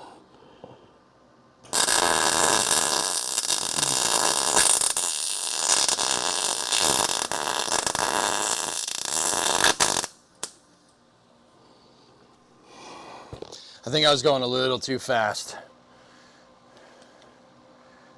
And it looks like Dookie now.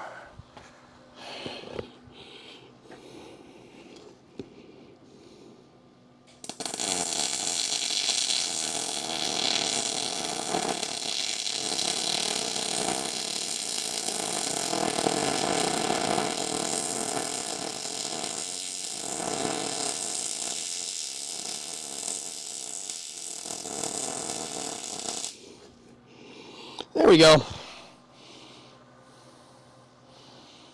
Pool didn't really spread how I wanted there, but that was pretty close.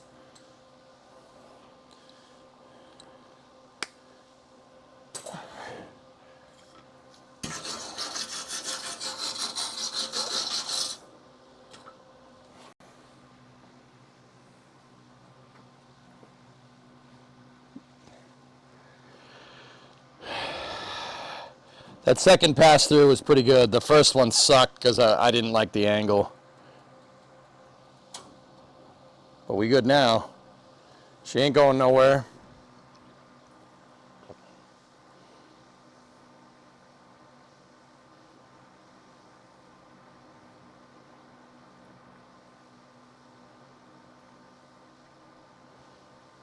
Frickin' score, dude.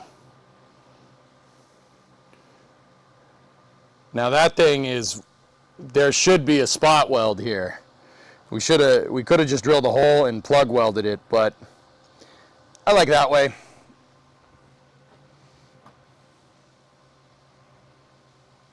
Sand the weld, not the metal. Oh. Yeah, I guess that, when you say it like that.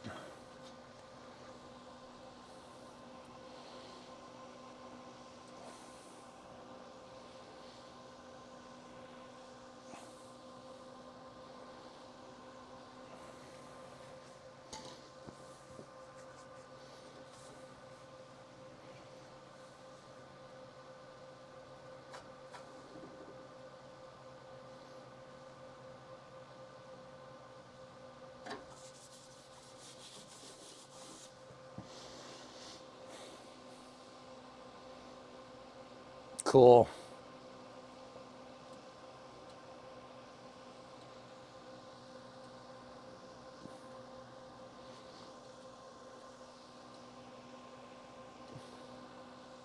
Cool, man.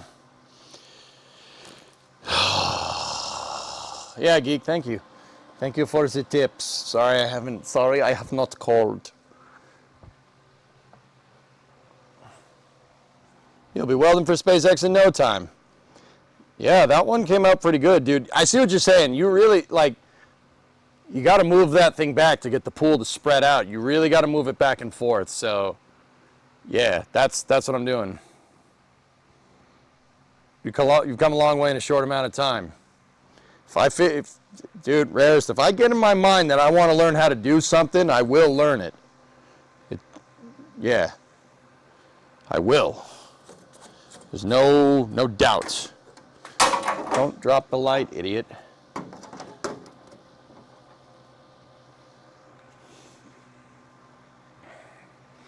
Now I just got to clean up that flange.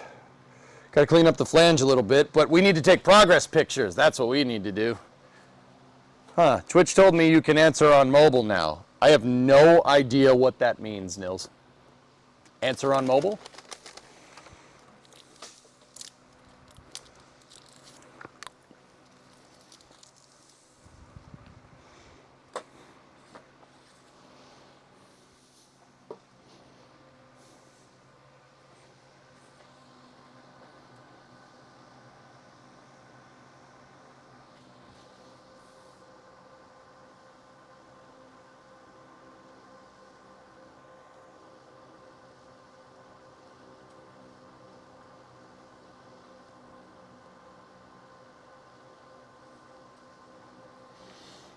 I forgot to take progress pictures yesterday, dudes.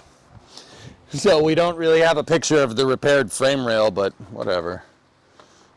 You can infer from the leaf spring perch being mounted on the thing that it's probably fixed.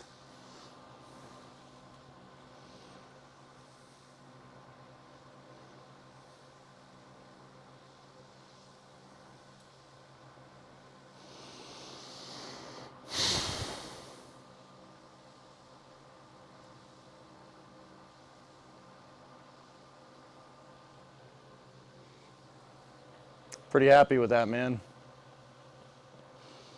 Yeah, I'm telling you, like 2 days ago, maybe not, no, last Friday, part 20, hang on, I got a wedgie again. I'm fixing a wedgie, leave me alone, all right?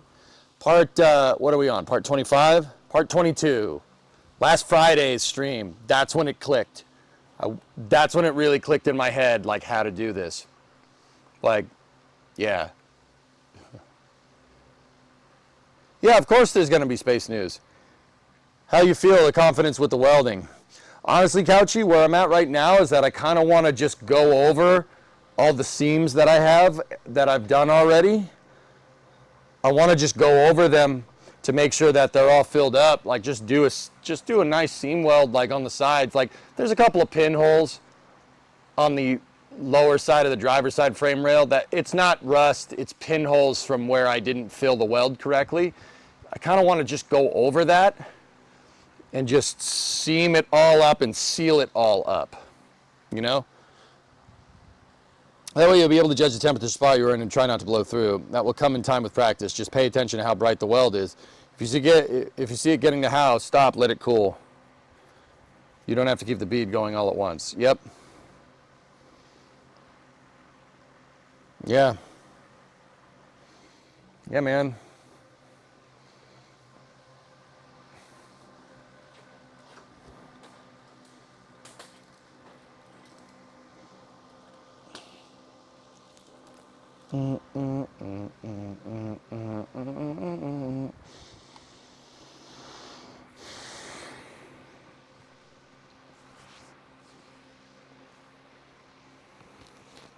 I could just hit it with undercoating, Couchy, and it'll seal it all up completely. Probably what we'll do.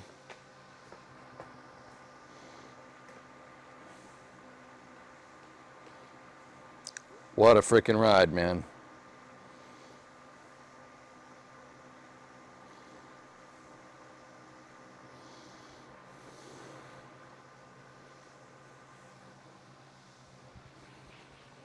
Hey, Joe.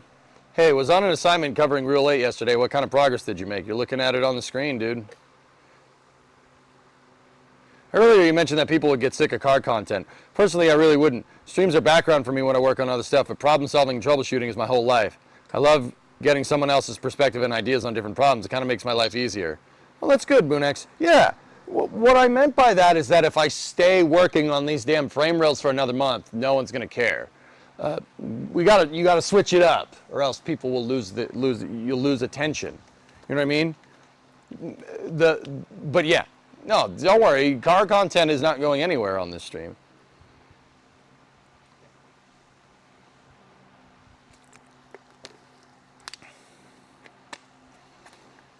Whereas the Springer, you should look into that rust a little bit. Looks like it could start to start a rot point. Everything is going to be coated on the inside flanking with rust converter, and then I'm gonna undercoat the inside of that frame rail. It's pretty damn strong right now. I want it very strong. Yeah.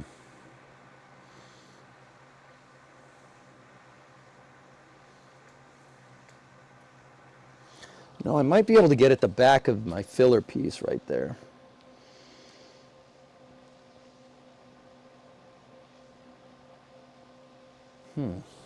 Huh.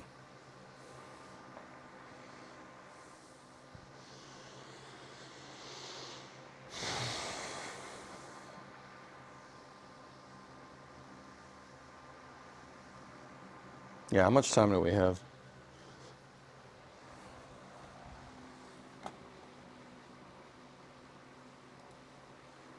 I like the channel, but it kind of screws you up because you want to jump in and give me a hand. I know what you mean, dude. When I'm watching other like car YouTubers and streamers, dude, I'm like, no, do this. But then I don't want to be that guy, you know? What I'm saying is that don't be afraid to do that, dude. If I'm doing something dumb, you guys got to remember, this is the suspension of the car. Really can't have this braking going down the road. So if I'm doing something dumb, let me know.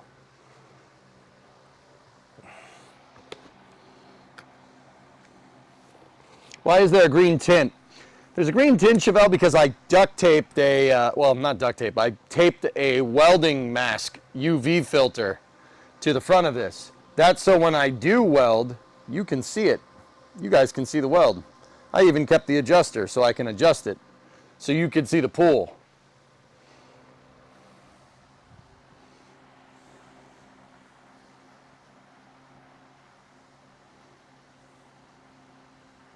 Yeah, I just taped it to the front. And it also, there's a splatter guard on the front of the shield. It also protects the lens, which is good.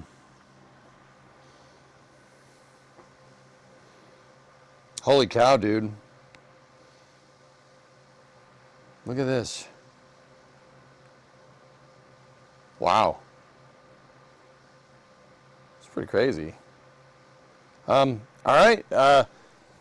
There is some cleanup work that needs to be done on this, I think.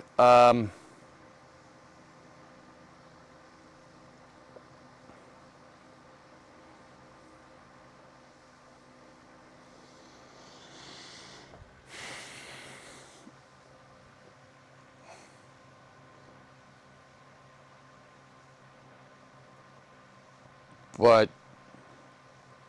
wait, what cleanup work do I need to do? Oh yeah, get at those the pinholes and stuff. You know what, dudes? I want another W. Let's get another W today. Let's take the easy win. I'm getting the trunk pan. The trunk pan cross member. Oh, this is space. I'm in space. Oh, this is space. I'm in space. Dude, what was that? Hokey. Was that 50 subs? Oh my goodness. What the hell, man?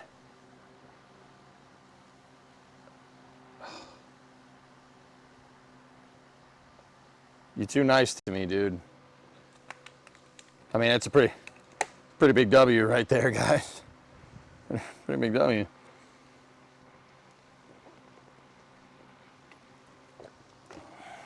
Thanks, man. I appreciate all the support, dude. In the words of Peg and Leggin, you're helping me keep this piss boat afloat. Thanks, dude. Appreciate you. So, let's get the trunk pan cross member in. Let's do this. Another step.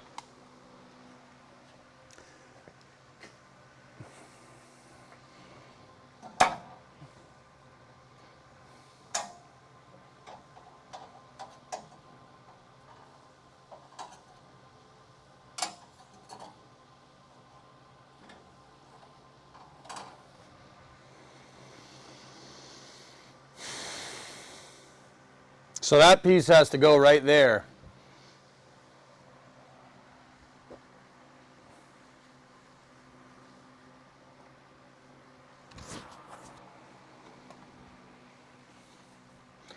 What we got to do is I got to drill a hole here, here and here in the piece, and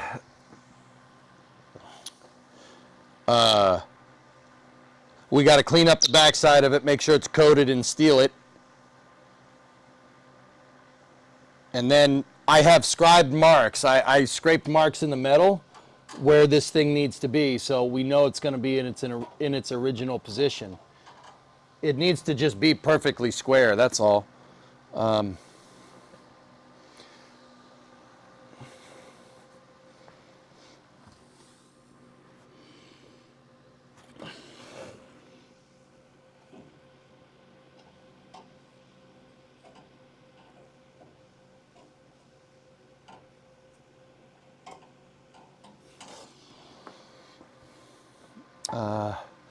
Let me get my square here.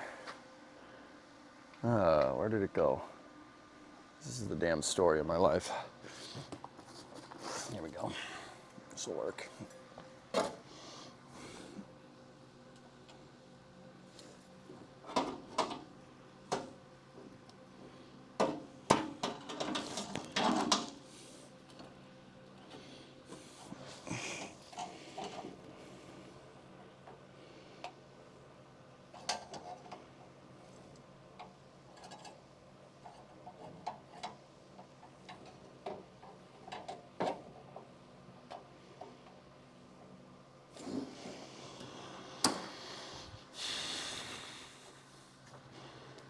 Now we just got to make sure it's on the center line.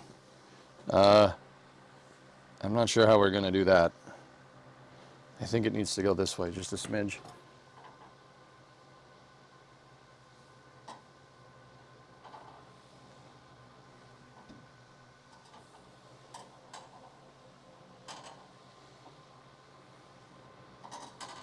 There. We could just tack it in place, to be honest with you. Just tack on the edge. But, is there bits hanging over? Yeah, the ones, so, interesting thing, Couchy, the stock ones didn't do that, if that makes any sense. The stock ones didn't overlap like that. So I'm kind of wondering, like, maybe I should section off a little bit. Here, let me go find the stock straps, or the stock parts of the cross member. Yeah, they didn't do that. They didn't overlap like that. Ah, here we go. I got it. So here's the stock piece, and if you line that up, it would be flush with the inside of the frame rail. So I'm not sure if it wants us to zip that off. I probably will. It's not going to hurt anything doing it. I don't want to weld that into place and then have to try and zip that off when we go to fit the trunk pan. So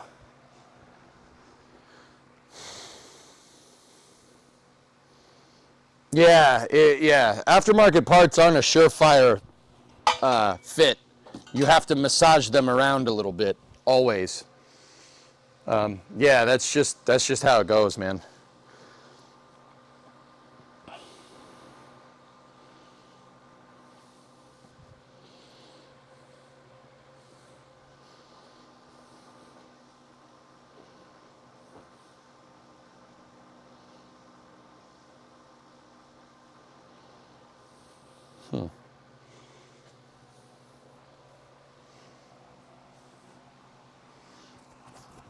So we gotta clamp the thing and then figure out where the hell it lives. How much time do we have?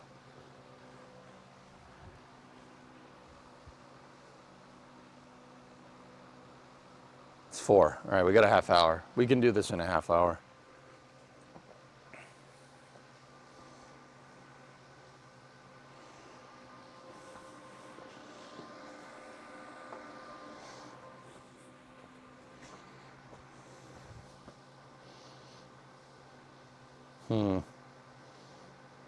I don't want to rush putting that in, dude, to be honest with you.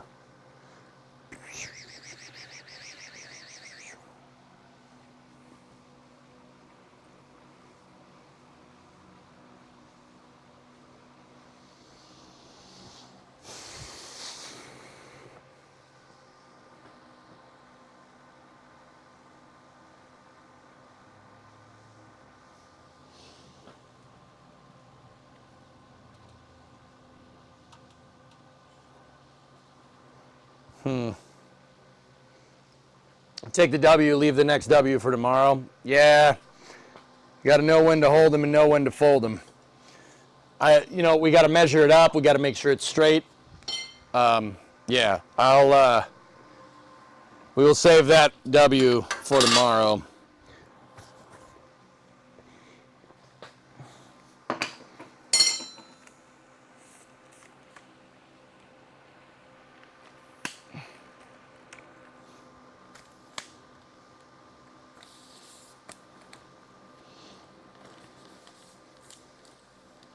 I'm just unfolding the tripod, dudes. So now you see what I see. Okay, so we're well into the process of adding metal back to this, man.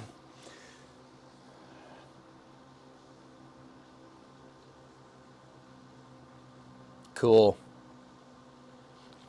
Very cool. So what I probably should do is try to see if we can get at the back of this panel here a little bit. And then, because if we look, you look down in there,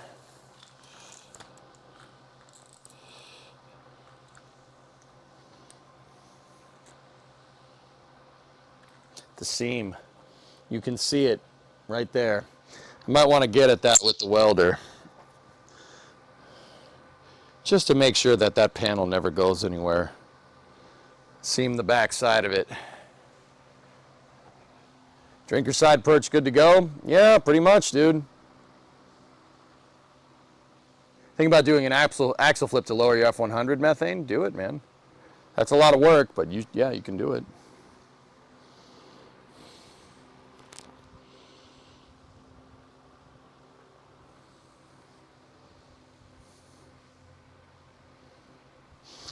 Can't see me barf to lowered trucks.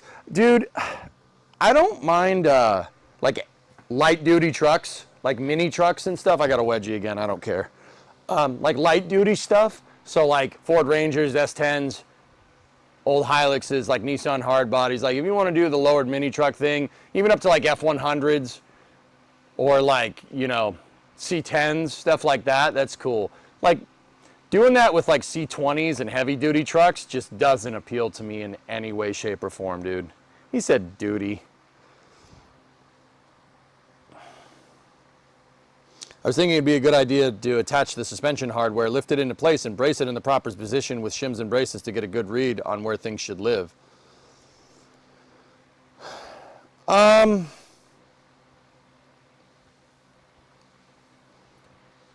I meant more was the passenger side. Oh, I have to weld some tabs on, but,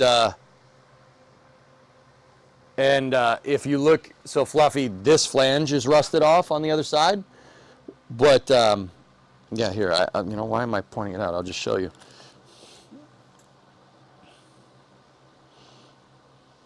So that flange is gone. It's supposed to look like that over there. I do have to replace it. But my whole idea, here, let me back this out and let me,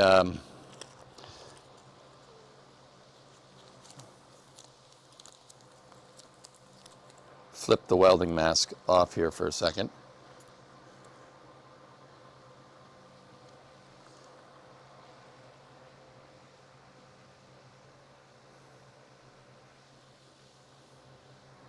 Please hold.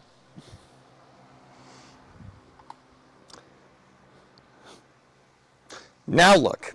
So, see, this is gone right here. This is no good. This is good. Now we have space.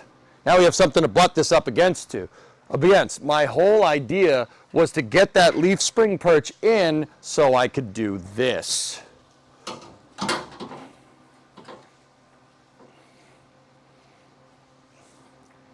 Now we have something to put it up against on both sides. See what I mean? That's what I want right there. Now obviously we have to fill in the hole. We got to fill the part where the frame rail's missing. But once I get this flange good, we get that piece good. We got to do tabs for the rails right here. But here, let me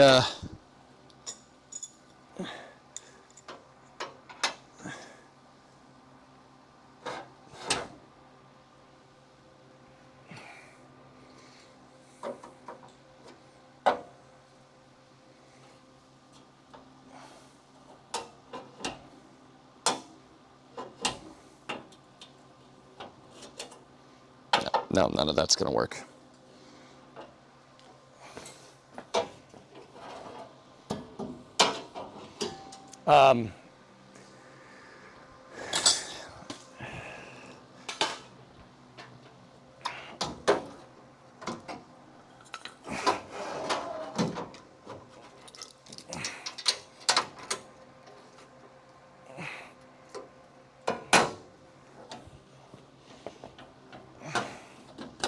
So see, now I have something to butt this up against. So I gotta make a plate right here, gotta make a couple plates right there, and then we gotta make sure this thing is level, and then we make sure this thing is on center.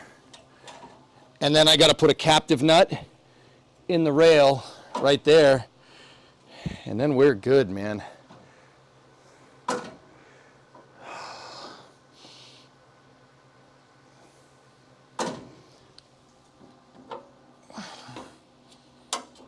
And then everything just goes right back into position. Oh, man. And then we cut out our bracing, and then I clean the frame rails up, and we seam it all back in. So we're going to have to, I'm going to have to put a tab right here, and then we're going to have to plug weld to the top of this thing. And then the trunk pan will go like this, over all of this. It'll make a flange over it kind of overlaps, and then the rear fascia overlaps over the trunk pan like that. It's really kind of trick what they were doing here. Pretty smart.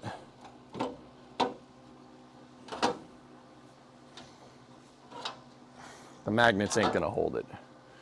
So you get the idea.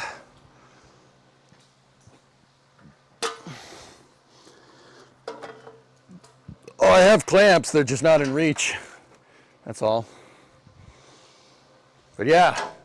We got to do that frame rail extension right here. I got to weld the tabs on. We got to weld the frame rail ears on. Then we got to drill some holes in the rear cross member so we can plug weld it here and here, here and here, here, here, on top there, there, and there. We got to drill a hole through here, right? And then we got to make tabs. We got to drill 2 holes there, 2 holes there, 2 holes there, and then we're good. Those little magnets aren't strong. Here, take the magnet. No, give me your other magnet. My other magnet isn't strong enough.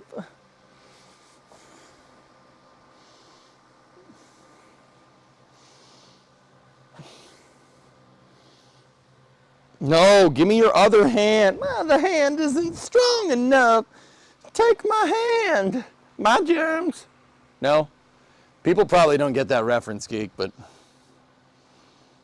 whatever. It's fine. It's fine.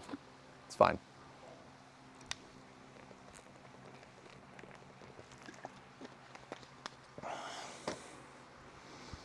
I got another wedgie again, man. Dang. Yeah, I'm not gonna lie to you. You've got some serious swamp ass right now. You seen where he mixes the mashed potatoes? Why? Why does that make you sick? It looks very appetizing, Flykin. You should eat it. Eat it, bro. Come on. Here, let me get the other clamp.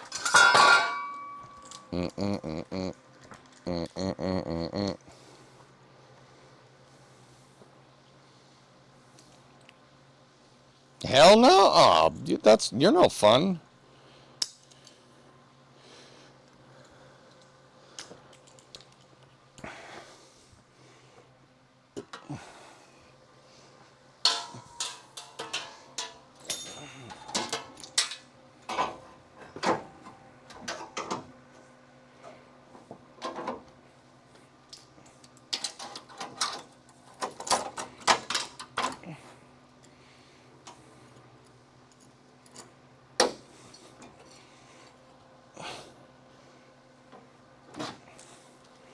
I was gonna say, where the hell did I put the other clamp? Flykin, did you hide the clamp on me?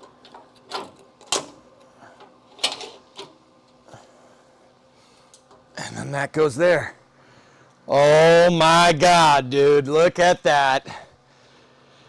Would you just look at it?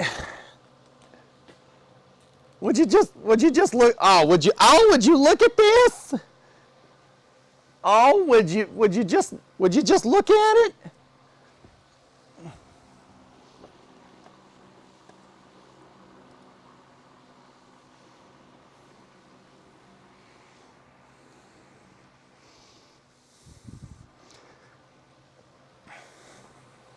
All right, hold on.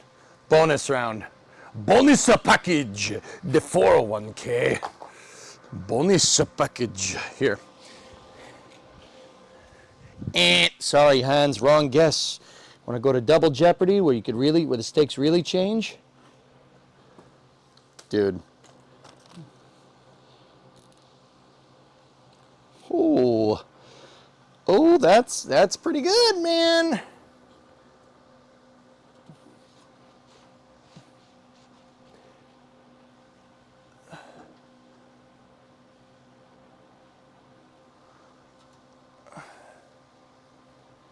Oh, yeah. It's a little bit off on the left side, but that's okay. We knew that frame rail was slightly high, and we can always just give it a little, give it a little something of that.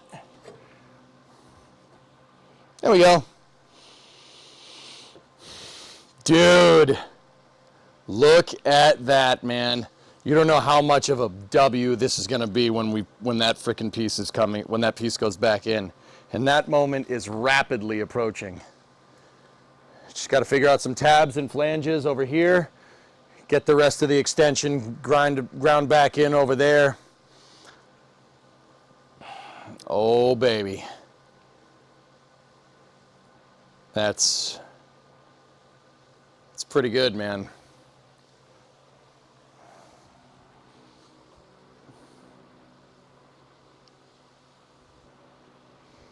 Good wins today. Oh my goodness. That is a whole new type of motivation for your boy here. Wow. Look at that, man. It's got the back. That piece hasn't been solid on the back of this car for like 30 years. It rusted out a long time ago.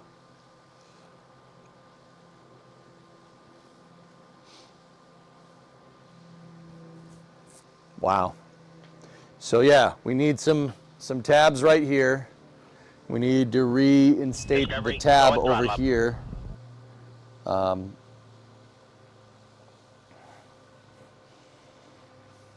then, just because just because we're trying to make ourselves feel good here.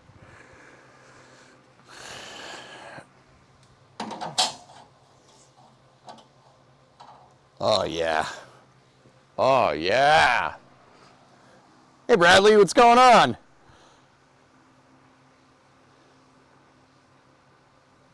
Dude, that all looks pretty damn straight if I don't know how if you guys can tell on the camera. It looks pretty dang straight to me. That all looks pretty true, even with the crappy flanges on the right side. That looks... we know it's level. We know she's nice and level. Dude, we buzzed that in. Damn, does that feel good, man. Wow. Damn, does that feel good. Damn, it feels good to be a gangsta.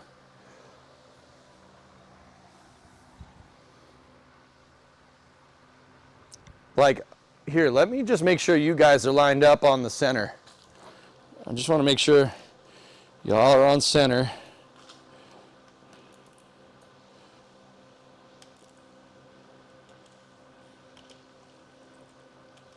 Okay. Dude. That's pretty good, man. That looks pretty straight to me.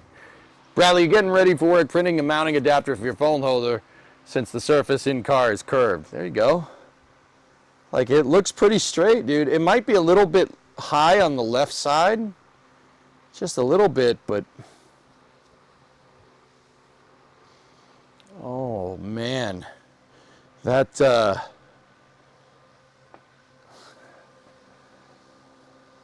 right, I gotta turn the welder and the gas off, but man.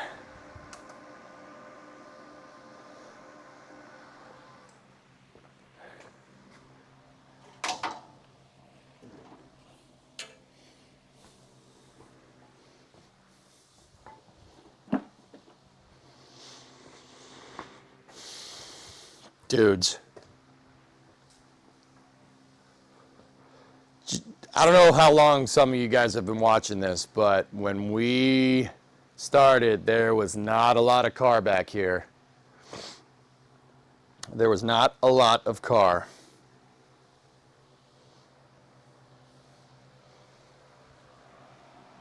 It's looking good, my friend.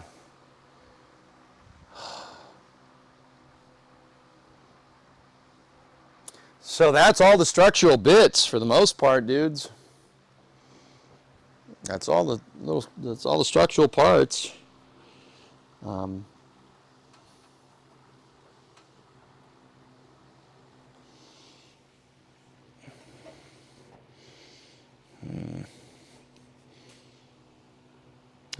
yeah.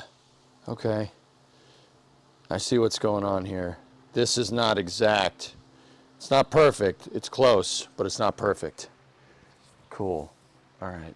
And that's kind of kinking the whole thing a little bit. It's just a little bit to the right. But if we lift this flange up and we lift this flange up into position where it should be, we go dead level. Actually, it might even be a little bit high on that side. Yeah, cool.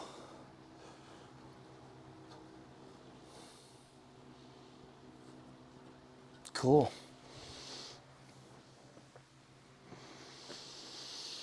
So we just got to get that little section done. Replace the tabs over here. Got to drill some holes. So 1, 2, 3, 4. We're going to have to drill 2 holes here and here, 5, 6 in their rear cross member. We got to get the cross member prepped. I'm thinking that'll probably be in by the end of the week. 2 more streams. 2 more streams will probably do us right.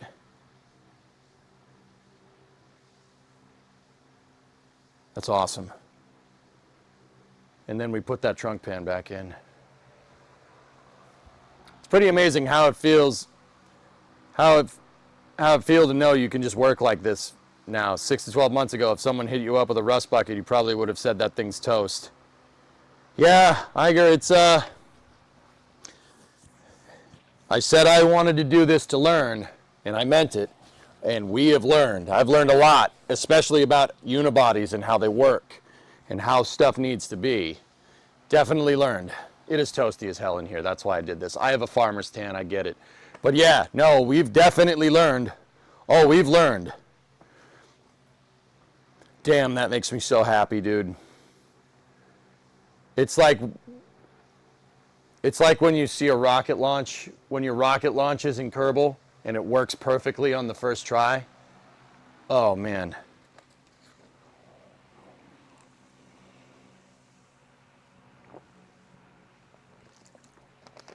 The spring perch mount position.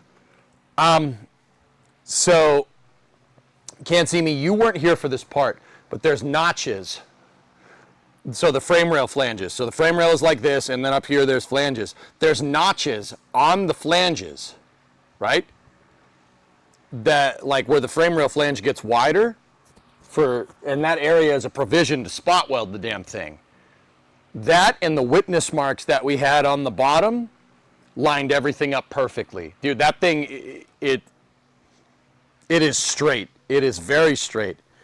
That is not, like, once again, I put it in the exact same spot. It might be off just by a little teensy-weensy bit because I don't know how close the reproduction part is to the actual factory stuff. It looks good. The shackle perch is definitely plumb straight, and if I'm looking down at the original plumb marks that we've made, it is right, like, directly over it. Like, it's not even, like, it's not like, oh, it might be a little bit off. It's right over the X when we made the plumb mark. It is, like, I can show you if you want. Can you show? Yeah. Look.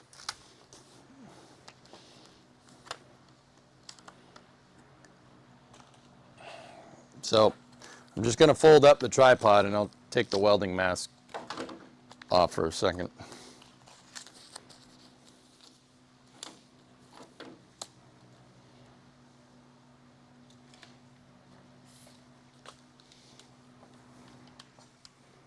I also measured before we burned it in.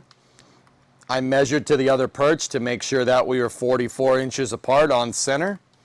But if you look right down in there, I mean, keep in mind we're going to be at a little bit of an angle. See the X? That's the X. And if we go directly over the rail, it is plumb straight. So, like, once again, we're at an angle. See the X right there? In between, right here. See the X? You put that right over, it's dead center. Dude, that I don't think I could get that straighter than that. Is that good enough? Like, do you think I think we're in the ballpark. We're definitely within 1/4 inch tolerance. I'd say we're maybe a 32nd out, like maybe. What do you think? But you see how the X went right over, proverbially where the leaf spring is? Dude, like I double checked it and triple checked it and double checked it again. And remember, the factory manual calls for 44 inches between the leaf spring perches. 44 on the dot. Dude, it was dead on. Now, ours is 43 7/8, but our frame rails were straight. We figured that out.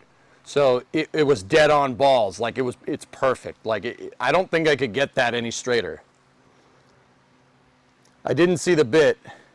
I didn't see that bit. The tape on the floor is clever. So, yeah, I picked it up, believe it or not, from the factory manual. There's a body and paint section in the factory manual, and what it calls to do is use a plumb bob and make marks on the floor and measure your diagonals between the front leaf spring perch and the rear leaf spring perches. I made my marks on the floor, and we are... the diagonal from rear right to front left is 43. No. We're 43 7/8 across, which is, yeah, right. That's perfect. That's within 1/4 inch. It was 40. It was basically that when we measured. And then we are 91 9/16 back right to front left, and we are 91 5/16 back left to front right. Now, I know what you're going to say. 4/16. That's a little out, isn't it, EJ? 1/4 inch tolerances, dude. No, it's fine. It is nominal, by definition. So, the marks on the floor are my datum marks, and I used that in the tabs on the leaf spring perch to make sure that it was straight. I don't think I could get that any straighter. The only way I could probably get that straighter is if I had a laser level. I always wondered how plumb bogs are made. Everything is nominal. That's why that came in so damn straight. Like, look at the trunk perch. Look at this right here. and then compare that in contrast to over here. They are perfectly aligned. Like from there to there, dead straight. Like, the only thing I think was going on is one frame rail might be a little bit lower than the other, but I think once we get the rear cross member tacked in, right, and we get it mounted where it needs to be mounted, and we get it all slotted up correctly, I think everything will come perfectly into alignment. Heck, I think it'll take that 4/16 tolerance out.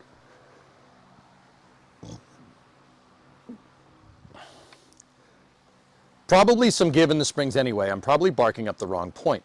Well, okay. The other thing to take into account is that the real, and chat actually taught me this, dude. I didn't know this. I mean, it kind of makes sense, but I didn't know it exactly.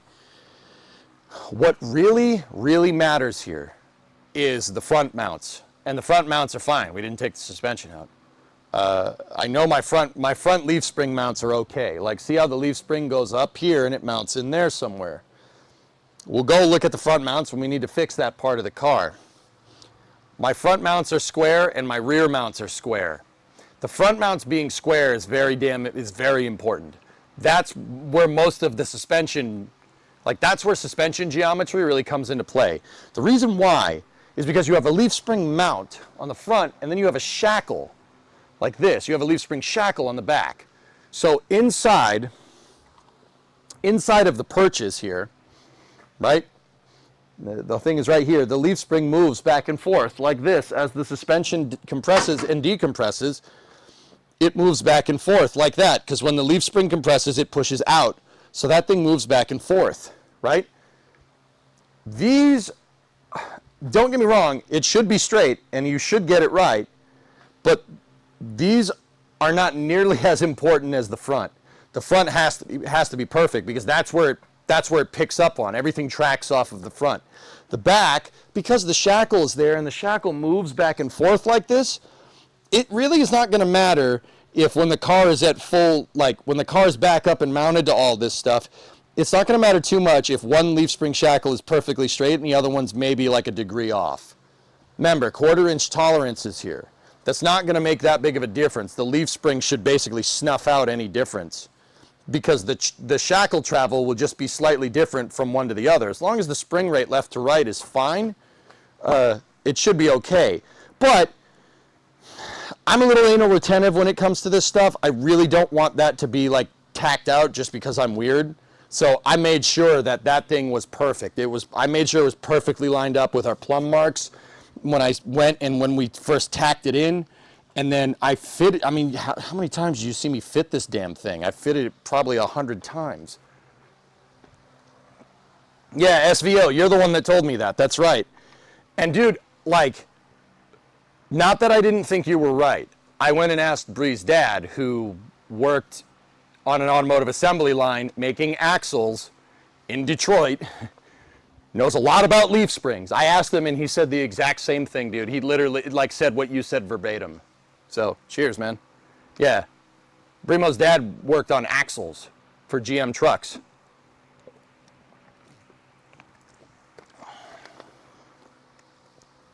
Gotcha. Thanks for going over that.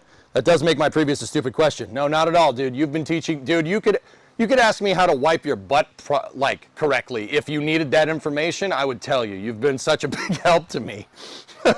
You've been such a big help. Seriously, if you want to know how to use the 3 seashells, let me know. I bet he said you ask Ax a lot of questions.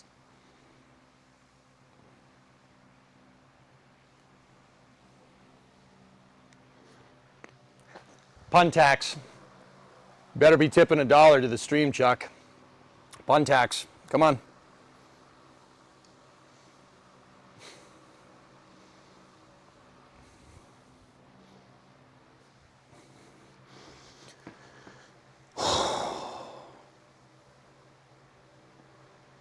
Frick, this was a lot of work, dude. But seeing it come together is really, really making me happy. Yes, it's all coming together. Seeing this all kind of come together like this, yeah, I'm pretty freaking happy about this, bros. Man, does that look good.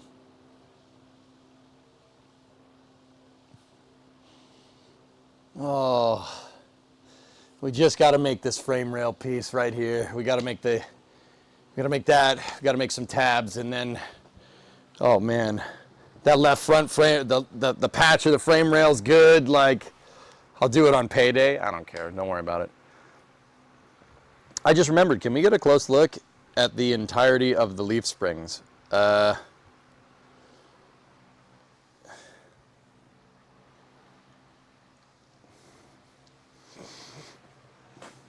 What do you mean?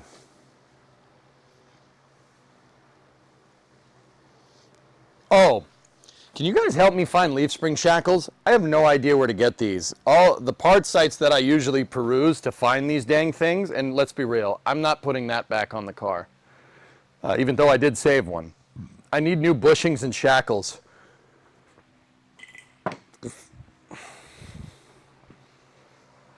Standens IMT, okay. Rock Auto has them? Oh, okay, cool. Yeah, I'll check Rock Auto. I was looking at Classic Industries. I didn't see them on there. And AMD doesn't have them either.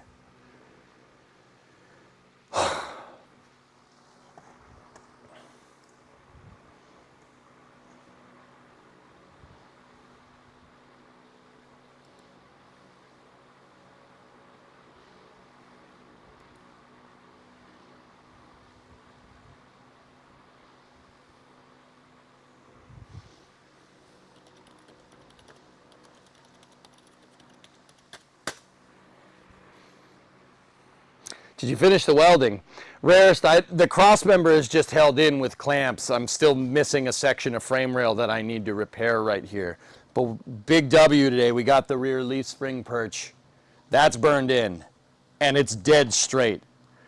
That, like, I know it doesn't seem like a big deal, but the suspension piece being dead straight makes me super happy. So, Rarest, we have to refill this section right here of frame rail, right? I gotta remake this section here, but with the rear cross member able to be clamped in position, right? We can get that. That's gonna be really easy to get that right. And then over here, if you notice right there, there's a tab from the leaf spring perch that goes over here. I need to make tabs for the end of the frame rail right here and here. We got to make a tab for it, and we got to weld those in, and then we got to weld them to the top of this, and then I got to make a tab here, and then I got to fix the flange on the outside of this leaf spring perch over here. And then we got to burn the trunk cross member in.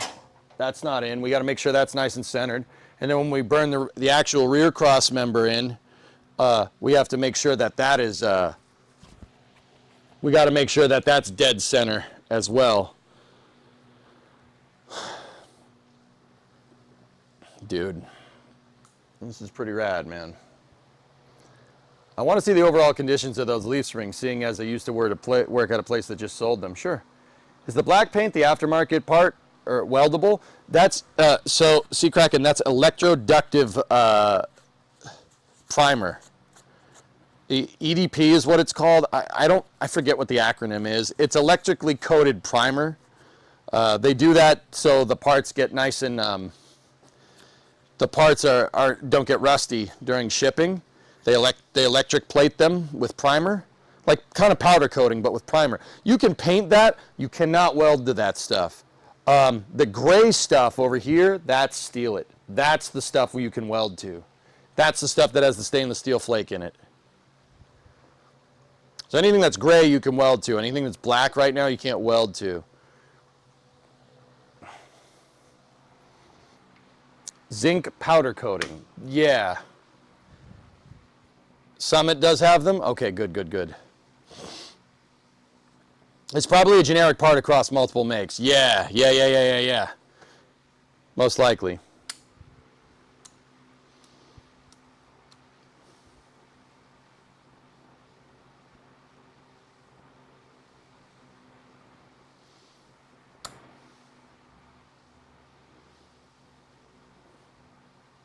If any of chat is in Vinton County, Ohio, Austin Powder Company, Explosives Company has had a nitric acid leak. Evac orders going out. Don't mess with that.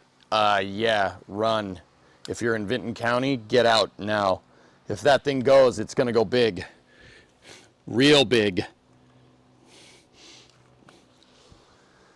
Summit, Vans, etc. Yep. Summit does have them. Sorry, dude. UK here, we don't get cool car parts. Yeah, that's okay, Couchy. Luckily, Vinton County is the least populated county in the state. Yeah. Yep. Dude. Oh, look at that, man.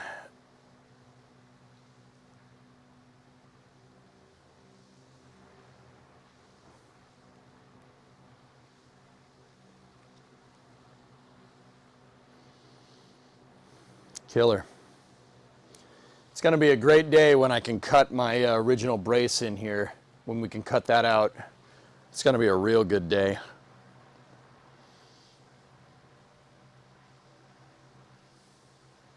What I'll probably do, guys, the last thing we do before we put the pan in is this. We'll put this in last. The reason why is I want to get up in there and I want to clean up the frame rails with the wire wheel and repaint them so they look as good as they are. You know?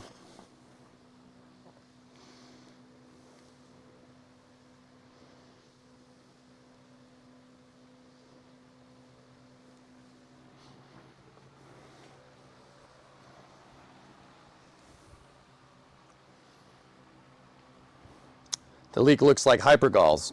Yeah, nitrogen tetroxide, close to nitric acid. I'm pretty sure that's chemically close to nitric acid. So yeah, it's going to be like orange and stuff.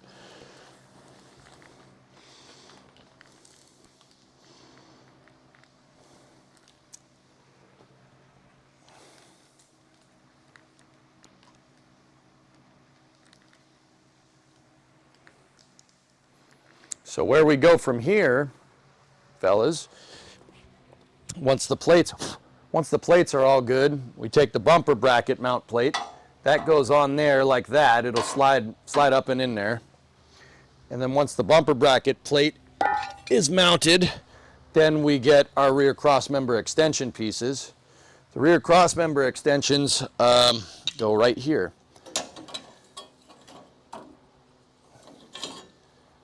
I actually think they go like this. Yeah.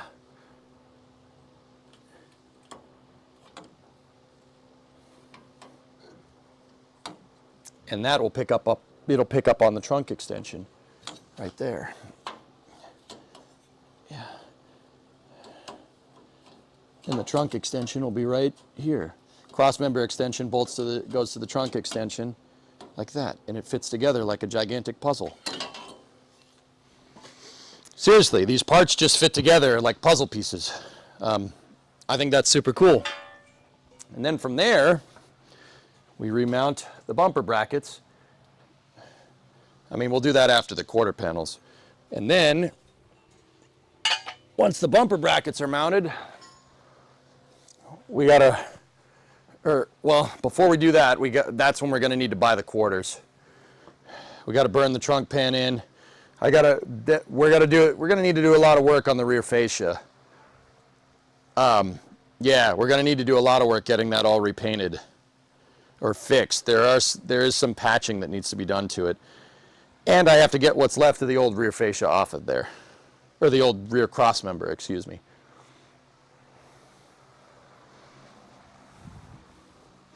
Are the extensions on all bodies or only ones not for an A body? The trunk extensions? No, the trunk extensions are for A and B bodies. I believe they're the same. Dude, an A body is just a B body that's shrunk down a little bit. It's actually just a little bit smaller. That's it. They just said, oh, we want to make a small car? Good. Take the B body and make it smaller. That's what they did. Like, think like a subscale model like that you'd find like, you know, like in aerospace, they make a smaller version first, right, to prove out the big version. Chrysler did that with this. But they were like, oh, there's a huge market for a compact car. Ah, crap, we don't want to go engineering a damn compact car. We don't have the budget to do that. Okay, take this and make it smaller. Take the scale tool, scale it down by 80%. Dude, it's crazy because a lot of the parts are interchangeable. Like, I'm pretty sure parts of the pan, the rear pan, between the A and the B body are the same. Yeah. Like, they're the same. Because Chrysler didn't have the cash to engineer two different cars. A body is the smallest, B body is mid-size, C body is full-size, D body is truck, E body is coupe. Yep. It's like a 747 SP. Yeah, basically. Jim, that's what they did. Dude, that's how they used to do this back in the day. Like, okay, we need a smaller car? Cool, just make this one smaller. Like, you know how I have those space news where I'm like, you know, oh, hop over and get it. Just hop over and get it. You know, like I talked about that thing from the Sandlot. Dude, that's how people used to do things. That's how people used to do things. You know, nowadays you want to make a compact car. Well, we got to design it from the ground up. We got to design this. We got to no. Yeah. Just take a car that you have and make it smaller. That's all. That's it. It doesn't need to be more complicated than that. Just make it smaller. It'll be fine. Elon did it with the Model S. When you want to make the Model 3, just make it smaller. It's kind of the same thing. Make it smaller, make it out of steel. Done. Boop. Dinner's done. All right, cool. I got to go. Is that where market size segmentation came from? Not from Chrysler SIG, but yeah, that was the idea. I mean, it wasn't just Chrysler that was doing this in the 60s. Ford had a small car. Ford's small car was the Falcon. Falcons are still good cars. Dude, a Ford Falcon, like a 62 Falcon with a Thriftmaster inline 6 can get like 40 miles to the gallon. It's a great car from emission standards, even by modern standards. So Ford had the Falcon for their small car. Dodge had the A-body for their small car. And Chevy had the Corvair for their small car. Oh yeah. Corvair, rear engine flat 6 turbo. Real cool. Right? The mid-size car for Chrysler was on the B platform, right? Mid-size car for Ford was the Galaxy. Ford Galaxy was the mid-sized. And then the Ford Fairlane was the full-sized. With Chevy, your mid-size car was an Impala. Oh yeah. I forget what chassis that's on. Chevy guys, help me out. What's the Impala? The Impala's a A platform, I think.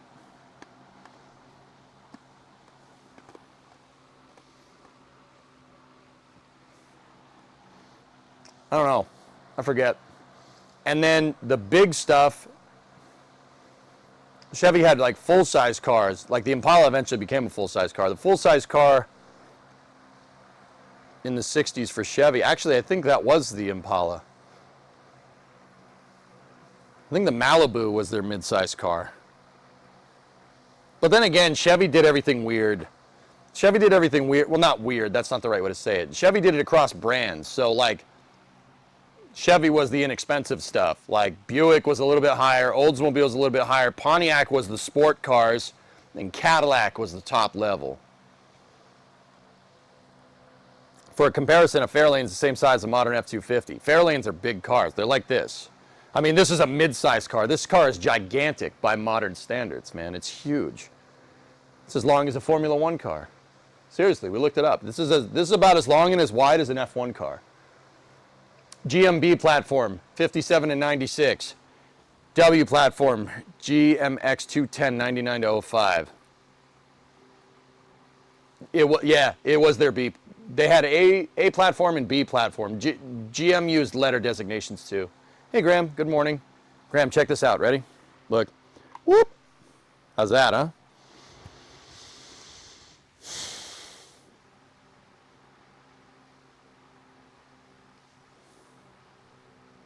Everyone's bringing out their vintage American cars here in the Nordics. So many sports cars. Yeah. Yeah, dude. Look at that. That makes me so happy, dude. Oh, man, that's so much work. It was so much work getting that right.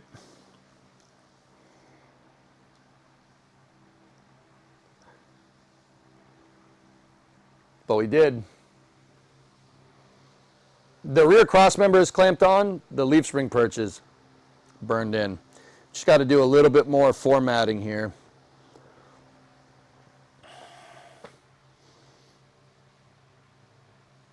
Dude, that's freaking cool. That makes me so happy.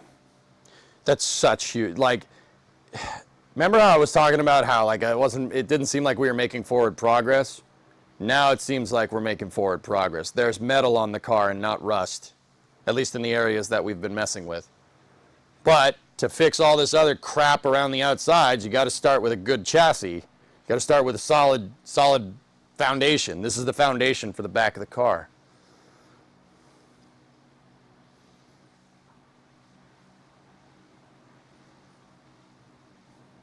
You know what, dudes? Hold on.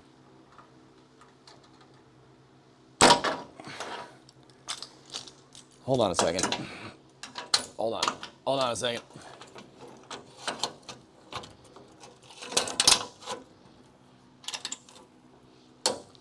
Hold on a minute. Hang on a minute, Chief.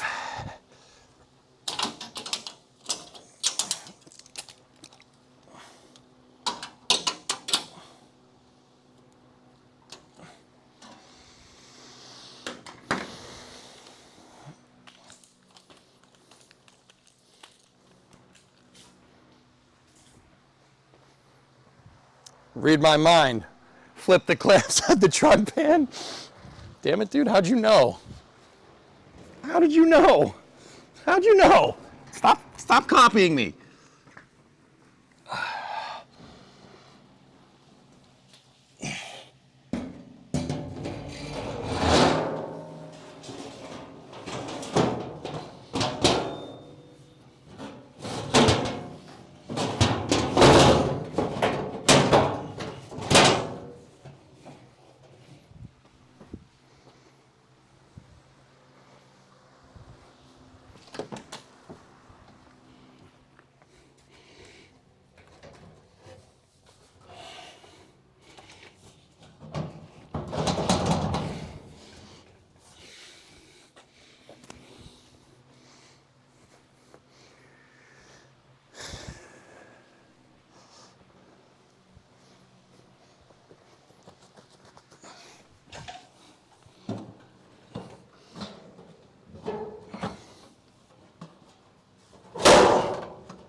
There we go.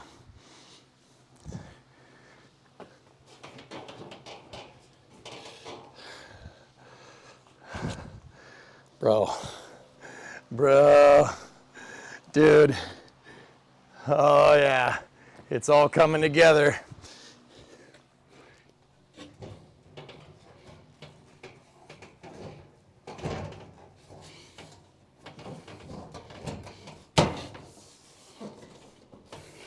It's actually pretty straight, man.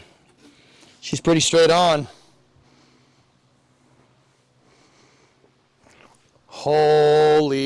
Holy, good dots in, bad dots out, good dots in, bad dots out. Damn, that's cool. Damn, that's cool.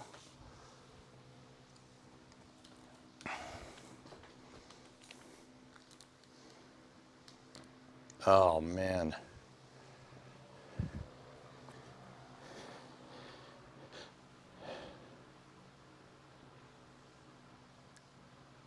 Okay, now weld it in real quick. Hell no.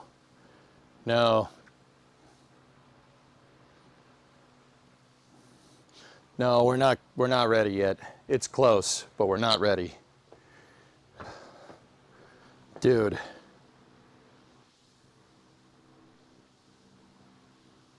Holy shit. Sorry, excuse my language.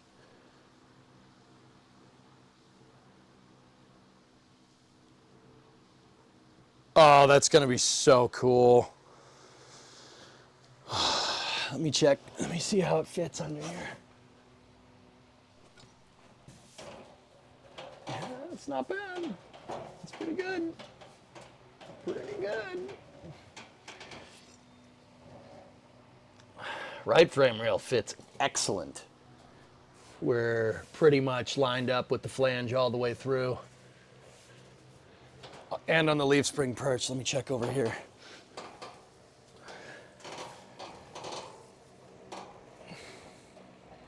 Yeah, just as I thought.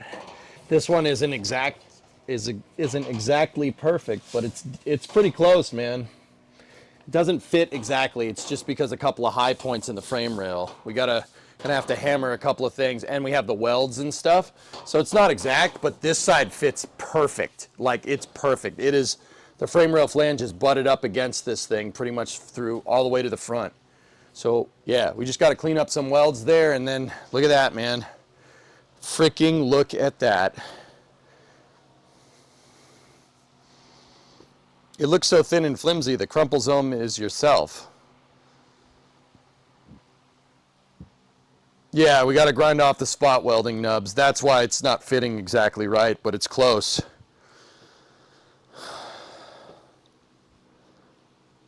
What do you mean, crumple zone? Sig, people are like 20 feet that way.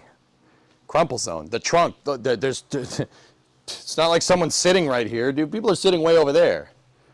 Don't worry about crumple zone. When there's more car between you and the other guy, it's fine. You don't need to worry about crumple zones. Hot Rod, you got a 67 Dart GT that I'm working on putting quarters in the right rear frame rail.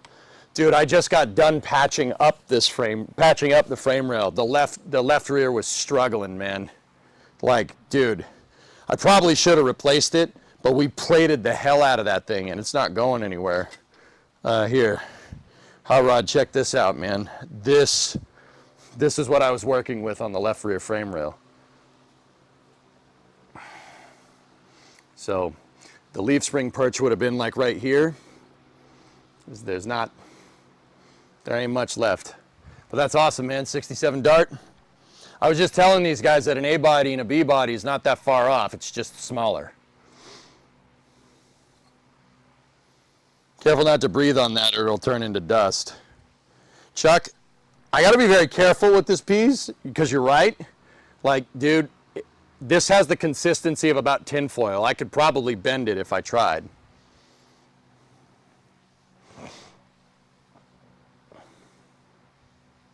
This sharp, if you hold it like this, you're fine. This stuff is pretty sharp. I wouldn't go around. Need gloves, you're gonna get tetanus. I had a tetanus shot before I worked on this, dudes.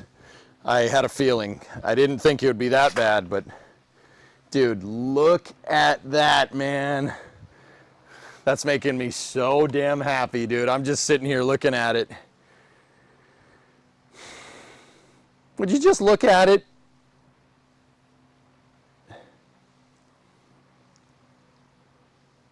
Oh, that's badass, man. Damn, does that make me happy. Oh. Super cool.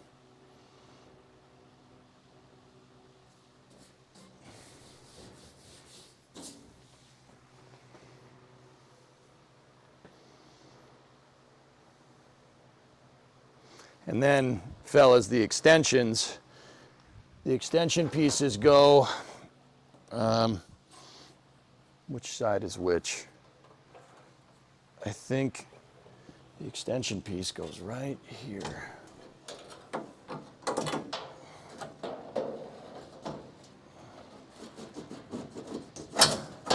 Like that.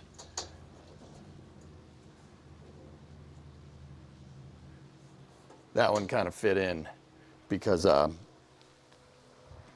the Titanic part of the quarter is actually holding it in place.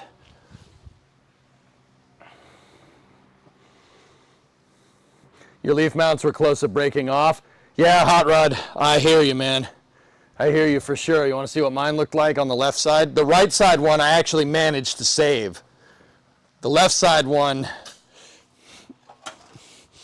not so much. Here, take a look. There was nothing there. Dude, when I took this car apart, there's no rear cross member. The rear cross member came off when I drilled the rear fascia off. There was nothing holding it to the frame. Dude, there was nothing here. There should be a plate of metal here, and there should be a flange right here to connect to the rear cross member. Nope, not there. Now, if you look, I did zip some of this off, but see the shiny parts as opposed to the not shiny parts? That's how much of that was connected. So this leaf spring perch was connected by here and just a little bit up there. Most of that connection was rusted.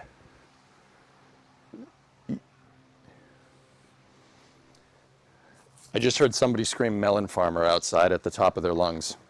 It sounded like my neighbor. He's probably losing at pickleball.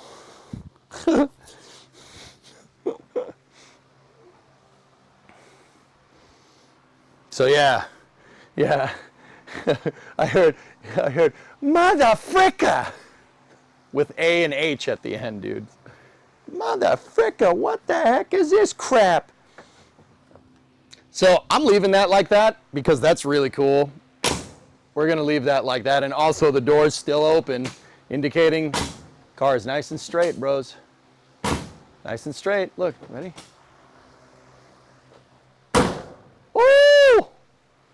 Oh! This car is going to be awesome when it's done. This car is going to be amazing. You know what? I'm putting in the other trunk extension because I can, because I want to.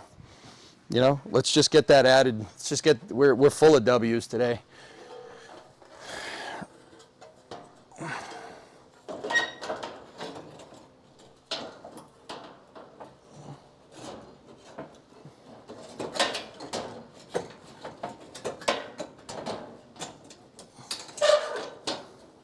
Yeah, pieces of the original trunk extension are really preventing me from doing this.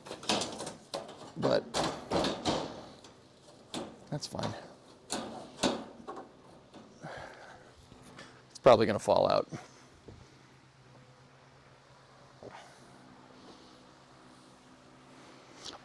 I'm just test fitting. Yeah. Oh, and if we're worried about drilling a lot of holes, I forgot to tell you guys about this.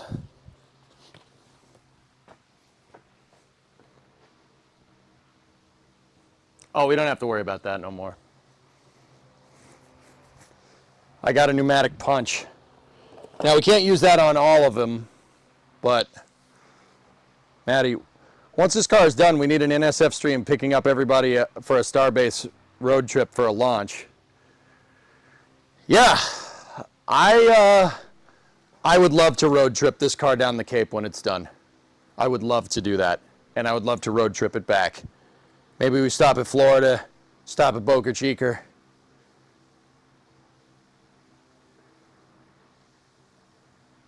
Bro. Holy shnikes. This is fantastic. Look at that, man. This is the first time I really had all this stuff kind of mocked up in the car. Like, wow.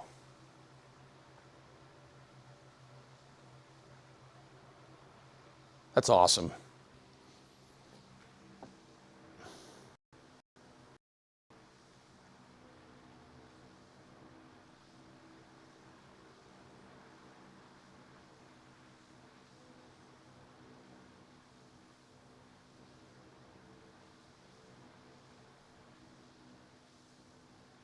I'm sorry, I'm just looking at it. Cheaters always win and the tool is cheating. Yeah, he who dies with the most tools. Bet you're feeling that fizzy of excitement. Yeah. Yeah, Couchy, you know, the fizz. The fizz, you know what I'm talking, you know, the fizz. You got the little fizz of excitement when you step on the gas on a car, the fizz. Yeah, you know.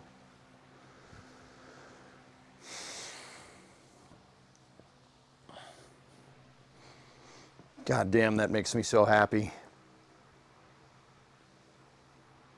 I am reinvigorated by seeing the amount of progress being made here. We are reinvigorated.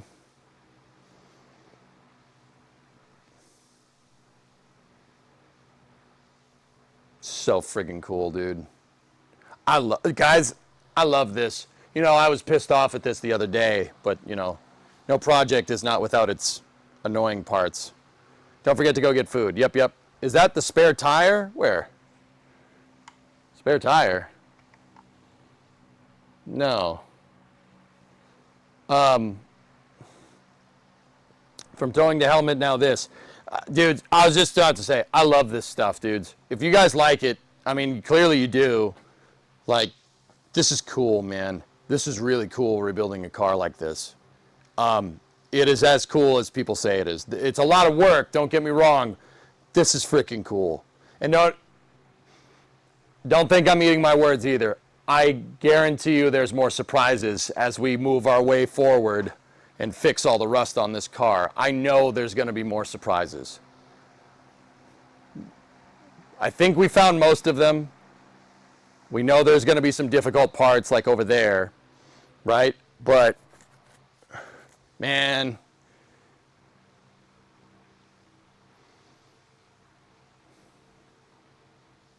this is pretty sick.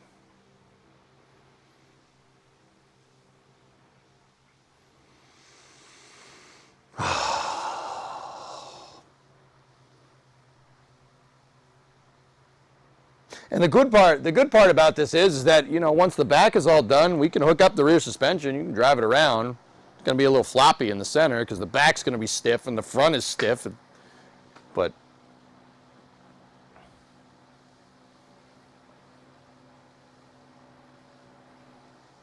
he's talking about under your shirt. Oh, the spare tire. Yeah. Hey, you know what? I got to go eat. Do you need to use rivets? I have reusable rivets. Sig, believe it or not, I have Clecos. It's a reusable rivet. You can take it and use it to,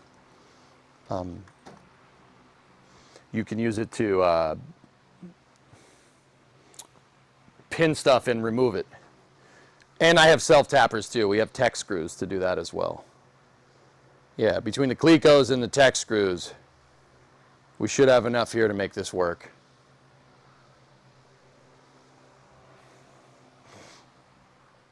Neapolitan ice cream, baby. We got chocolate and vanilla and strawberry in the center. Thought my self-tappers were reusable rivets. They are. Sorry, I'm just... Oh, I gotta take a picture of this. I saw some rivets on the body. Yeah, there's rivets on the other side where, you know...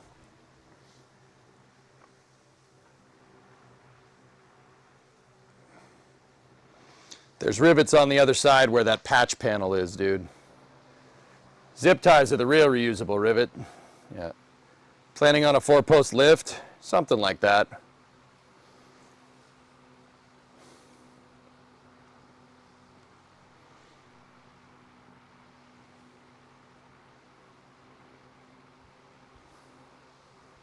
Blast. With how much you've done on this thing, I'm shocked it didn't just fold before. I know, man. It's crazy. It's 5 o'clock, dudes. I gotta go. All right, I hope you enjoyed this part. I'm just gonna go grab a quick bite to eat, wash up, and then we will be back here for Space News.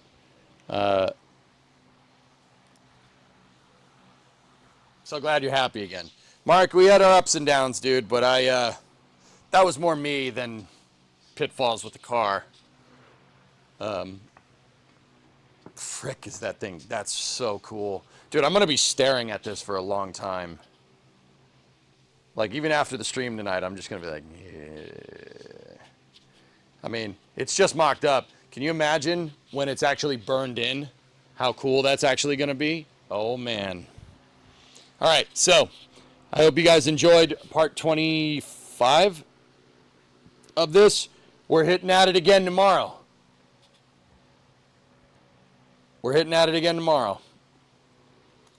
So I'll see you guys all tomorrow. So what we're gonna do tomorrow, get the tabs and the flanges fixed, do the frame rail extension. Yeah. And then I want to clean up some of my welds on the left side frame rail.